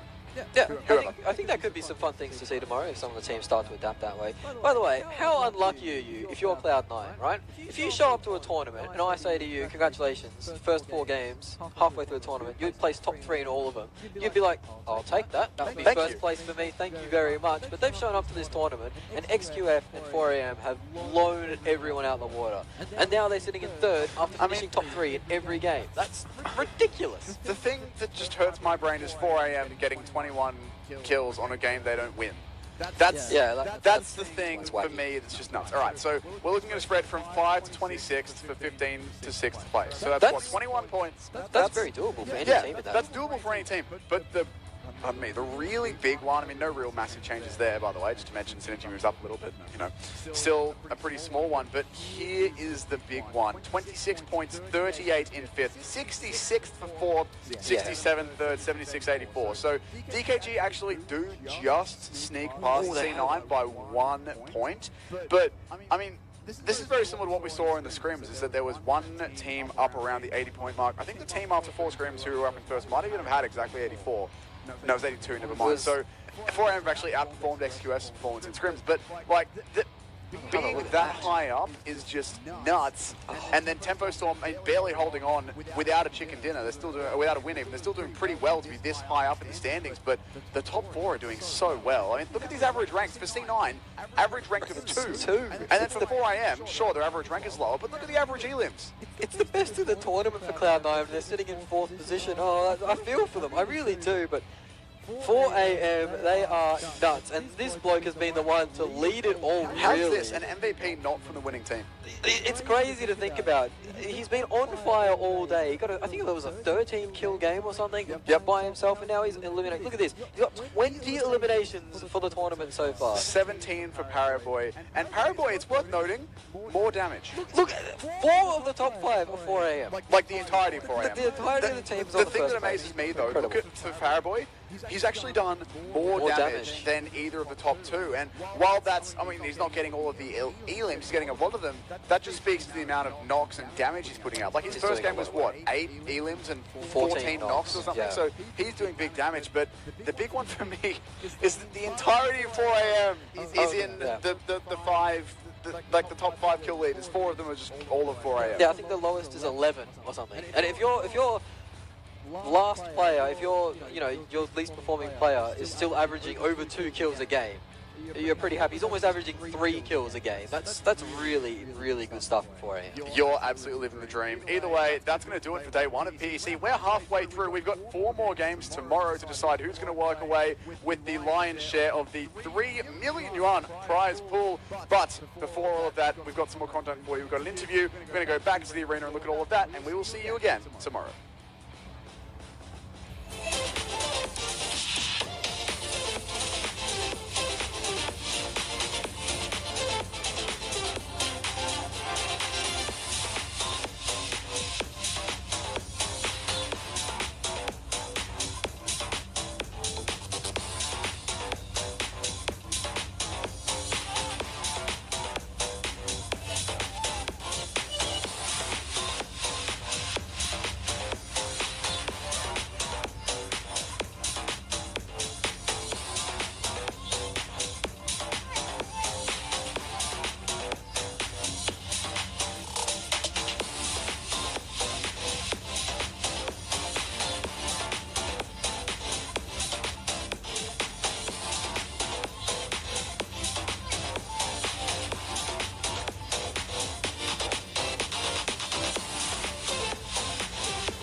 好，各位小伙伴，接下来来到了我们的赛后采访环节，我是 TJ Star 郑奇，站在我旁边的呢就是我们 DKG 的麦丽素，来先跟大家打个招呼。Hello， 大家好，我是 DKG 的麦丽素。今天呢，我们也听到了现场的呼声呀，今天是非常之圆满的一天，因为我们中国队的3支队伍啊，全部都各分到了一块蛋糕，吃下了最后一块蛋糕，现在感觉心情如何？心情非常的激动吧，非常很不容易。不容易是吧？非常开心。对，而且与此同时啊，在最后所面对的对手还是 C9，在上一局 C9 吃到蛋糕的那一局面对的就是你们。那么你们如何评价一下 C9 这支队伍呢？我觉得 C9 这支战队是在运营上和枪法上都是一支很不错的战队，实力非常强劲。还算是一支颇有建树的一支战队，对吧？对。还有就是在刚才的一个决赛圈呀，其实 DKG 的这个启动的时机选的是特别的恰当。当时你们是怎么选择这个启动时机的呢？是怎么分析场上的最后决赛圈的一个局势的呢？当然归属于我们狂哥哥。归属于狂哥哥。对。在这里 Q 一下自己的队友。该出手时就出手嘛，重拳出击了。该出手时就出手。对。风风火火闯九州。对的。对。所以说看到最后的 DKG 直接就是扎到了这个圈中心，而且是选择了非常恰当的一个时机，对吧？对的。好，那么在这里呢，也让我们恭喜我们的 DKG 在最后的一局比赛，终于是吃到了一局的蛋糕。同时呢，也非常感谢麦丽素接受我的采访。那么接下来呢，就让我们把我们的时间交还给解说席。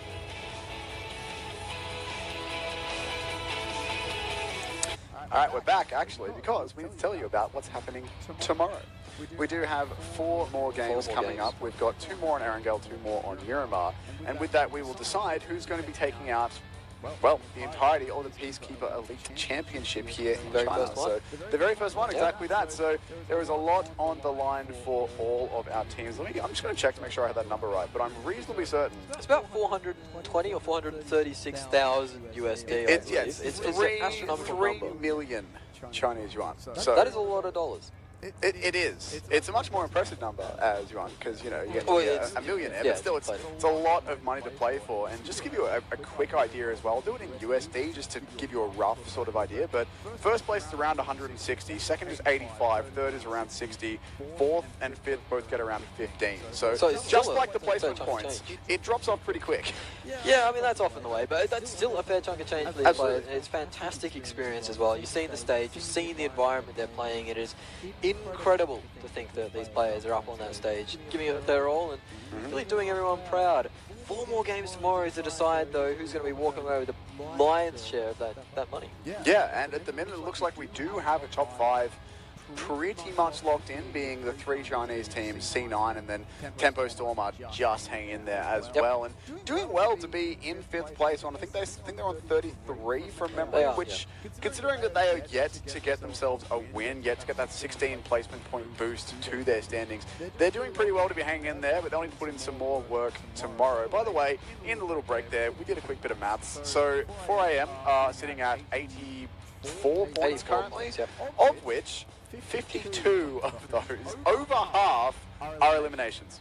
Yeah, it's a lot to think about, really. When you have these tournaments, you usually think about the elimination points are going to take up about 66%, about 2/3 of your points. And then 50-50 if you're really good. If you're really good and you're really getting a lot of kills.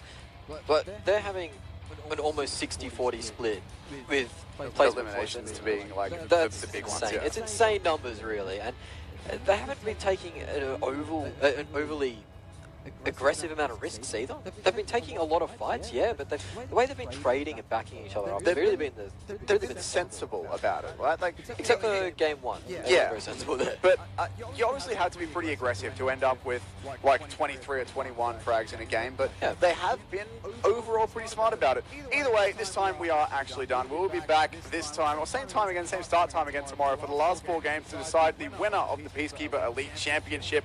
Make sure you don't miss it. 4 more action-packed games. We'll see you then.